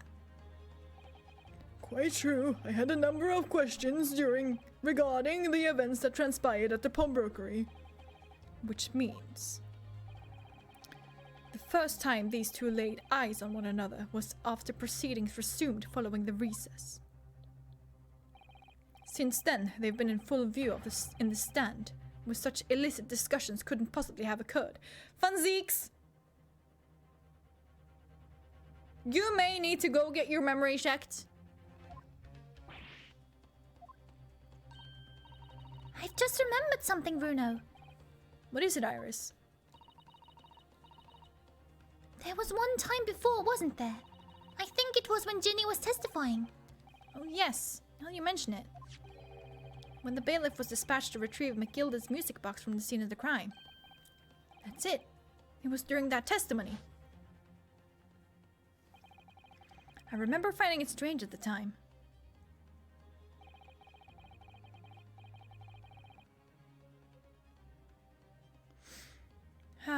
Mr. Graydon and the inspector seem to be having some kind of secret discussion.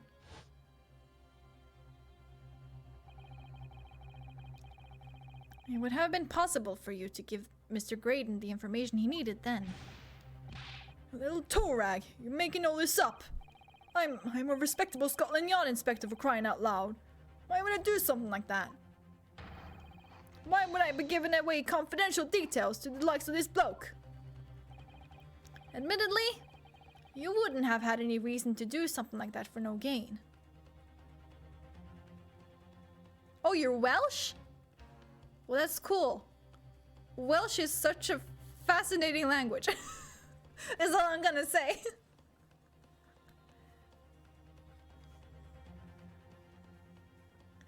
Huh. Anyways, good night. Thank you so much for being here. Really appreciate it.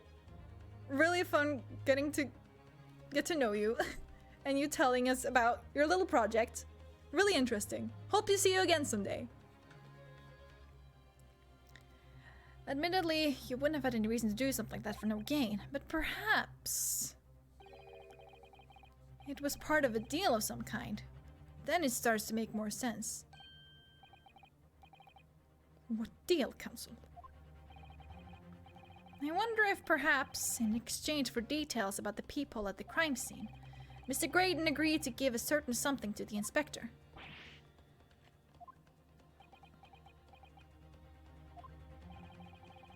I'm sure I need not remind the inspector that if found to be true, striking a deal of any kind with a witness would be considered a gross case of malfeasance. Well, why? Objection. It's becoming clear that jumping in with accusations in this is this Nipponese student's specialty. I don't do that. But with the stakes so high, the prosecution is not prepared to listen to baseless charges. It is incumbent on the defense now to present evidence in support of this diabolical claim. Evidence? Just what are you proposing that the inspector demanded of this witness in return? The court must see proof of this alleged deal. If Inspector Gregson really did strike a deal with Mr. Graydon, then logically, there's only one thing he could have asked for. That must be it. Bruno, do you think it could be The second disc! Yes, it's the missing link that would join all the dots together in this puzzle. I must press you for an answer now, Counsel. What evidence explains the nature of the alleged deal that Inspector Gregson made with the witness?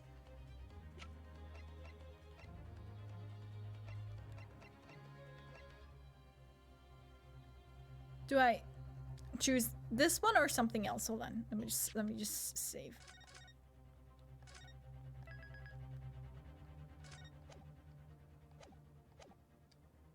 Take that! Okay. Inspector Gregson. Besides this murder, is it not true that you've been working on another very important case? Well, you're getting on now, Sunshine. The music box was literally getting delivered to the courthouse as they were speaking, so it couldn't have been that. The only thing that Eggs Benedict would have had is the disc. Is it possible that this other top secret case is what's alluded to in this newspaper article here? The classified secrets being leaked overseas from the Ministry of Justice. I can't tell if he is supposed to be holding the newspaper or if he's just holding like a bunch of papers in his hands.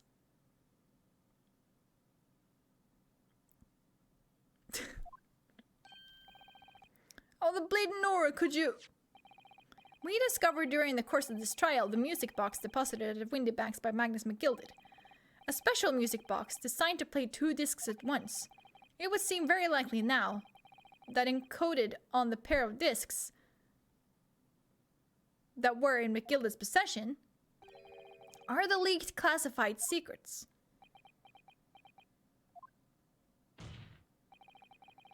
So I put it to you, Inspector, that in order to recover the second of the discs containing those secrets, you covertly made a deal with Mr. Graydon in which you exchanged the disc for details of the case. You little...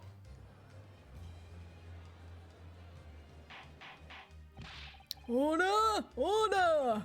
On the day of the incident, when we met you at Windybanks, you said this. I'll be taking that wherever it is of McGilded's down to the yard, thank you very much. So hand it over. No! Don't give it to him! It's mine, that is, mine! Sorry, miss. Anything belonging to McGilded has to be taken in as evidence now. Scotland Yard already knew at the time, isn't that right? That Magnus McGilded was involved in the stealing of government secrets. My orders were, recover the medium used to convey the secrets leaked from the ministry, and do it on the QT. Strictly hush hush. And that explains why, when I presented this disc as evidence to the court, you objected so heavily, I presume. Because you knew that it contained highly confidential information. I mean, not likely. I mean, I wasn't sure of it myself. I realized it was a possibility, that's all. Inspector? Surely you're not saying that in order to acquire the second of these music box discs, you did indeed reveal confidential details of the crime scene to the witness? To aid and abet this man in giving false testimony? There's no other way that Mr. Graydon could have known of the existence of the people. It's the only explanation. A deal was struck between these two men.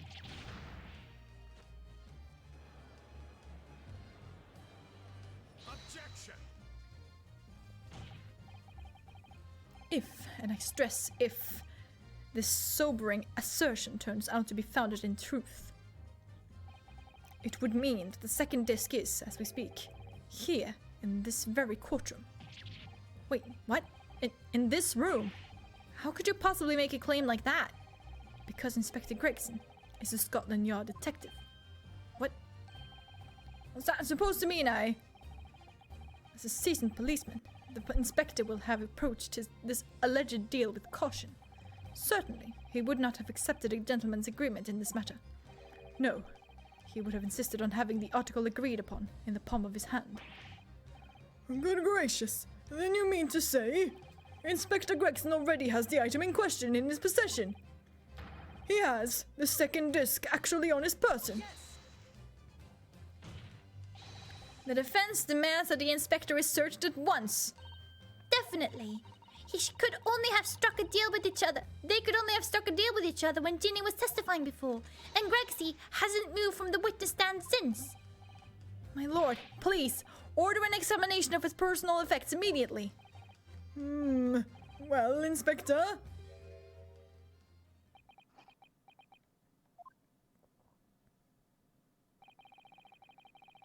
This young lad wants to tone down his imagination. He's insulted me and my profession quite enough.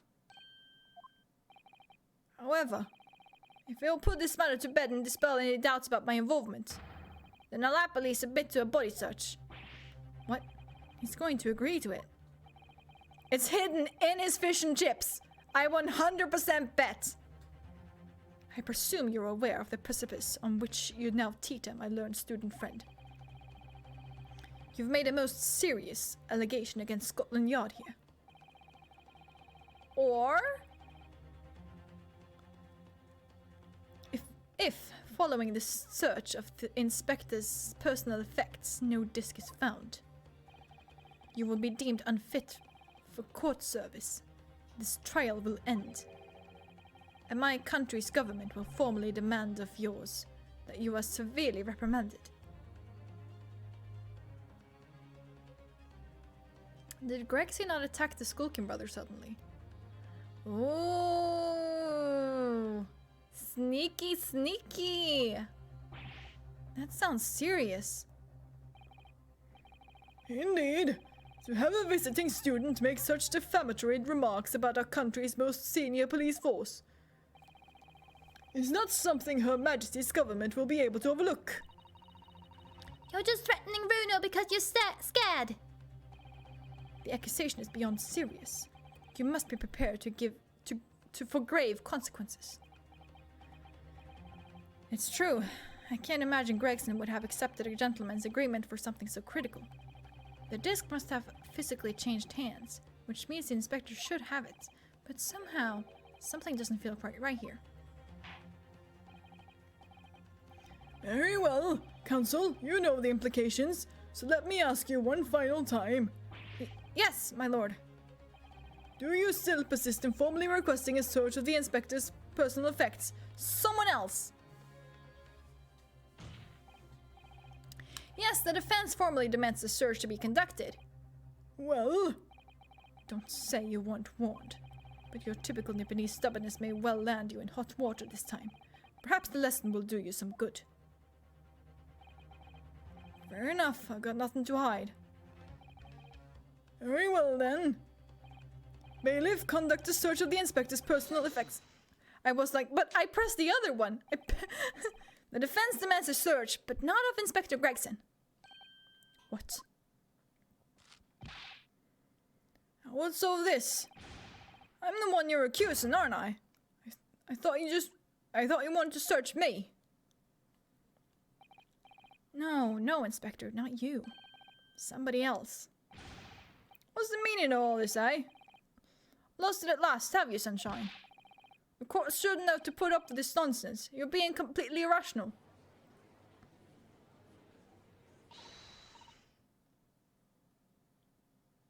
Be quiet, all of you. Whomst? Ah. Bruno's doing what you all told him to do, and having the courage of his convictions. So you should respect that and listen to what he has to say in good faith. Because that's the British way.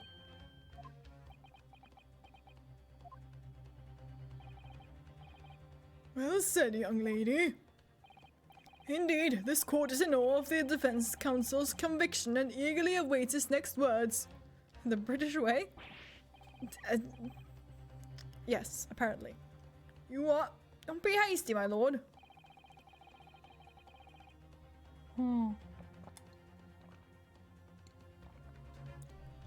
If I'm not mistaken about the things I've seen in court today, I'm fairly sure that I know who has the disc at the moment.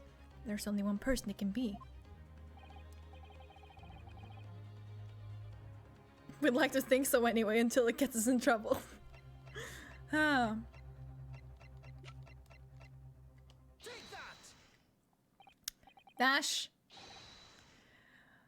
Of my lord, Mr. Nash Skulkin. Well, I never. Me? Him? Very well then, bailiff.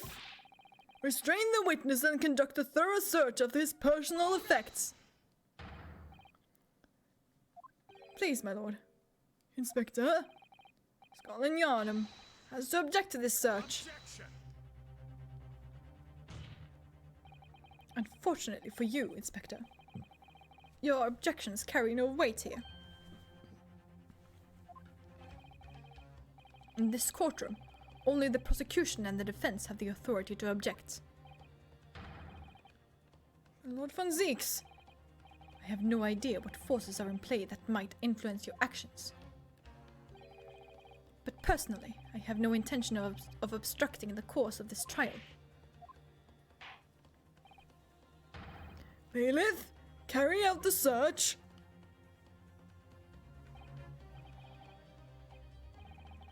Hold on, Mo. I don't know nothing. Nothing about no disc. Cut it out! Here, my lord. In the witness's pocket. I found this. Good lord, that's... Another music box disc. I don't know nothing about it. Nothing.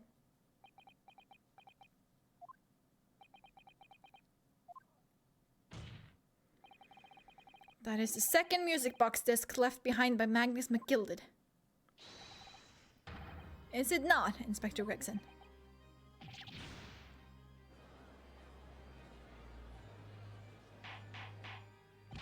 Order! Mr. Skulkin, what have you to say for yourself? Gordon Bennett. I mean, just Gordon Flamin' Bennett. I swear I didn't know nothing about that disc. Honest to God. Counsel, would you please explain what exactly is going on here? The alleged deal that was struck was between this witness and this detective, no? Without question, my lord. Then, for pity's sake, Why on earth was this man in possession of the disc that the inspector traded for information? Inspector Gregson is a shrewd, calculating man who rarely loses his composure. But at one particular point in this trial, he exhibited some unusual behavior for a brief moment. I don't recall. What unusual behavior? It was, yes, during my cross-examination of Mr. Graydon. Tell me, Mr. Graydon, when you left the pawnbrokery that night, was it by chance with the second disc in your jacket pocket? I admit to nothing of the sort. While Mr. Graydon answered my questions, the inspector appeared to have grabbed Nash Skulkin by his coat and was shaking him violently. Yeah, you did know. Thought me noggin was gonna fall clean off, I did. I was wishing I'd been born as me brother, I was. And what exactly happened to make the detective attack you like that? I ain't got a clue. It just suddenly turned and grabbed me whistle like that and started shaking me. Why in the places didn't you mention the third gun when we got you down to the station? That's what you said. Yelled it right in my ear, all he did. Me head's still throbbing now. The way the detective behaved then was extremely out of character. But looking back now, it must have been then that he hid it. That was the opportunity Inspector Gregson created for himself in order to hide the disc. Well, bless my wig, he hid it. Yeah. But I'm afraid I fail to comprehend the motive here.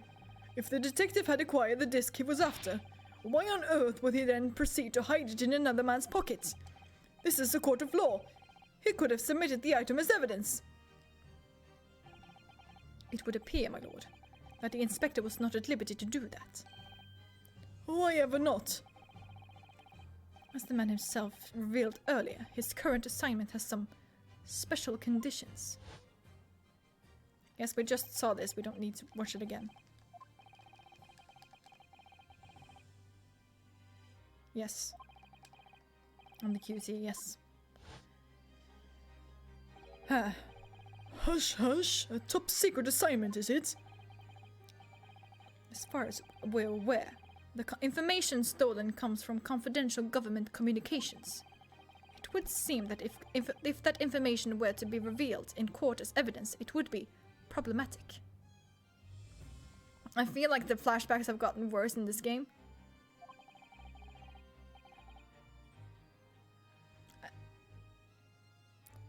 I think so.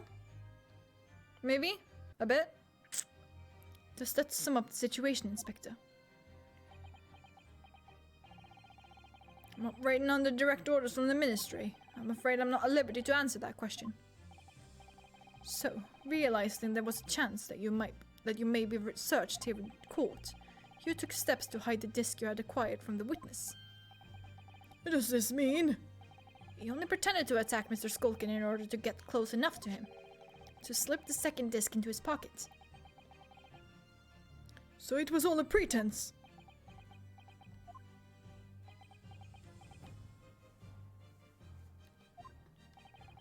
Well now, Inspector Gregson, and you, Mr. Graydon, are you prepared to admit to this accusation made against you of this alleged deal? Should have hidden it in his fish and chips, to be honest.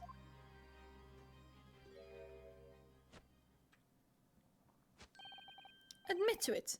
Yours truly, please. Mr. Graydon! Clearly our Eastern visitor has an uncommonly active imagination. However, there's no proof that I passed that disc to the inspector. But then, how do you explain the reason why you knew about the peephole? I am under no obligation to explain. What? Yes, I lied in my testimony. That I admit.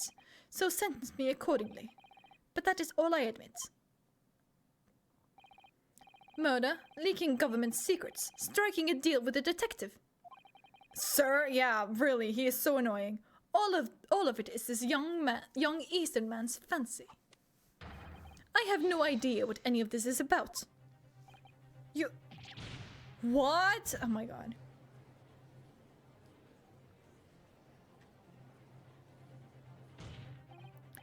Well, what about you then, Inspector Gregson? Do you admit to making a deal with Mr. Graydon in order to acquire the disc? Ladies and gents of the jury, as a Scotland Yard inspector, I will declare this and nothing more. I am acting in the best interest of the country. Whatever I've done has been in the name of justice. So, as members of the public of this fine country, I'd like to think that justice will be our guiding light when you're making your decisions.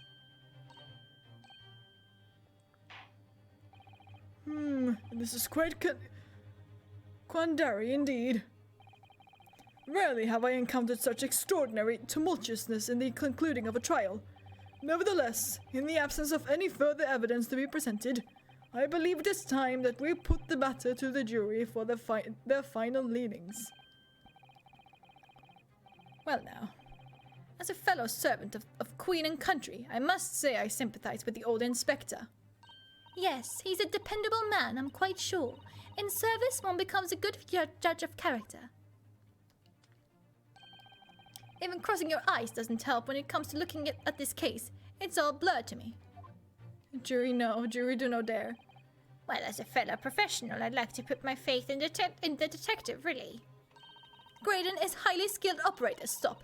Currently in presence of idols, stop. Detective has very much trust in eyes. More than this, I cannot say. I don't believe it. These 6 jurors they're going to believe Gregson. If they declare their decision now. Is Jenny going to be found guilty? If I don't manage to produce some definitive evidence right now, then we're going to lose.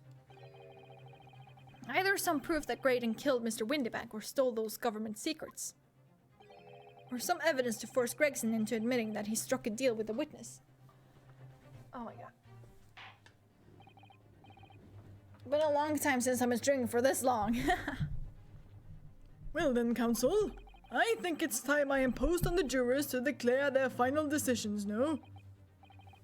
That is, unless you have some compelling evidence you have thus far not presented to the court.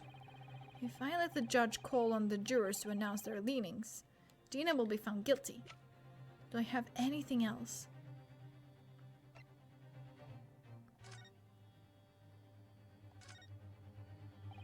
This is the bullet that was fired from the Skulking brothers' gun on the night of the incident.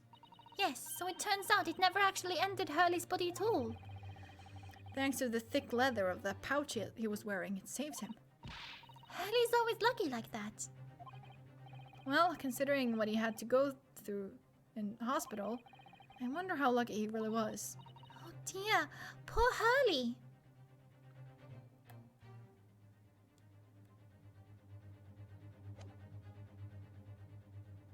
The only thing left to do is play the 2 discs. I mean, I guess so. Huh.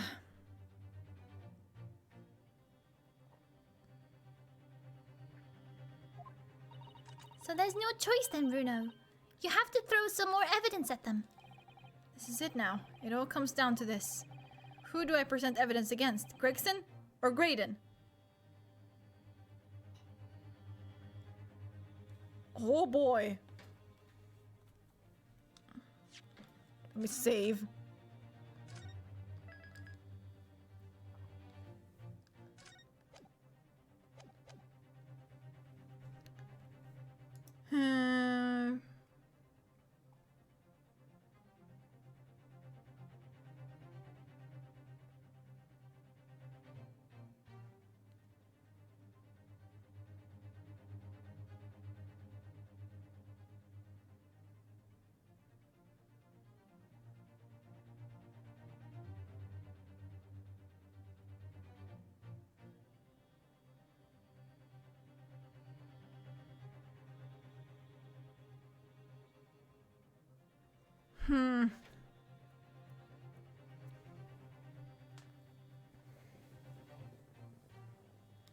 Oh god.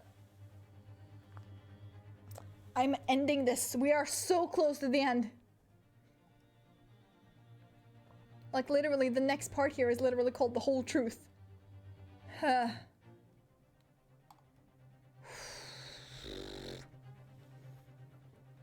We got this. We got this, we got this.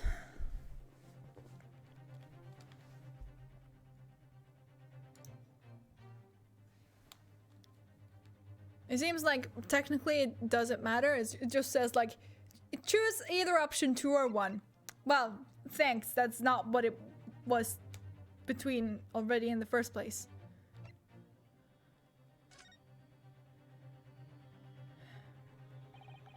Inspector Gregson, there is one final piece of evidence I would like you to see.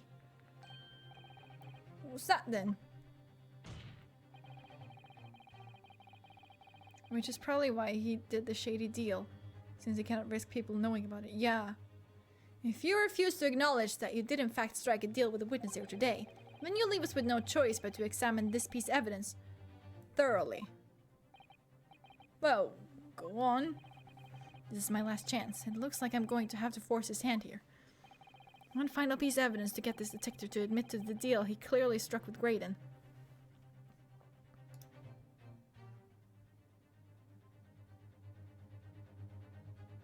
Ah, okay. So it's pretty much like the same no matter what. Take that! Is that Mr. McGilded's peculiar music box, Counsel? Yes, with the disc already in place, ready to play. I think perhaps now would be a good time to listen to the sound produced by the music box again. Only this time, with the second disc we've just discovered set in place as well. Goodness, this disc, Counsel. No, wait, I can't let you do that.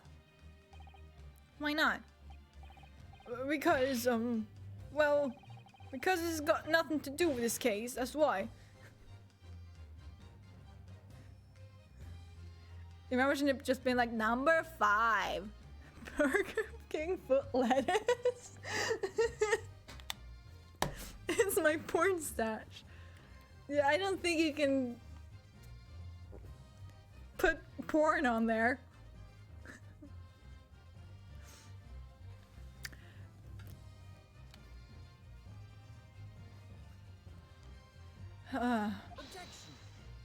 Morse code porn. How?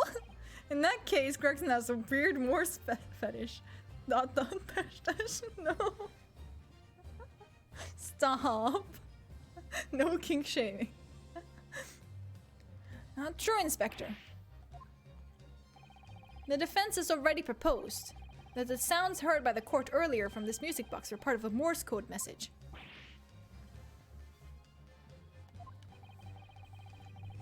We know that Morse code comprises of 2 distinct tones. Put your dash in my dot. I'd rather not. With anyone. I'm very immature. I can tell. The defense believes that the second disc contains the second tone needed to complete the message. And now we have a chance to confirm that theory. Crying out loud, Sunshine. We're talking about state secrets here. If you go letting the whole courtroom hear confidential information like that, it's treason. And do you admit the charge? That in order to protect those state secrets, you engage in unlawful dealings with the witness? You're mad. If you let that secret information out into the public domain, you'll be making an enemy of the entire British government, you idiot. Let's not forget, Inspector, that you, a Scotland Yard officer, leaked confidential case details to a witness. That you continue to lie to the court, and all because, by fair means or foul, you're determined to do your duty. Well, by fair means or foul, I'm prepared to do mine. Don't you dare.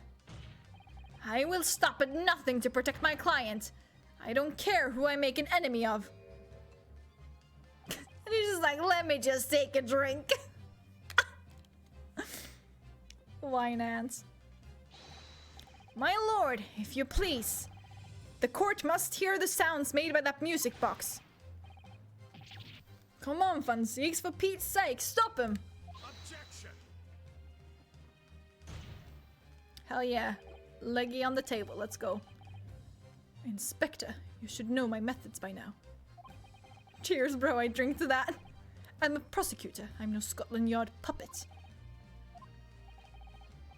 In this courtroom, my duty is to the law, so let me propose a toast to uncovering the truth by fair means of foul.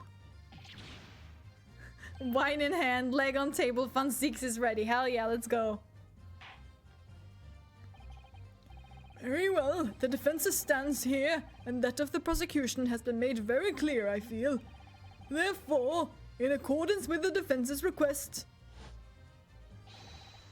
the court will now listen as this music box is set in operation once more. This time, with the second disc in place and both discs playing simultaneously. But how do you figure out where to start from? That's still an issue. They don't magically line up.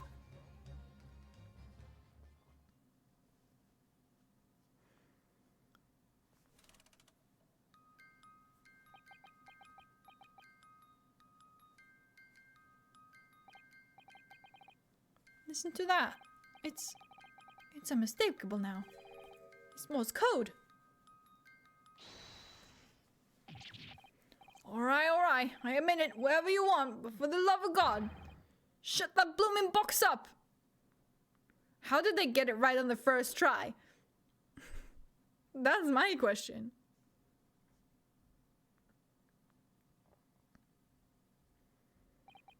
Let me ask you again then, Inspector Gregson. I feel like I just kind of want to imagine that there were like several takes before this where they put it in and was like, ah, that's not right. And then move it around, that's not right. Move it, that's not right. Move it, ah, no, that's not right. Move it a bit more and just like, ha! There it is. And that was this take. They've actually been waiting for like 3 minutes or something. Did you, or did you not, strike a deal with the witness next to you in the stand, Mr. Ashley Graydon? Specifically, did you furnish the witness with confidential case details in exchange for this music box disc? Did you reveal the existence of the peephole in the pawnbroker's storeroom, Inspector? Storeroom door. I did. Stop. What are you doing, man? So exactly like the young Eastern lawyer said, when the trial resumed after the recess, and we were stood here in the stand together, that's when he approached me with the deal. Shut up, you imbecile. Shut up! Psst, you there. You're the detective who turned up at the pawnbrokery the other day, aren't you? I may have something you're looking for, Inspector. With me at this very moment. So how about a trade? I suggest you accept. Or information that may make certain individuals uncomfortable will soon become very public indeed. I couldn't let the information become public knowledge, not under any circumstances. So I accepted the man's proposal and told him details about the case that should have put him in the clear. The peephole in the storeroom door and the bloodstains on the overcoat.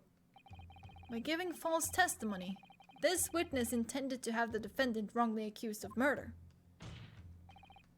Inspector, you knew that. Yet you still revealed those details to facilitate the witness's perjury. I did. Well, then it turned out the peephole had only been made that night after the incident took place. Scotland Yard wasn't aware of that, if I'm perfectly honest. Well, Mr. Graydon, what do you have to say for yourself? There's nothing and no one left for you to hide behind. You struck a deal with the inspector in order to escape conviction of a very serious crime, namely this. You are the third intruder who broke into the pawnbrokery on the night in question. And you perpetrated the murder of the proprietor, Mr. Pop Windybank. You...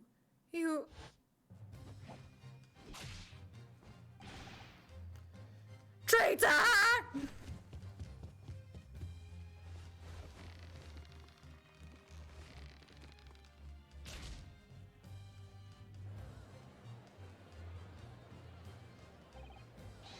Bailiff!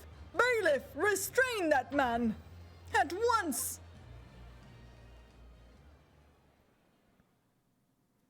Do you remember number 5? Can you please translate that Morse code to us?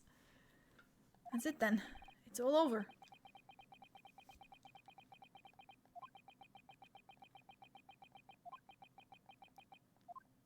You just murdered him.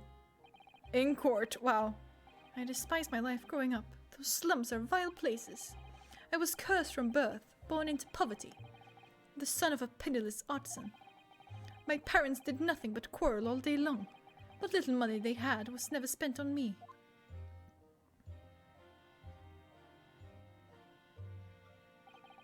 So I set about studying, to better myself, to one day escape from that hellhole. And you eventually became a communications officer. I admire your determination. But then you decided to try to sell government secrets. Why?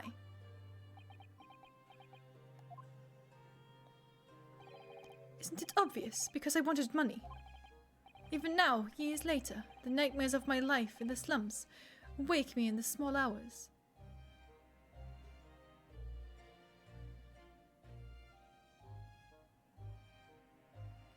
Okay, so looking it up, it's not apparent on the sprite in game, but IRL music discs have a big empty space where it starts and ends.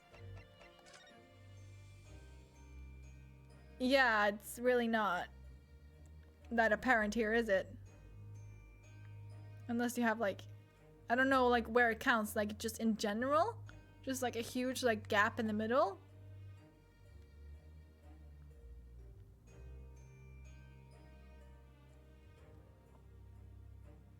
It's quite easy to see in this video. Okay, I'll look into it later. I wanted to drown them out with more money than anyone who lived in that squalor could ever imagine. Then one day I met him. Mr. Magnus McGilded.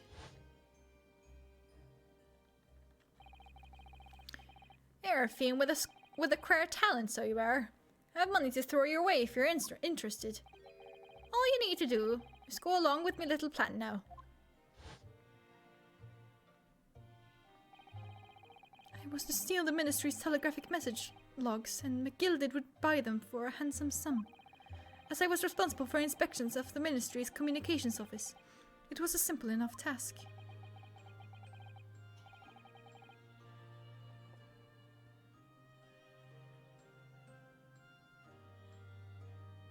Like the gap is about 6 to 9 of those circles on the edge. And it goes all the way to the middle. Oh, okay, I see. The lure of the devil's offerings. How easy it is to succumb. But you must surely have realized the seriousness of the crime you were committing. For that reason, I took great lengths to ensure that my actions were untraceable. By using the music box. My father was a brickmaker, though my mother divorced him when I was still a child. Yes, Mr. Mason Milverton. That's right. He was very skilled with his hands. He'd once been a music box maker's apprentice. I imagined his skills would be sufficient to create a machine that could generate Morse code. So I sought out my father again, to employ his services. It was the first time I'd seen him since I left the slums 10 years earlier.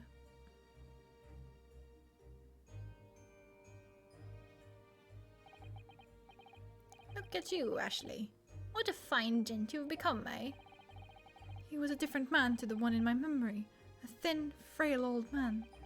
But poverty had never broken him. Never corrupted him like it had me. I was sure that he wouldn't help me if I told him the real reason. So I made up a story. I've got some work for you, Father. I need some music box discs made.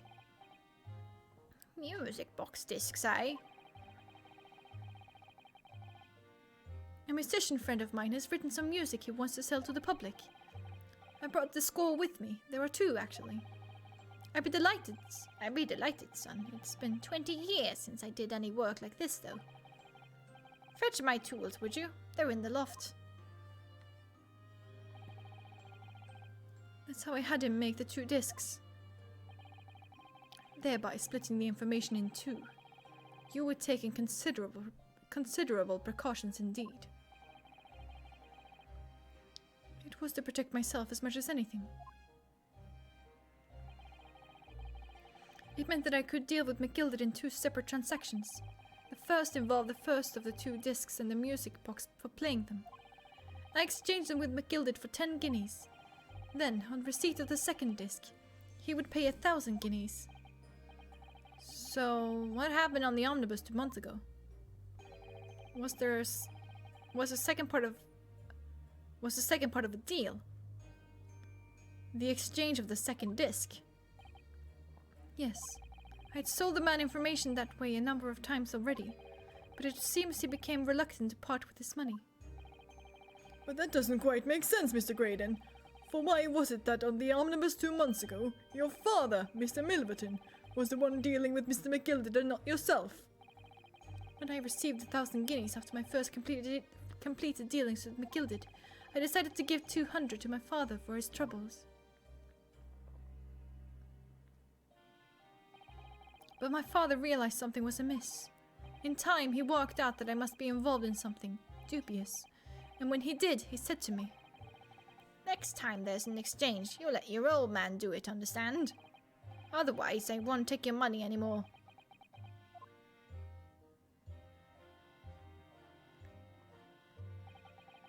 That was my father's way of dealing with it, I suppose.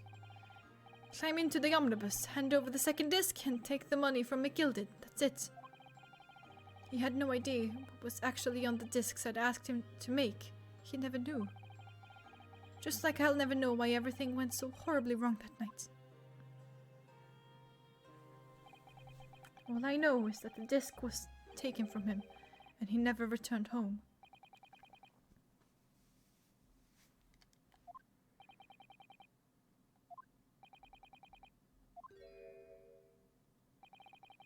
It was only then that I found out what sort of a monster McGilded really was.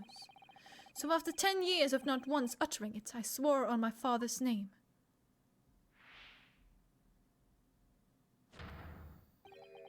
To exact revenge. Revenge? As anyone with even the remotest knowledge of the man will no doubt be able to imagine, McGilded brought all his wealth and influence to bear in the most despicable of ways. To crush any semblance of justice in this trial. The crime scene was tampered with, evidence was fixed, the witnesses were bribed. The trial 2 months ago was a farce from start to finish. My feet had barely touched British soil back then. And I walked into that hornet's nest, completely unaware of the sinister background to it all. I made plenty of money out of my dealings with McGilded by then, so I spared nothing in my arrangements 2 months ago. I knew exactly who to hire. If you're willing to pay the price, there are people in the city willing to do anything you ask. McGilded himself had shown me that. Are you saying that? I think you have the picture now. After he twisted everything to his favor in this courtroom to ensure that he walked free, I took matters into my own hands and delivered the justice that monster deserved. The tragic accident following the trial here 2 months ago was planned and executed by yours truly. McGilded's death that day was caused by this man. Everything is ready, sir, if you'd like to follow me into the courtroom. What's this, officer? 'Tis sooner than I was led to believe.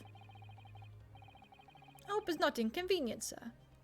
There were some changes to the schedule. Well, I must be making tracks now. 'Tis time for the inspection. They're going to examine the omnibus again, so I'm told.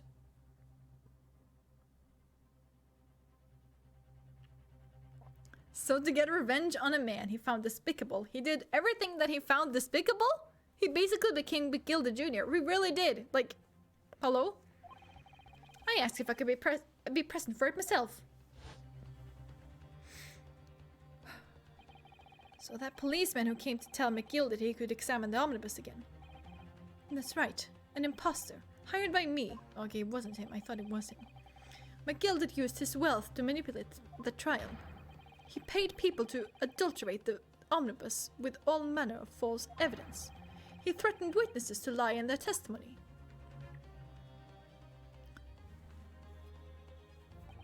So I gave the man a taste of his own medicine. Once the omnibus was doused in paraffin, one of my sham policemen ushered McGilded inside and sent him on a one-way journey to hell.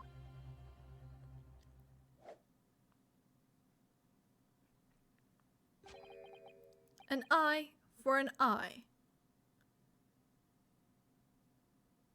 I mean, sure, I guess. And I guess, he did die in a fire, which I assume is pretty painful, but it would still be over relatively quick.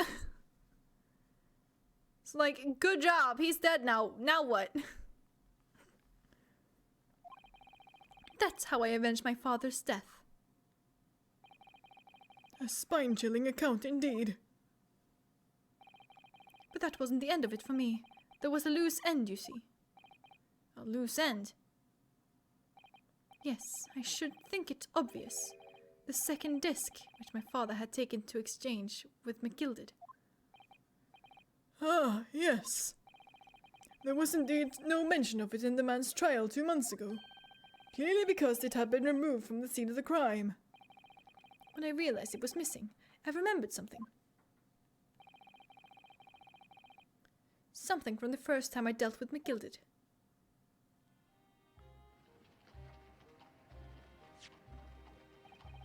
This is the first of the 2 discs. In the music box you need to play them. Well, look at that now. What an ingenious little invention. So then, as promised, 10 guineas for you, young man. What's this? A Windy Band's pawnbrokery. Aye. This is pawnbroker's ticket, so it is.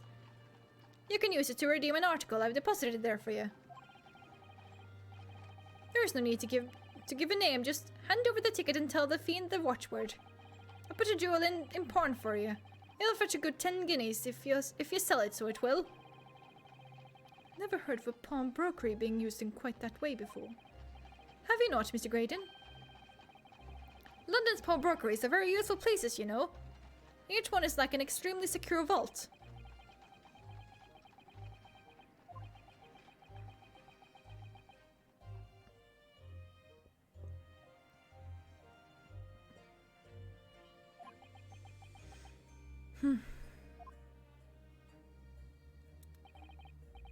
So I knew that if he'd taken steps to hide the disc, it would be in a pawnbrokery somewhere. And that on the night he killed my father, he must have entrusted the ticket to someone. Yes, to Gina. I remember now. That's when we first met you at Windybanks that afternoon 2 days ago. You had a description of Miss Lestrade written down. How did you know who you were looking for? From the trial, that pickpocket's testimony was clearly peculiar. Anyone can see that.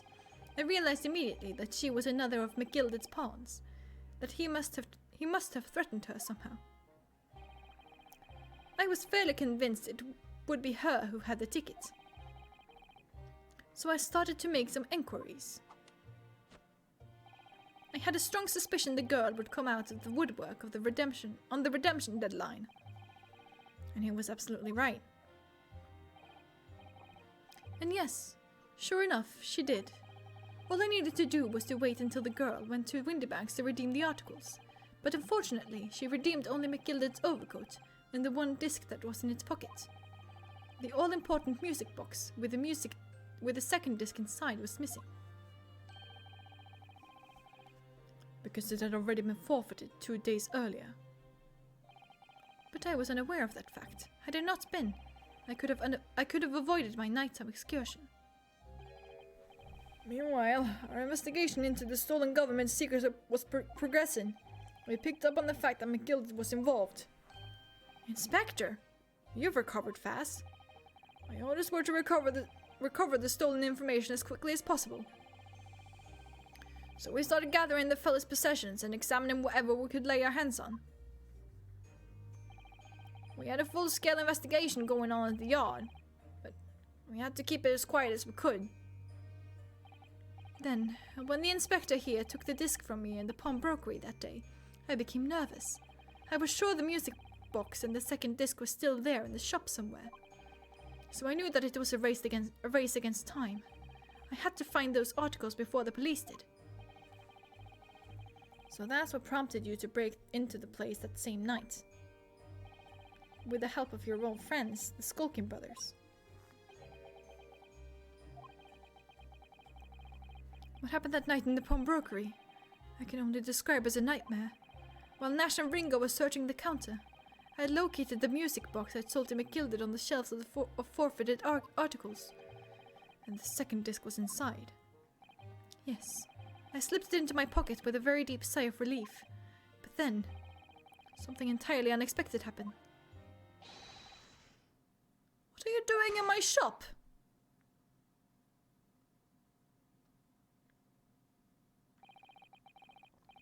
A gunshot rang out in the shop and I felt a sharp pain in my left arm. The broker fired his gun and the bullet pierced your limb. Yes, exactly, but unfortunately, I decided to bring my own gun with me that night, just in case.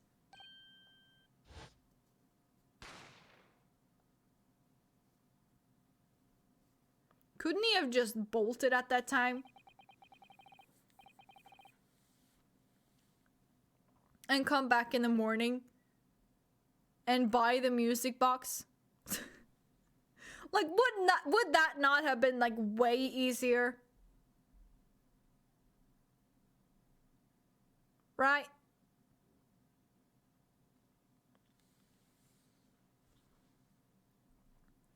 Before I knew what was happening, I'd fired back.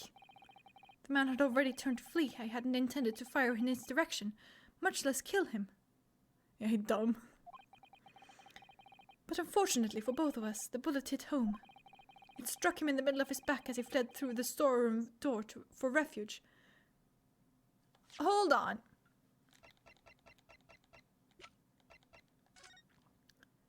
So, he is saying he was like here, right? Because that was where it was. And somehow, wait, where was the blood? Isn't the blood here? Huh? This gets, like, weirder and weirder. Where the hell was he standing? I assume he was, like, here or something. Maybe he was, like, over here for some reason.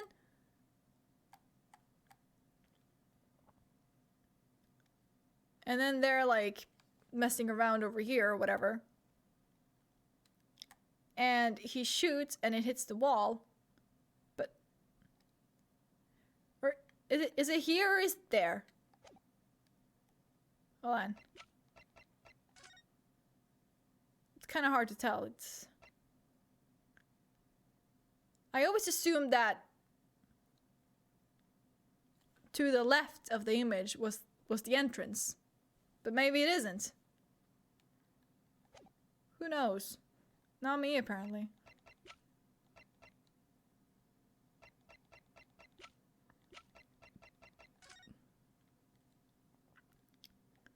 Well, regardless, if he was standing here or here, well, it makes more sense here, I guess, but... Okay, let's go with here. If he was standing here and he was shot at, and it hit the wall, and the calendar, and he shot back, how would he have hit him? Considering they were here, how would he have hit him? In the back, at the angle he did. Not as in, like, the upwards trajectory, but as in, like, it looks like he was hit pretty much, like, straight from behind. But you know, as you're running, he had the opposite side turned towards him. right? He had like the right side turned towards him. So this is just really strange still. It doesn't make sense. Maybe I'm just overthinking it. I probably am.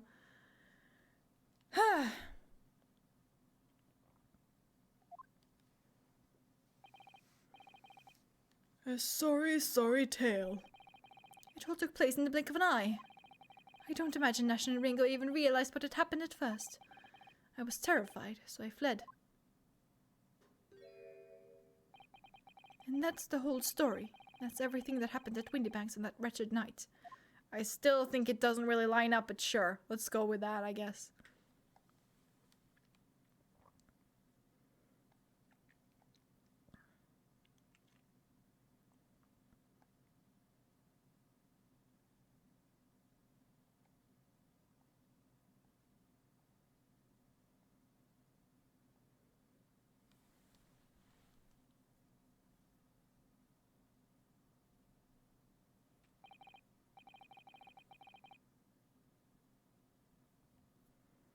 Earlier, you called McGilded a monster. A man who used his wealth and influence to distort the facts and escape justice for the crime of murder. What tragic irony. For what you have done is exactly the same.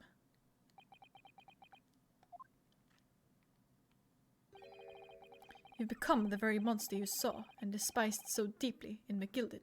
This is exactly what Fleur said earlier. So to get revenge on a man he found despicable, he did everything that he found despicable. He basically became McGilded Jr., yeah.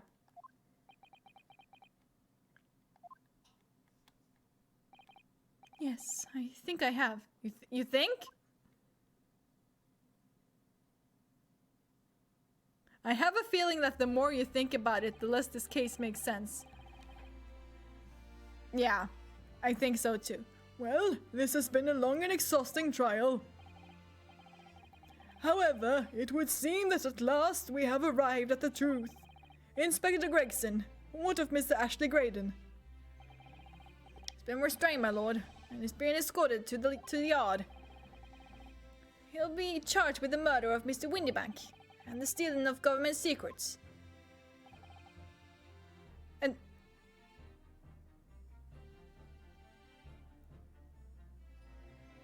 I guess he got someone else to fry McGilded, but not the murder of McCrispy? Yeah, I was like, did he not? But, huh? Whatever. New Inspector, regrettably, you will have to face charges yourself. But he orchestrated it, yeah. Exactly. But, I don't know, it's just... They were like, nah, this man has enough crimes on his back. You can't get jail for hiring a hitman. Yeah. True. Well, now you can anyways. We don't know how it was at this time.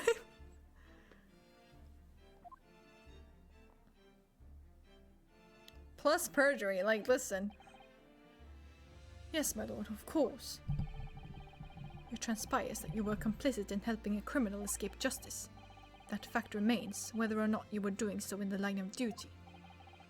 The crime is a serious one, Inspector, and inexcusable. Illegal entry, bribing police. Yeah, this man just has a lot of crimes. And a lot of them he got in like 2 days. Like, wow.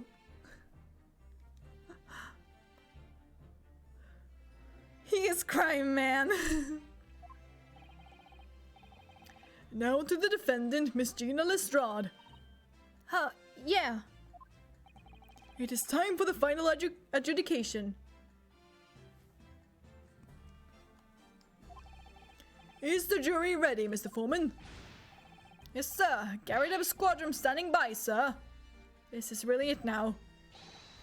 The last push, the final call, the finishing whistle. My men are ready to deliver their verdicts. Thank you, Mr. Foreman. Very well, ladies and gentlemen of the jury. You will now declare your final decisions to the court. Not guilty. Imagine if after all that they still went with guilty. Yeah. Not guilty. Not guilty. Not guilty.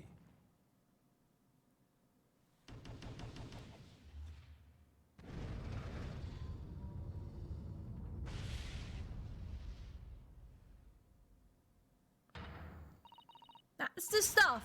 I'm off the hook. Finally, Runo, you finally managed to do it. Sorry, wasn't paying attention. Yeah, guilty. That would be me, to be honest. I'd be like, oh wait, is that not what we're doing right now? Oh shit. Well, I fucked up then. Finally is the word. I really wasn't sure if we'd come out on top of for a while there. Susie was right. You're the best lawyer in the world. Miss Lestrade, I am not finished with you yet. What are you looking at me like that for? Before you start enjoying your freedom, there are certain other crimes to consider, 2 months ago, in my courtroom no less, you gave false testimony, did you not? And in relation to the trial today, not only did you unlawfully enter Windybank's pawnbrokery, you also attempted to abscond with Mr. McGildett's property, it seems. Never done nothing of the sort. Of course not. It's not like you were gleefully wearing McGildett's coat in your cell yesterday or anything. Aww, and just when I was getting excited about throwing a party for Jenny this evening. And turning our attention to the defense. Determining that, when played together, the music box discs contained a message in Morse code was... Well, it was certainly a most unexpected revelation, our counsel. Quite so, my lord. The prosecution was caught entirely off guard. In fact, I think we should applaud my learned friend's courage here today. I propose a toast. To demanding that government secrets be disseminated before the entire courtroom. Huh? Very sorry about that. It was the only way that I could get Inspector Gregson to admit to what he'd done, so... If I may say something on that point, who isn't that? Oh, it's about the sounds produced by the music box before. I do wonder if that was really Morse code at all. Did they not? They didn't. I bet they got the things wrong, didn't they? Yeah. What? What are you saying, madam? Oh, well, it's just that I'm really rather fanatical when it comes to Morse code, you see. So much so that the whole word seems to be covered in dots and dashes to me. In fact... Goodness, madam, an unhealthy level of obsession one feels. But I must say that, in my opinion, the sounds produced by those 2 discs were nothing more than that. A meaningless series of 2 different tones. What? Can that really be true? Listen, you gotta move at least. You gotta move one of them. Line them up. It wasn't Morse code after all. No, I believe it was. You just didn't get the orientation right. My lord, the defense would like to listen to the music box again. Are you up your nut? How many times do I have to tell you? Those discs contain ministerial secrets, Sunshine. This courtroom is not an appropriate forum to discuss the nature of the government communications. We know McGildet conspired to trade national secrets with our enemies, secrets acquired from Mr. Graydon. Now that the man has admitted to his crimes, we have no need to pursue the matter further. But it's really going to bother me. Miss Lestrade! Yeah, my lord. That which you have seen today here in this courtroom has been extremely disturbing. Falsified evidence, intimidation, perjury, a grim catalogue of depravity. An appalling experience to befall any child. Come on, it ain't nothing I don't see most days in the back slums. I beg your pardon? If you're weak, you pay for it. That's just how life goes. Gina. But look, I reckon I've worked something out today. The world ain't fair, but if you want it to change, you gotta start at home. You gotta change how you are yourself. Well, that's a very laudable lesson, I would say. I eagerly look forward to the born-again Miss Lestrade never gracing my courtroom with her presence again. Now, with regard to the murder of Mr. Pop Windybank, proprietor of a pawnbrokery business on Baker Street, I hereby declare the defendant, Miss Gina Lestrade.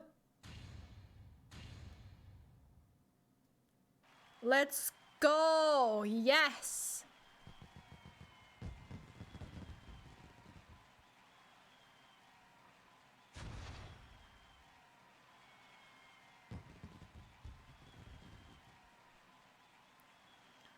Fucking fireworks inside?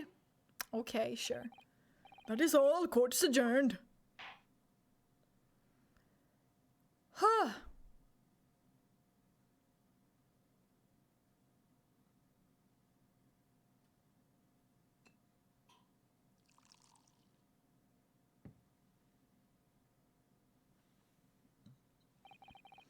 On a personal note, I must say you've surprised me, my far eastern friend. Oh. Despite being a Nipponese, you saw through the pretense to the malice that festered within that Englishman.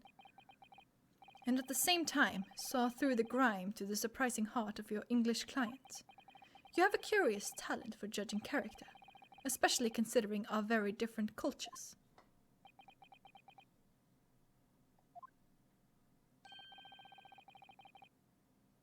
I don't think there's anything curious about it. Whether we're from the Empire of Great Britain or the Empire of Japan, we're all human beings. We're not so very different on the inside.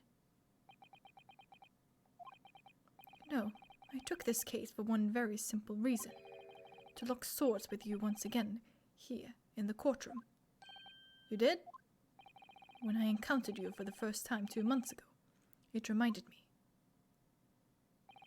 of toasting friendship and trust with another Nipponese, only to find my trust betrayed.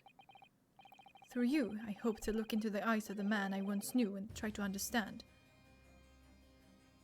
Now who the hell is he talking about?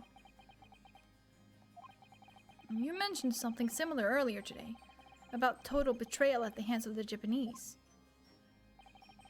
What happened exactly?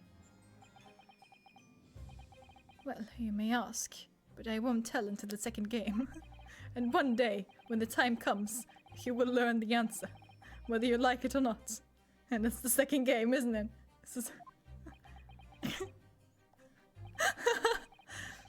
Alright, then I'll wait for that day if I must. Could it be our faithful partner Kazuma? How?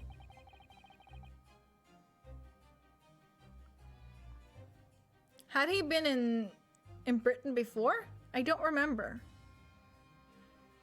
Coming to be known as the Reaper of the Bailey and my retirement from service 5 years ago, it gives me cause to wonder if our meeting has some deeper purpose.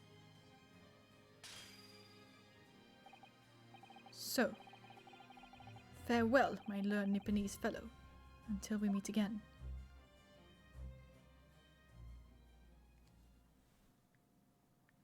I will vaguely discuss this with you now and allude to strange things so as to set up a sequel. Exactly, that's exactly what he did.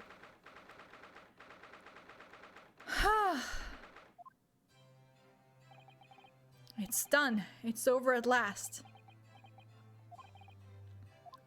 But where's Iris disappeared to? Ah! Congratulations, Gina. I knew it all along. I knew that you were innocent. Well, you did what you said, Mr. Naruto. You believed in me right up to the end. Your result is your name. What's odd about it? I told you I had faith in you, didn't I? She's just like, your name literally has odd in it. What do you mean? No one never asked before, see? Kept a promise, I mean. Properly. That's awful. I figured something out today. All my life, growing up in the slums, I've never trusted no one. But that's just because I've been scared of being stabbed in the back. I mean, the more you trust someone, the more it hurts when they let you down. Yes, I think I can understand that. After all, I had a taste of it in that trial 2 months ago. I chose to trust someone and paid for it. That betrayal left a big scar. You know though, Gina, I worked something out quite recently too. Trusting in someone else is really an exercise in learning to trust yourself. And when your gut tells you it's the right thing to do and your trust is rewarded, there's no better feeling in the world. I think I have you to thank for reminding me of that valuable lesson. Oh, well, if you say so. Don't make a fat lot of sense to me though. I'm trying to say that putting my faith in you, Gina, has been a real pleasure. For crying out loud, pack it in! But I suppose I sort of feel the same way. I mean, sometimes trusting someone else is, you know, alright. Thanks. This is the way I see it, Ryunosuke. A defense lawyer is only as good as his faith in his client. And that comes down to how much faith he has in himself. After this experience, I'm starting to feel like I understand what you mean. Kazuma, am I living up to your expectations? Am I turning out to be the lawyer you believed I could be?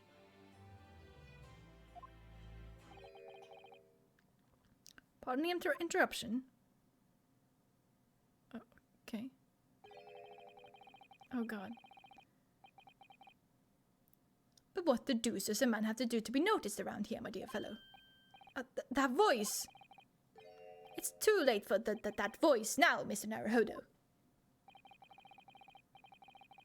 What? I brought my eyes over your message for like a split second, and you know what I thought what my brain just read it as? Shonkers! How? I've been standing here patiently in the corner of the room for an eternity. Shonkers. Ahaha, yes, it was me all along, I would have said when finally you noticed me. But you people, with your incessant babbling. Mr. Sholmes. Yes, it was me all along, you see?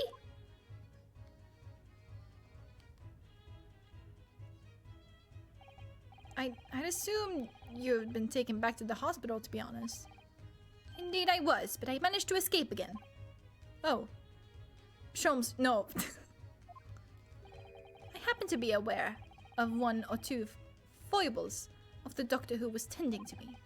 I merely made my knowledge of them known to the man, and he happily issued me with a leave of absence.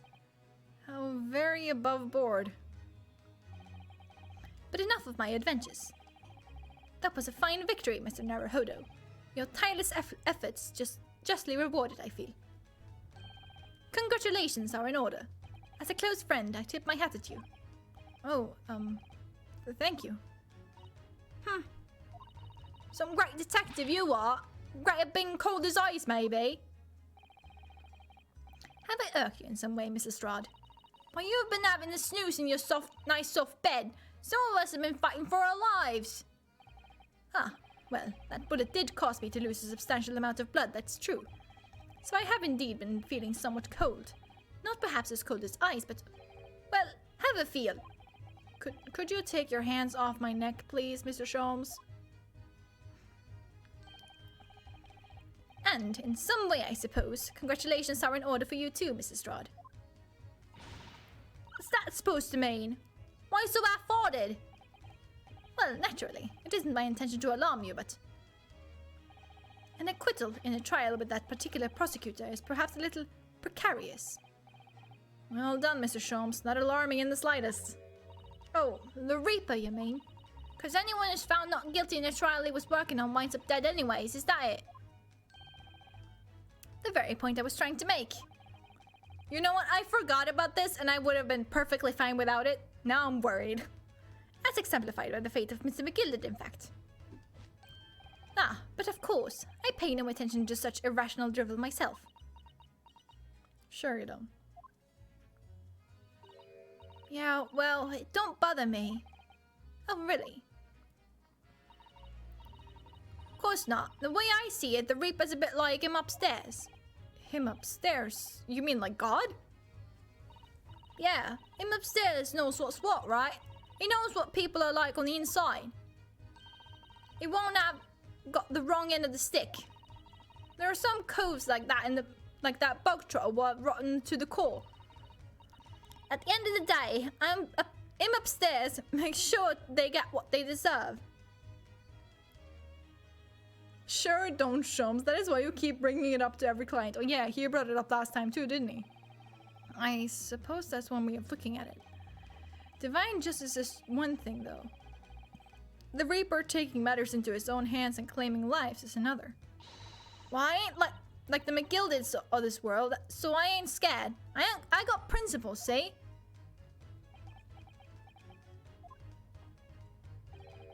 A trait in you which is to be admired, Mr. Strahd. Oi, just give it a rest, alright? As I was saying, congratulations are in order. The news of your acquittal was very welcome news to me indeed.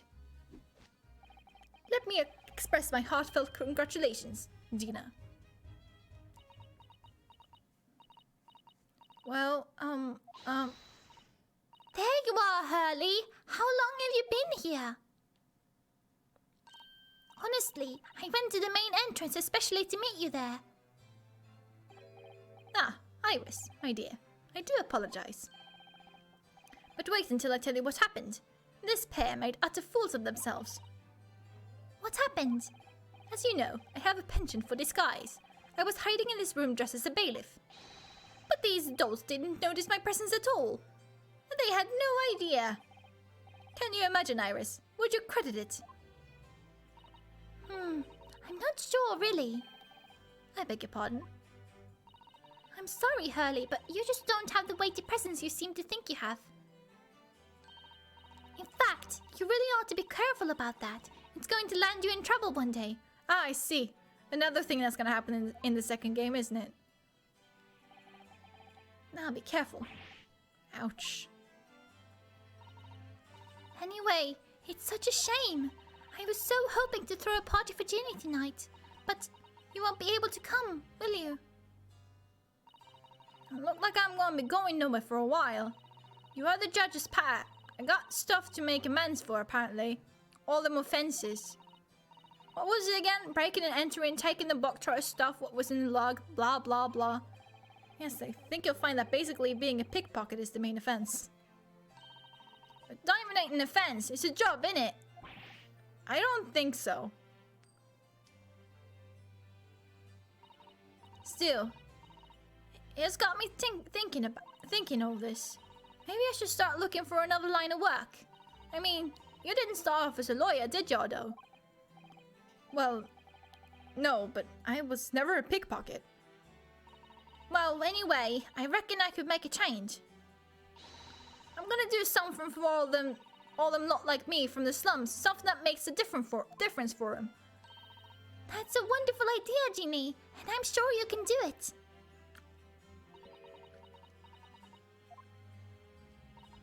What is it?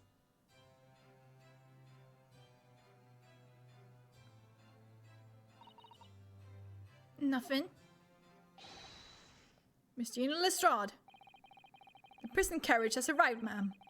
Come with me to the rear gate at once. Right. Well, looks like I'm off then. Yes, goodbye, Gina, and good luck.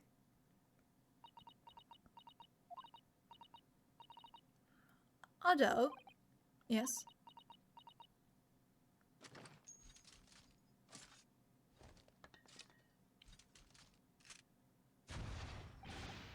Ah! What was that for? I don't know. I mean, I don't know what to say, so... Ah, indeed. Perhaps the situation calls for a phrase hitherto missing from your vocabulary, Miss Lestrade. On occasions such as this, I would recommend a simple thank you. Oh, yes. It's good advice, Ginny. Right, I see. Well...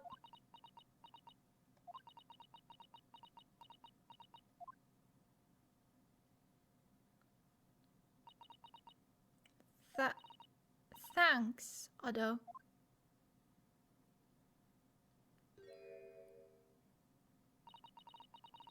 Thank you for everything what you've done, for believing in me. Ginny, yeah, me too.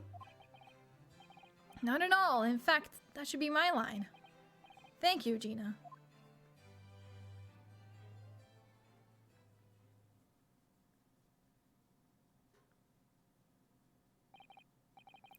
Well, there she goes. I wonder if I'll ever see her again. Well, well. Quite the indomitable pick purse. Oh, I nearly forgot. I bought the paper outside. It's a special edition, and this trial is all over the front page. Pickpocket innocence proven. Isn't it wonderful? You should have shown it to Gina, Iris. She would have been thrilled. Oh no, how silly of me. But anyway, would you like the good news or the bad news? Not again. Well, what do you say, Bruno? Hurley? As usual, I think I'd rather get the bad news out of the way first. Absolutely not. I have no intention of listening to anything but good news. And there you have it. How people answer that question says a lot about them, doesn't it? Let's not go there. Alright then, maybe let's start with the good news this time.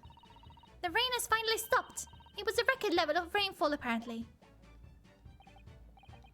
Well, that is good news indeed. We can journey back in greater comfort. Alright then, what's the bad news? The huge storm has left the seas very choppy. The channel in particular is awful. So sailings out of Dover have been delayed by a day or more. Wait, Dover? That's right. If we head to the station immediately, we may still make it in time to wave Susie off. But there won't be a train. Surely we couldn't be that lucky. Who do you think I am, Mr. Naruhodo? Mr. Sholmes? I rushed to Victoria Station earlier and made arrangements for a special express. If we hurry now, we shall be there in time for dinner. And I know of a fine restaurant that serves the most delicious baked sole. I don't... The great detective does it again! Indeed, he does. I happen to be aware of a number of the rail transport director's foibles. What? I merely made my knowledge of them known to the man, and he happily laid on the locomotive. Elementary. Just an idea, but it might be wise to stop manipulating people that way. What are we waiting for then? To London, Victoria! Man, how quickly do they print papers? Yes.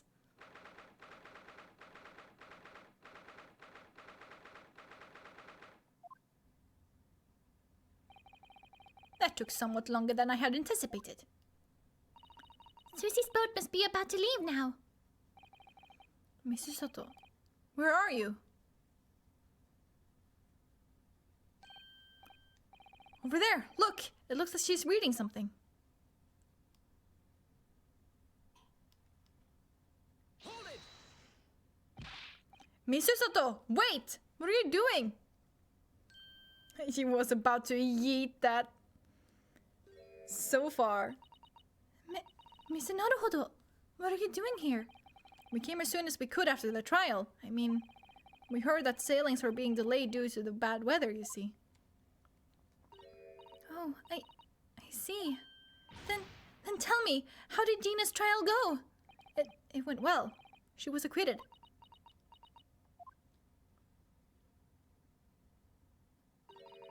That's wonderful. Really wonderful news.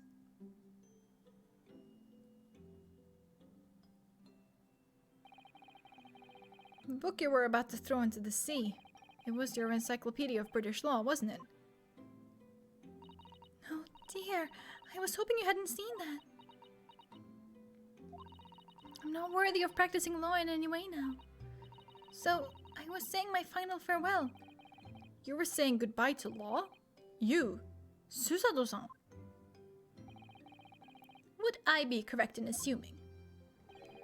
It's because of the people, Miss Sato.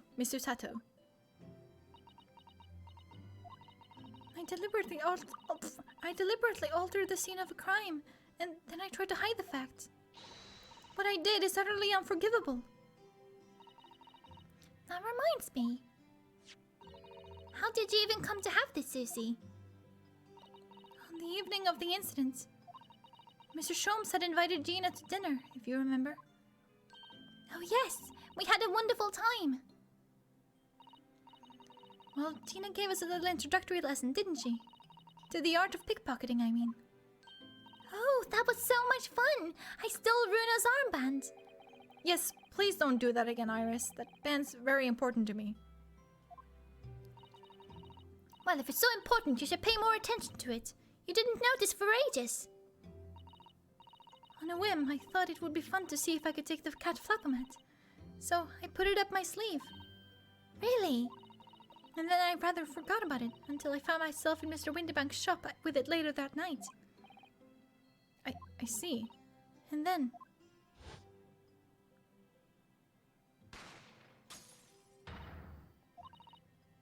Mr. Sholmes! Mr. Sholmes! Leave me. Mr. Naruhodo. Right.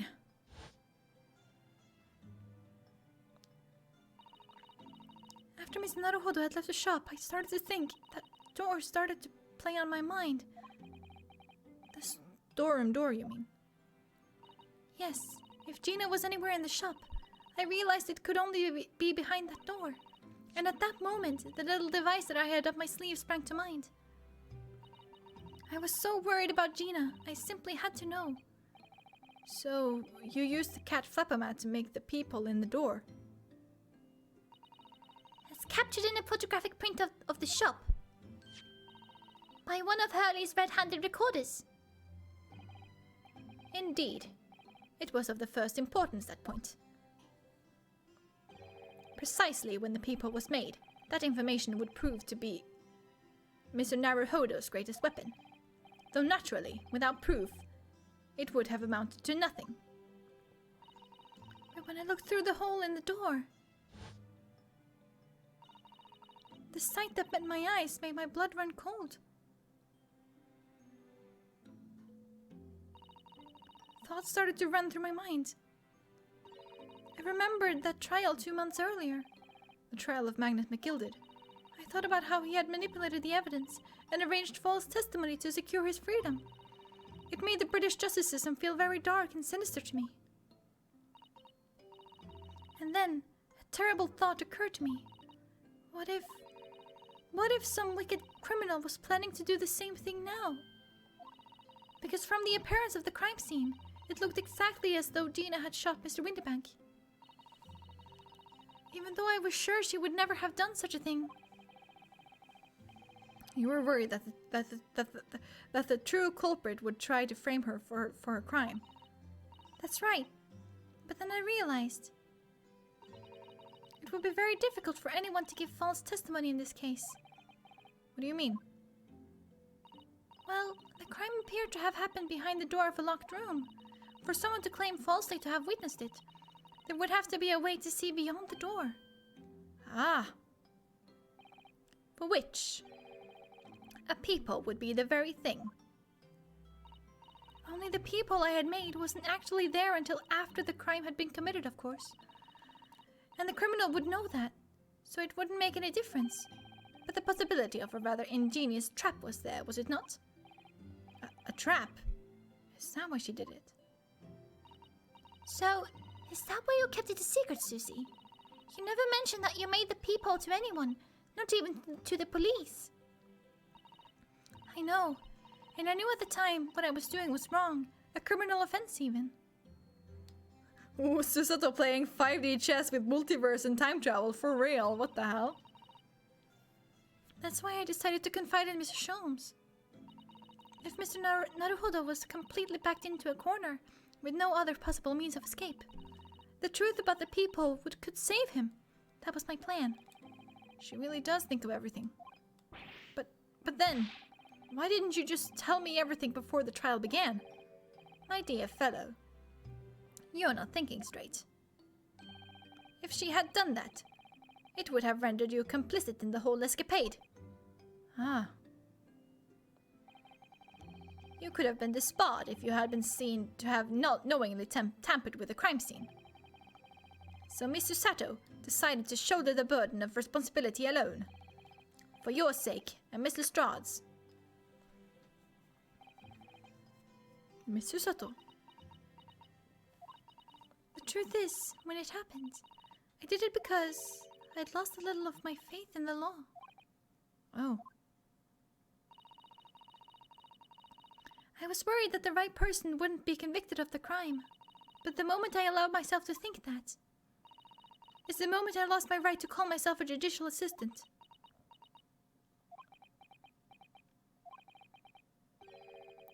What you did isn't comparable to what he did. Graydon is the one who lied in the witness stand using that peephole as the way to implicate Gina. And besides, if the peephole inconsistency hadn't existed, I'm not at all sure that she would have been acquitted in the end. Mrs. Sato, what you did saved Gina's life. Well, with your kind words, Mr. Naruhodo, you've saved me too for my regrets.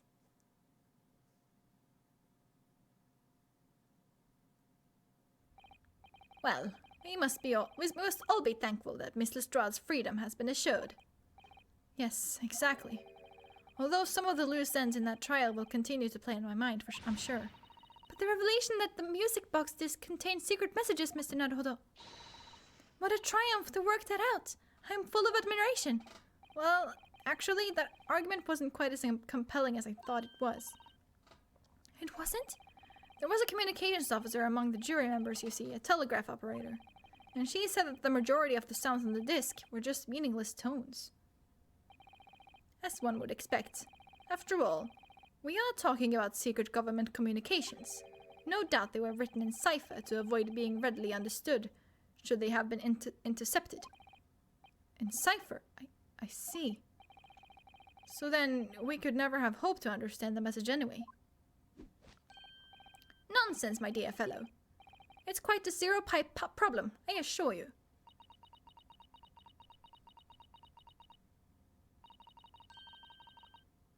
A?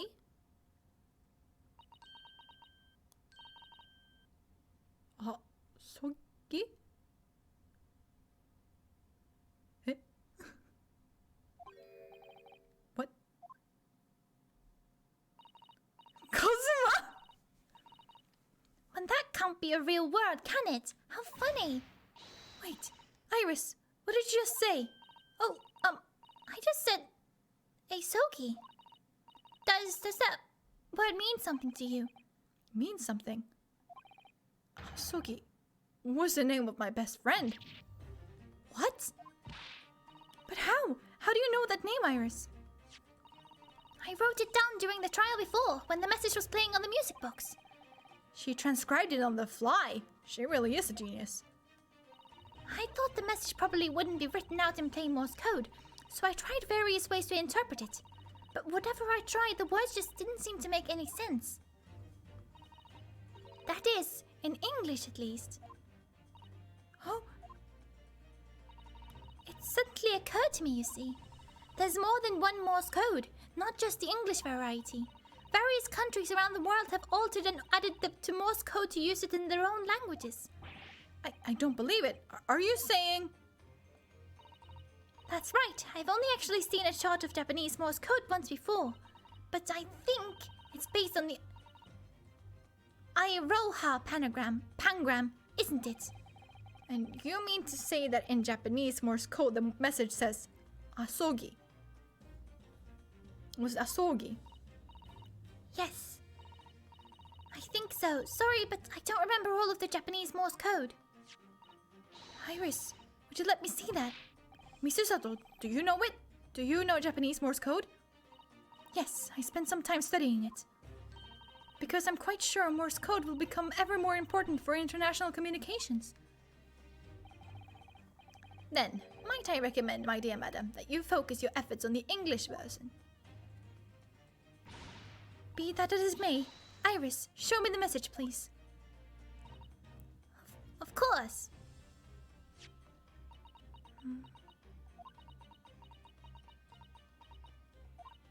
But what can this possibly mean? Whatever is in that long sequence of supposedly meaningless dots and dashes. It's made the color drain from Susato-san's face. There's no doubt that this message is written in Japanese Morse code. So the British Empire has been using Japanese for its secret communications? I don't understand the reason why, but the message appears to be a list of 4 people's names. 4 names. The first is Kei Asogi. Kazuma Asogi. Why? Why was his name on that disc? The second is A. Shin. Shin? I don't recognize that name. The third is T.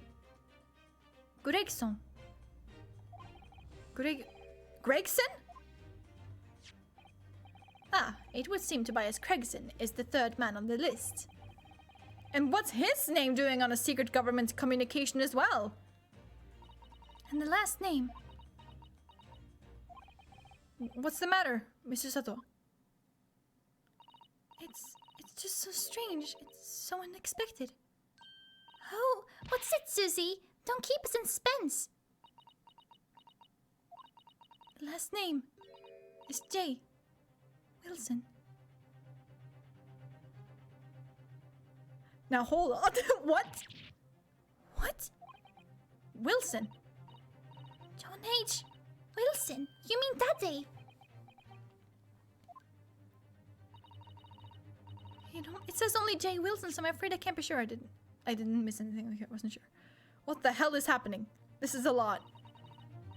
Then after the 4 names, it reads, if I translate from Japanese, that is all 4. And that's the end of the message, or rather, the end of what you noted down, Iris. I just can't believe it. Who would ever have thought that those discs contain Japanese Morse code? Not to mention a strange list of some disturbingly familiar names. It would appear that this particular message is a communication of some kind between Great Britain and the Empire of Japan. So, Daddy could be in Japan then, where Susie and Runo come from. Oh, well... no, it's not very likely really, is it? I mean, there are thousands of people with the surname Wilson, and there must be lots of J's among them. Professor John H. Wilson, visiting professor of medicine at the Imperial UMA University. But we can't tell Iris about that now. We just can't.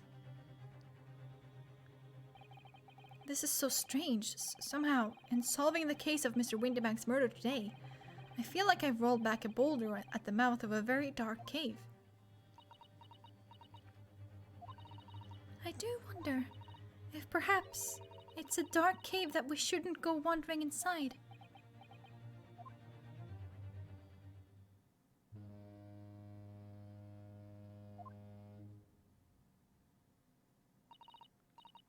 Oh dear, the ship is going to set sail soon.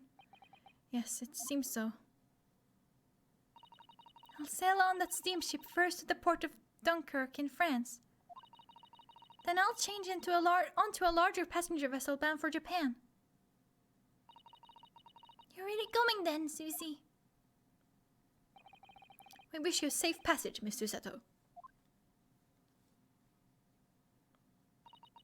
Thank you so much. I wish all of you the very best.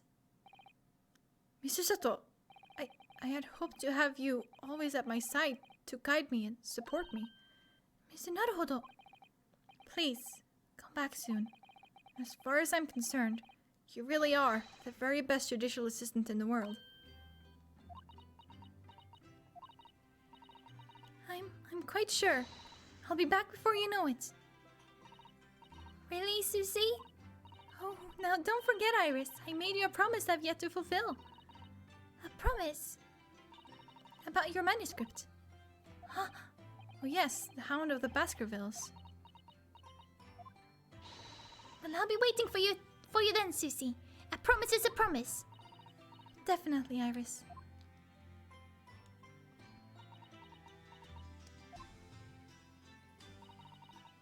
Mr. Naruhodo. Yes? Do you remember the first time we met? Yes, of course. On the SS Buria.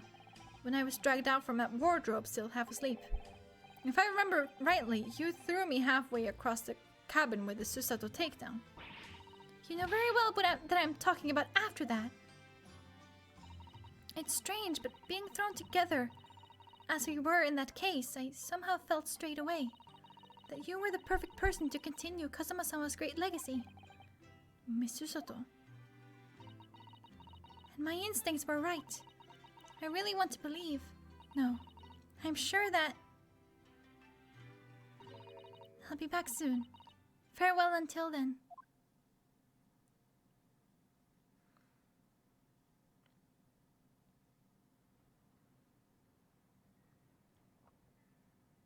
I mean, I guess they did meet before Ryunosuke's trial, but Somehow we seem to have come to the end of the adventures of Ryunosuke Naruhodo.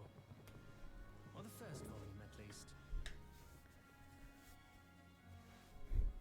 Looking back now, it feels as though fate has led me on this journey.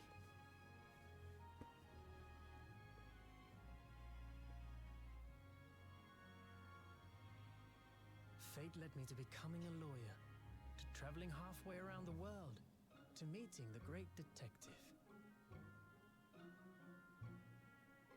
I'm sure there'll be trials and tribulations ahead. ha ha ha ha ha. But whatever happens, Funny reference. I know I'll be able to turn my fortunes around.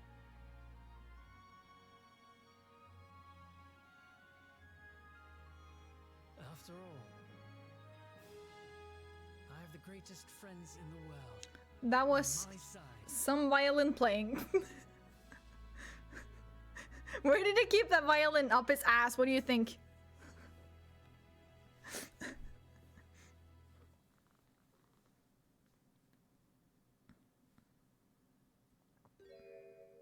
Oh god, there's still more, really?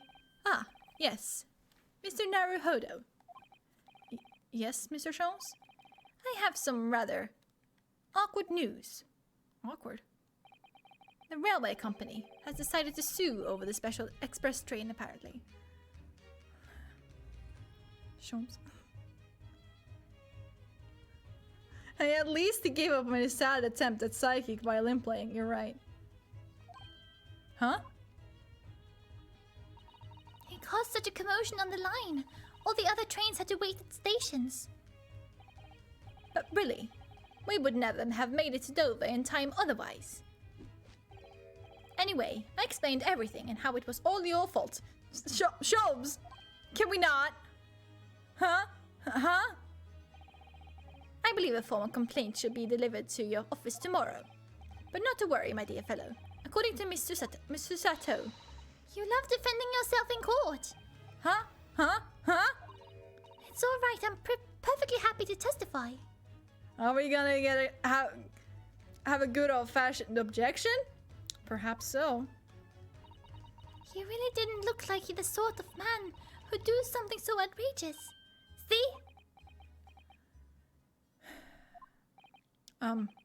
Mr. Sholmes. Yes? A word, if you don't mind. Why, certainly. Any word you like. Bellow it out, my dear fellow. Oh yes, I love Bruno's words, and I know just the one he'll use here. Then, I really must say... Objection! Yes! God.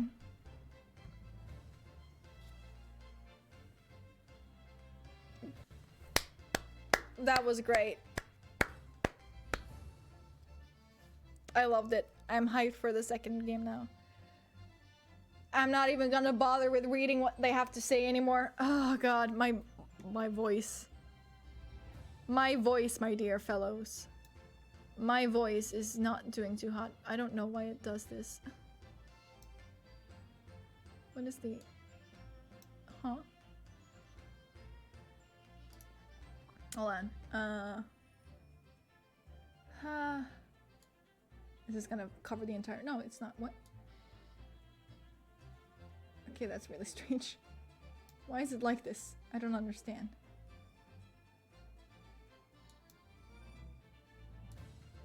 There's... What?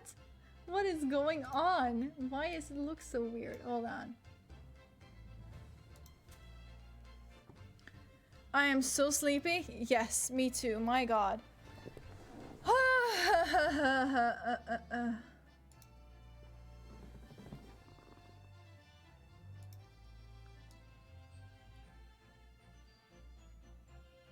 Whatever, I'll put myself like here. That seems to be fine. Oh my god, I can't believe we made it through. And yeah, this did last for like 4 hours, didn't it? Yeah, you can't just... Whatever.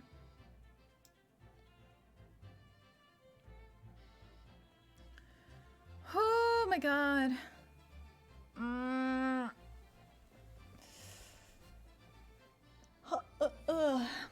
You know what? Let me just make myself a bit bigger here.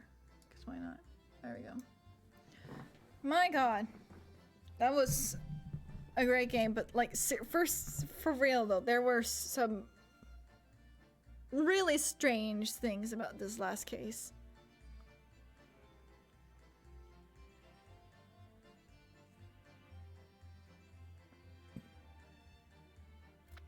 But it was good, I enjoyed it.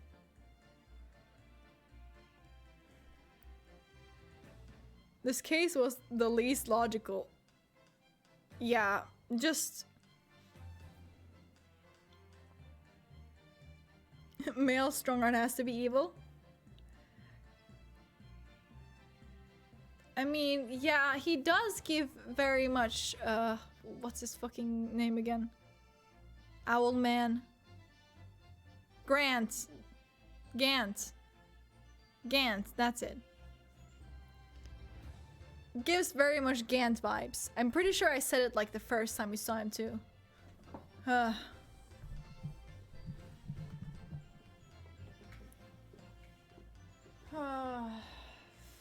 Fuck. I am so tired. My butt is sore. He does remind me of Gantz. Yeah, right? And he turned out to be evil, so... Makes sense that he would be evil too. You know? Like...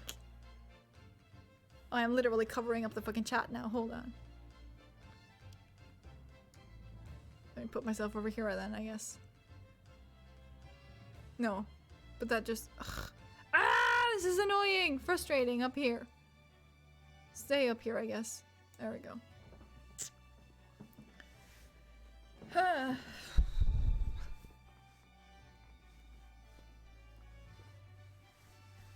I'm just covering up some of the names. My god. Oh, I forgot about these.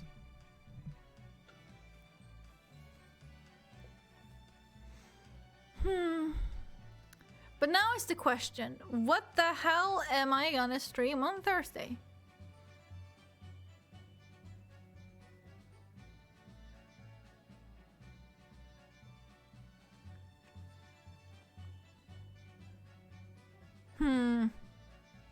Surprisingly wholesome couple. Yeah.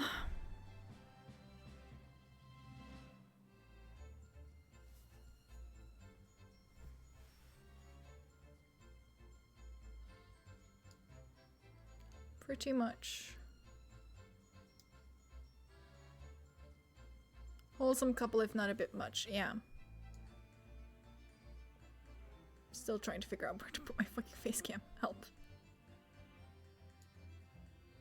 Can I grab the fucking blue thing? What does the blue thing even do?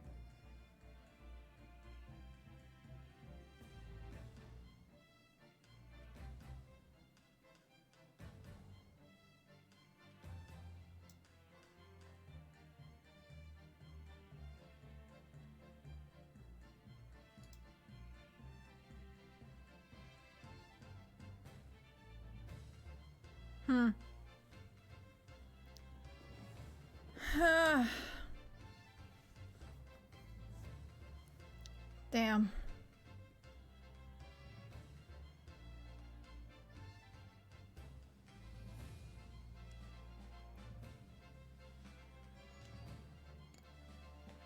Oh my. Did I forget to turn on the fucking light? Has that been off the entire time?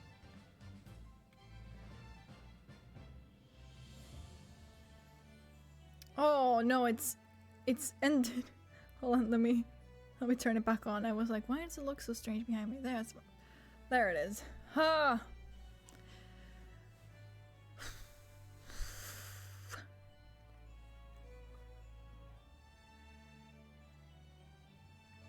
I cannot believe they put those three in the same jail cell.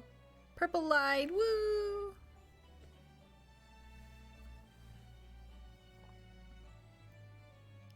Or maybe like this Hollywood cerise color. This is more like pinkish. It's better. God, I can see that one of my lights is struggling to exist in the background. Hold on.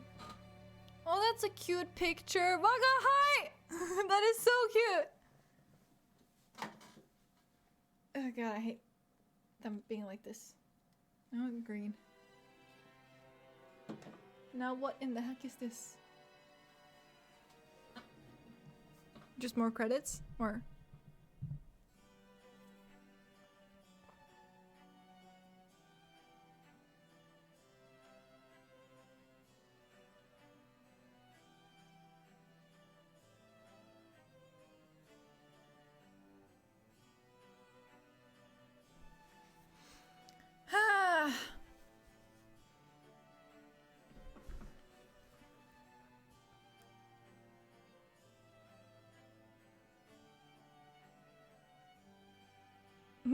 that walking animation seems a bit stiff, you don't say.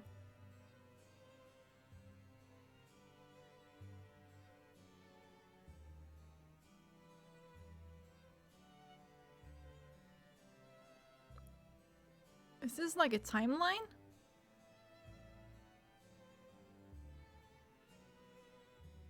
Or did you said timeline? I thought you actually said timeline.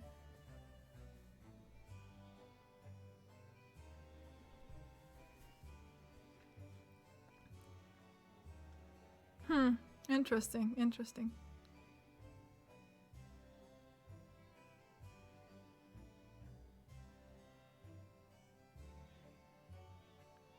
Damn, you're getting closer and closer there, Junosuke.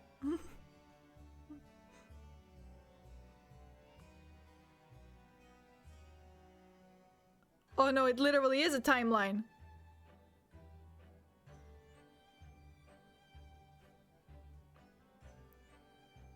You're right, it is a timeline. Cosmo just like stopped and was like, yes, this is where I stand. And there he is, headband still twirling in the wind.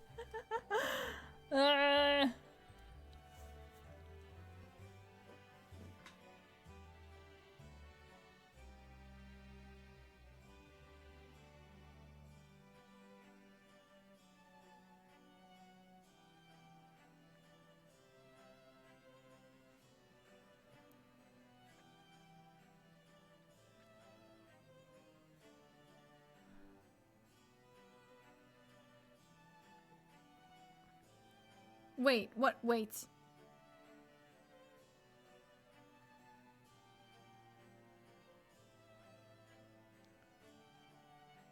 Is that red band his headband? Yes. Yes, it is. It is. Oh, there he is, the little bastard himself.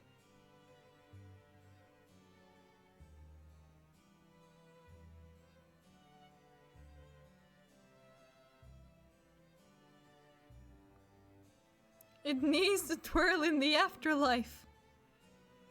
I'm sorry to break your heart, but that's just not possible.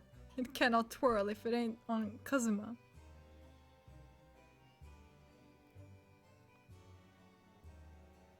Cute. He joined in on the walking. Only Kazuma has the powers of anime and God on his side. Ah.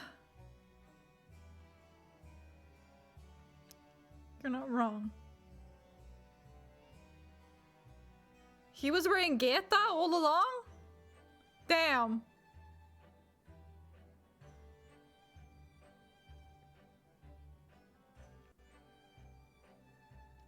Yes, Iris joins. Oh my god, I was like, please, Iris, join.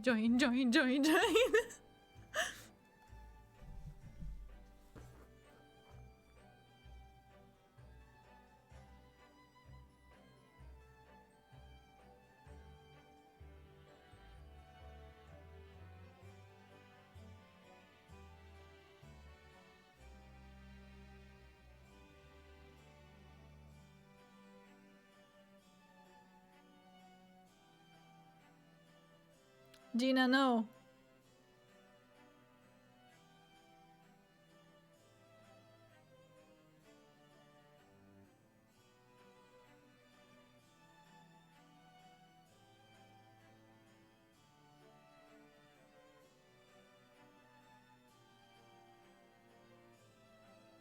I'm kind of mesmerized by that line, to be honest. Because it's like they're moving in slow motion. Or not slow motion, but like... I don't know how to explain it.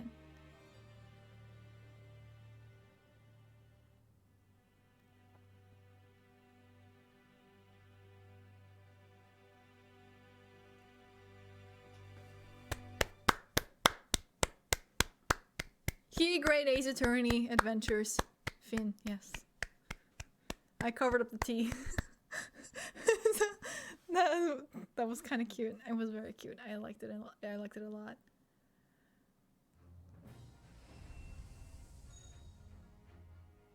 Yay! We made it through this hacking game in the end.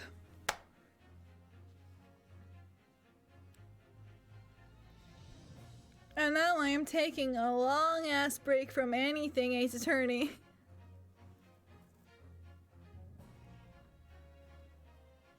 At least playing Ace Attorney.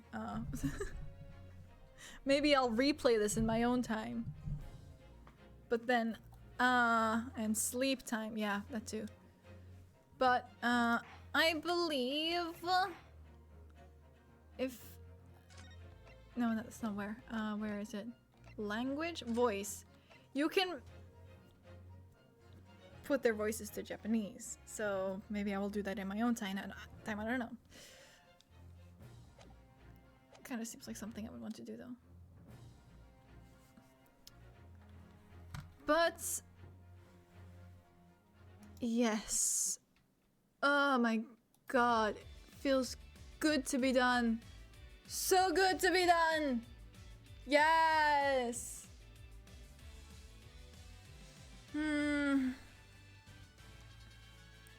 I don't even know when I'm gonna go back to Ace Attorney. Not because I'm like, oh my god, I'm so tired of Ace Attorney. Literally just because you need to take a break. Like, if it was up to me, I would just continue. But like, I also want to play some other games, you know? But like, just a lot of like mixed feelings on what I want to do.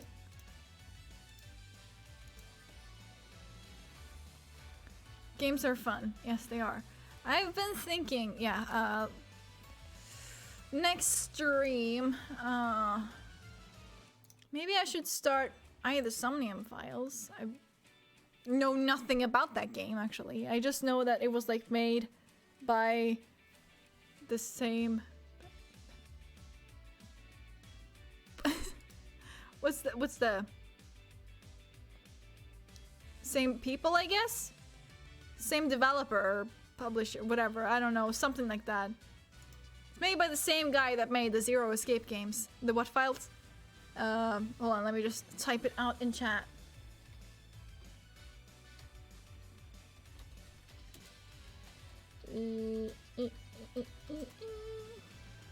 The Somnium Files.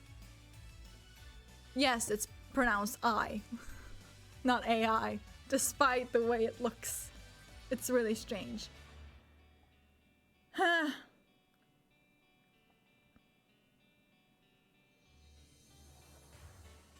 Or we have that new Sherlock game. No, it's I.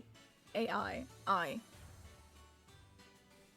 Or we have that new Sherlock game that you told me about. I got like a bundle with all 3 games. Seems pretty cool. Yeah, it seems interesting.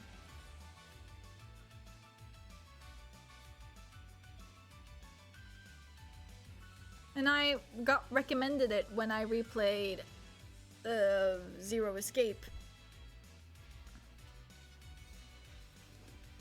So, might as well, you know. Ugh. 最高最大の物語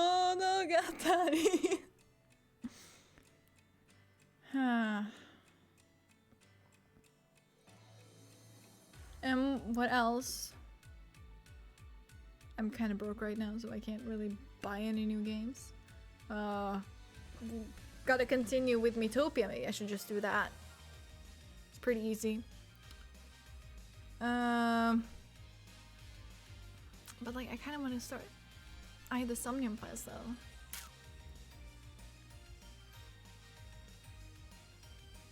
And I also gotta figure out what to do for Saturday. Metopia is fun as well, yeah. And I also want to replay the Animal Crossing DLC.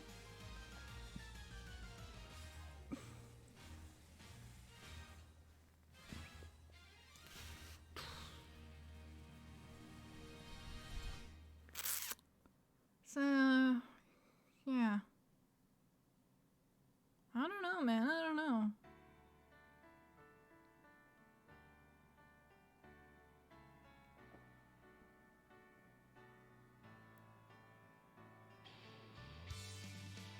I'm going to have to dip out now. I'm so tired and I have a long ass bus trip tomorrow. Yeah, that's true. That's fair. Okay.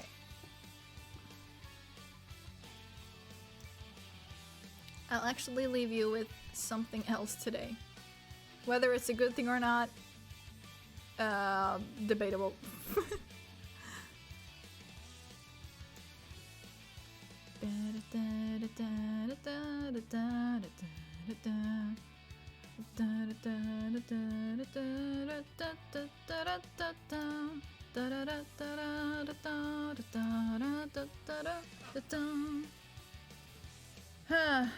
Okay. Let's just see that everything is working as it should be.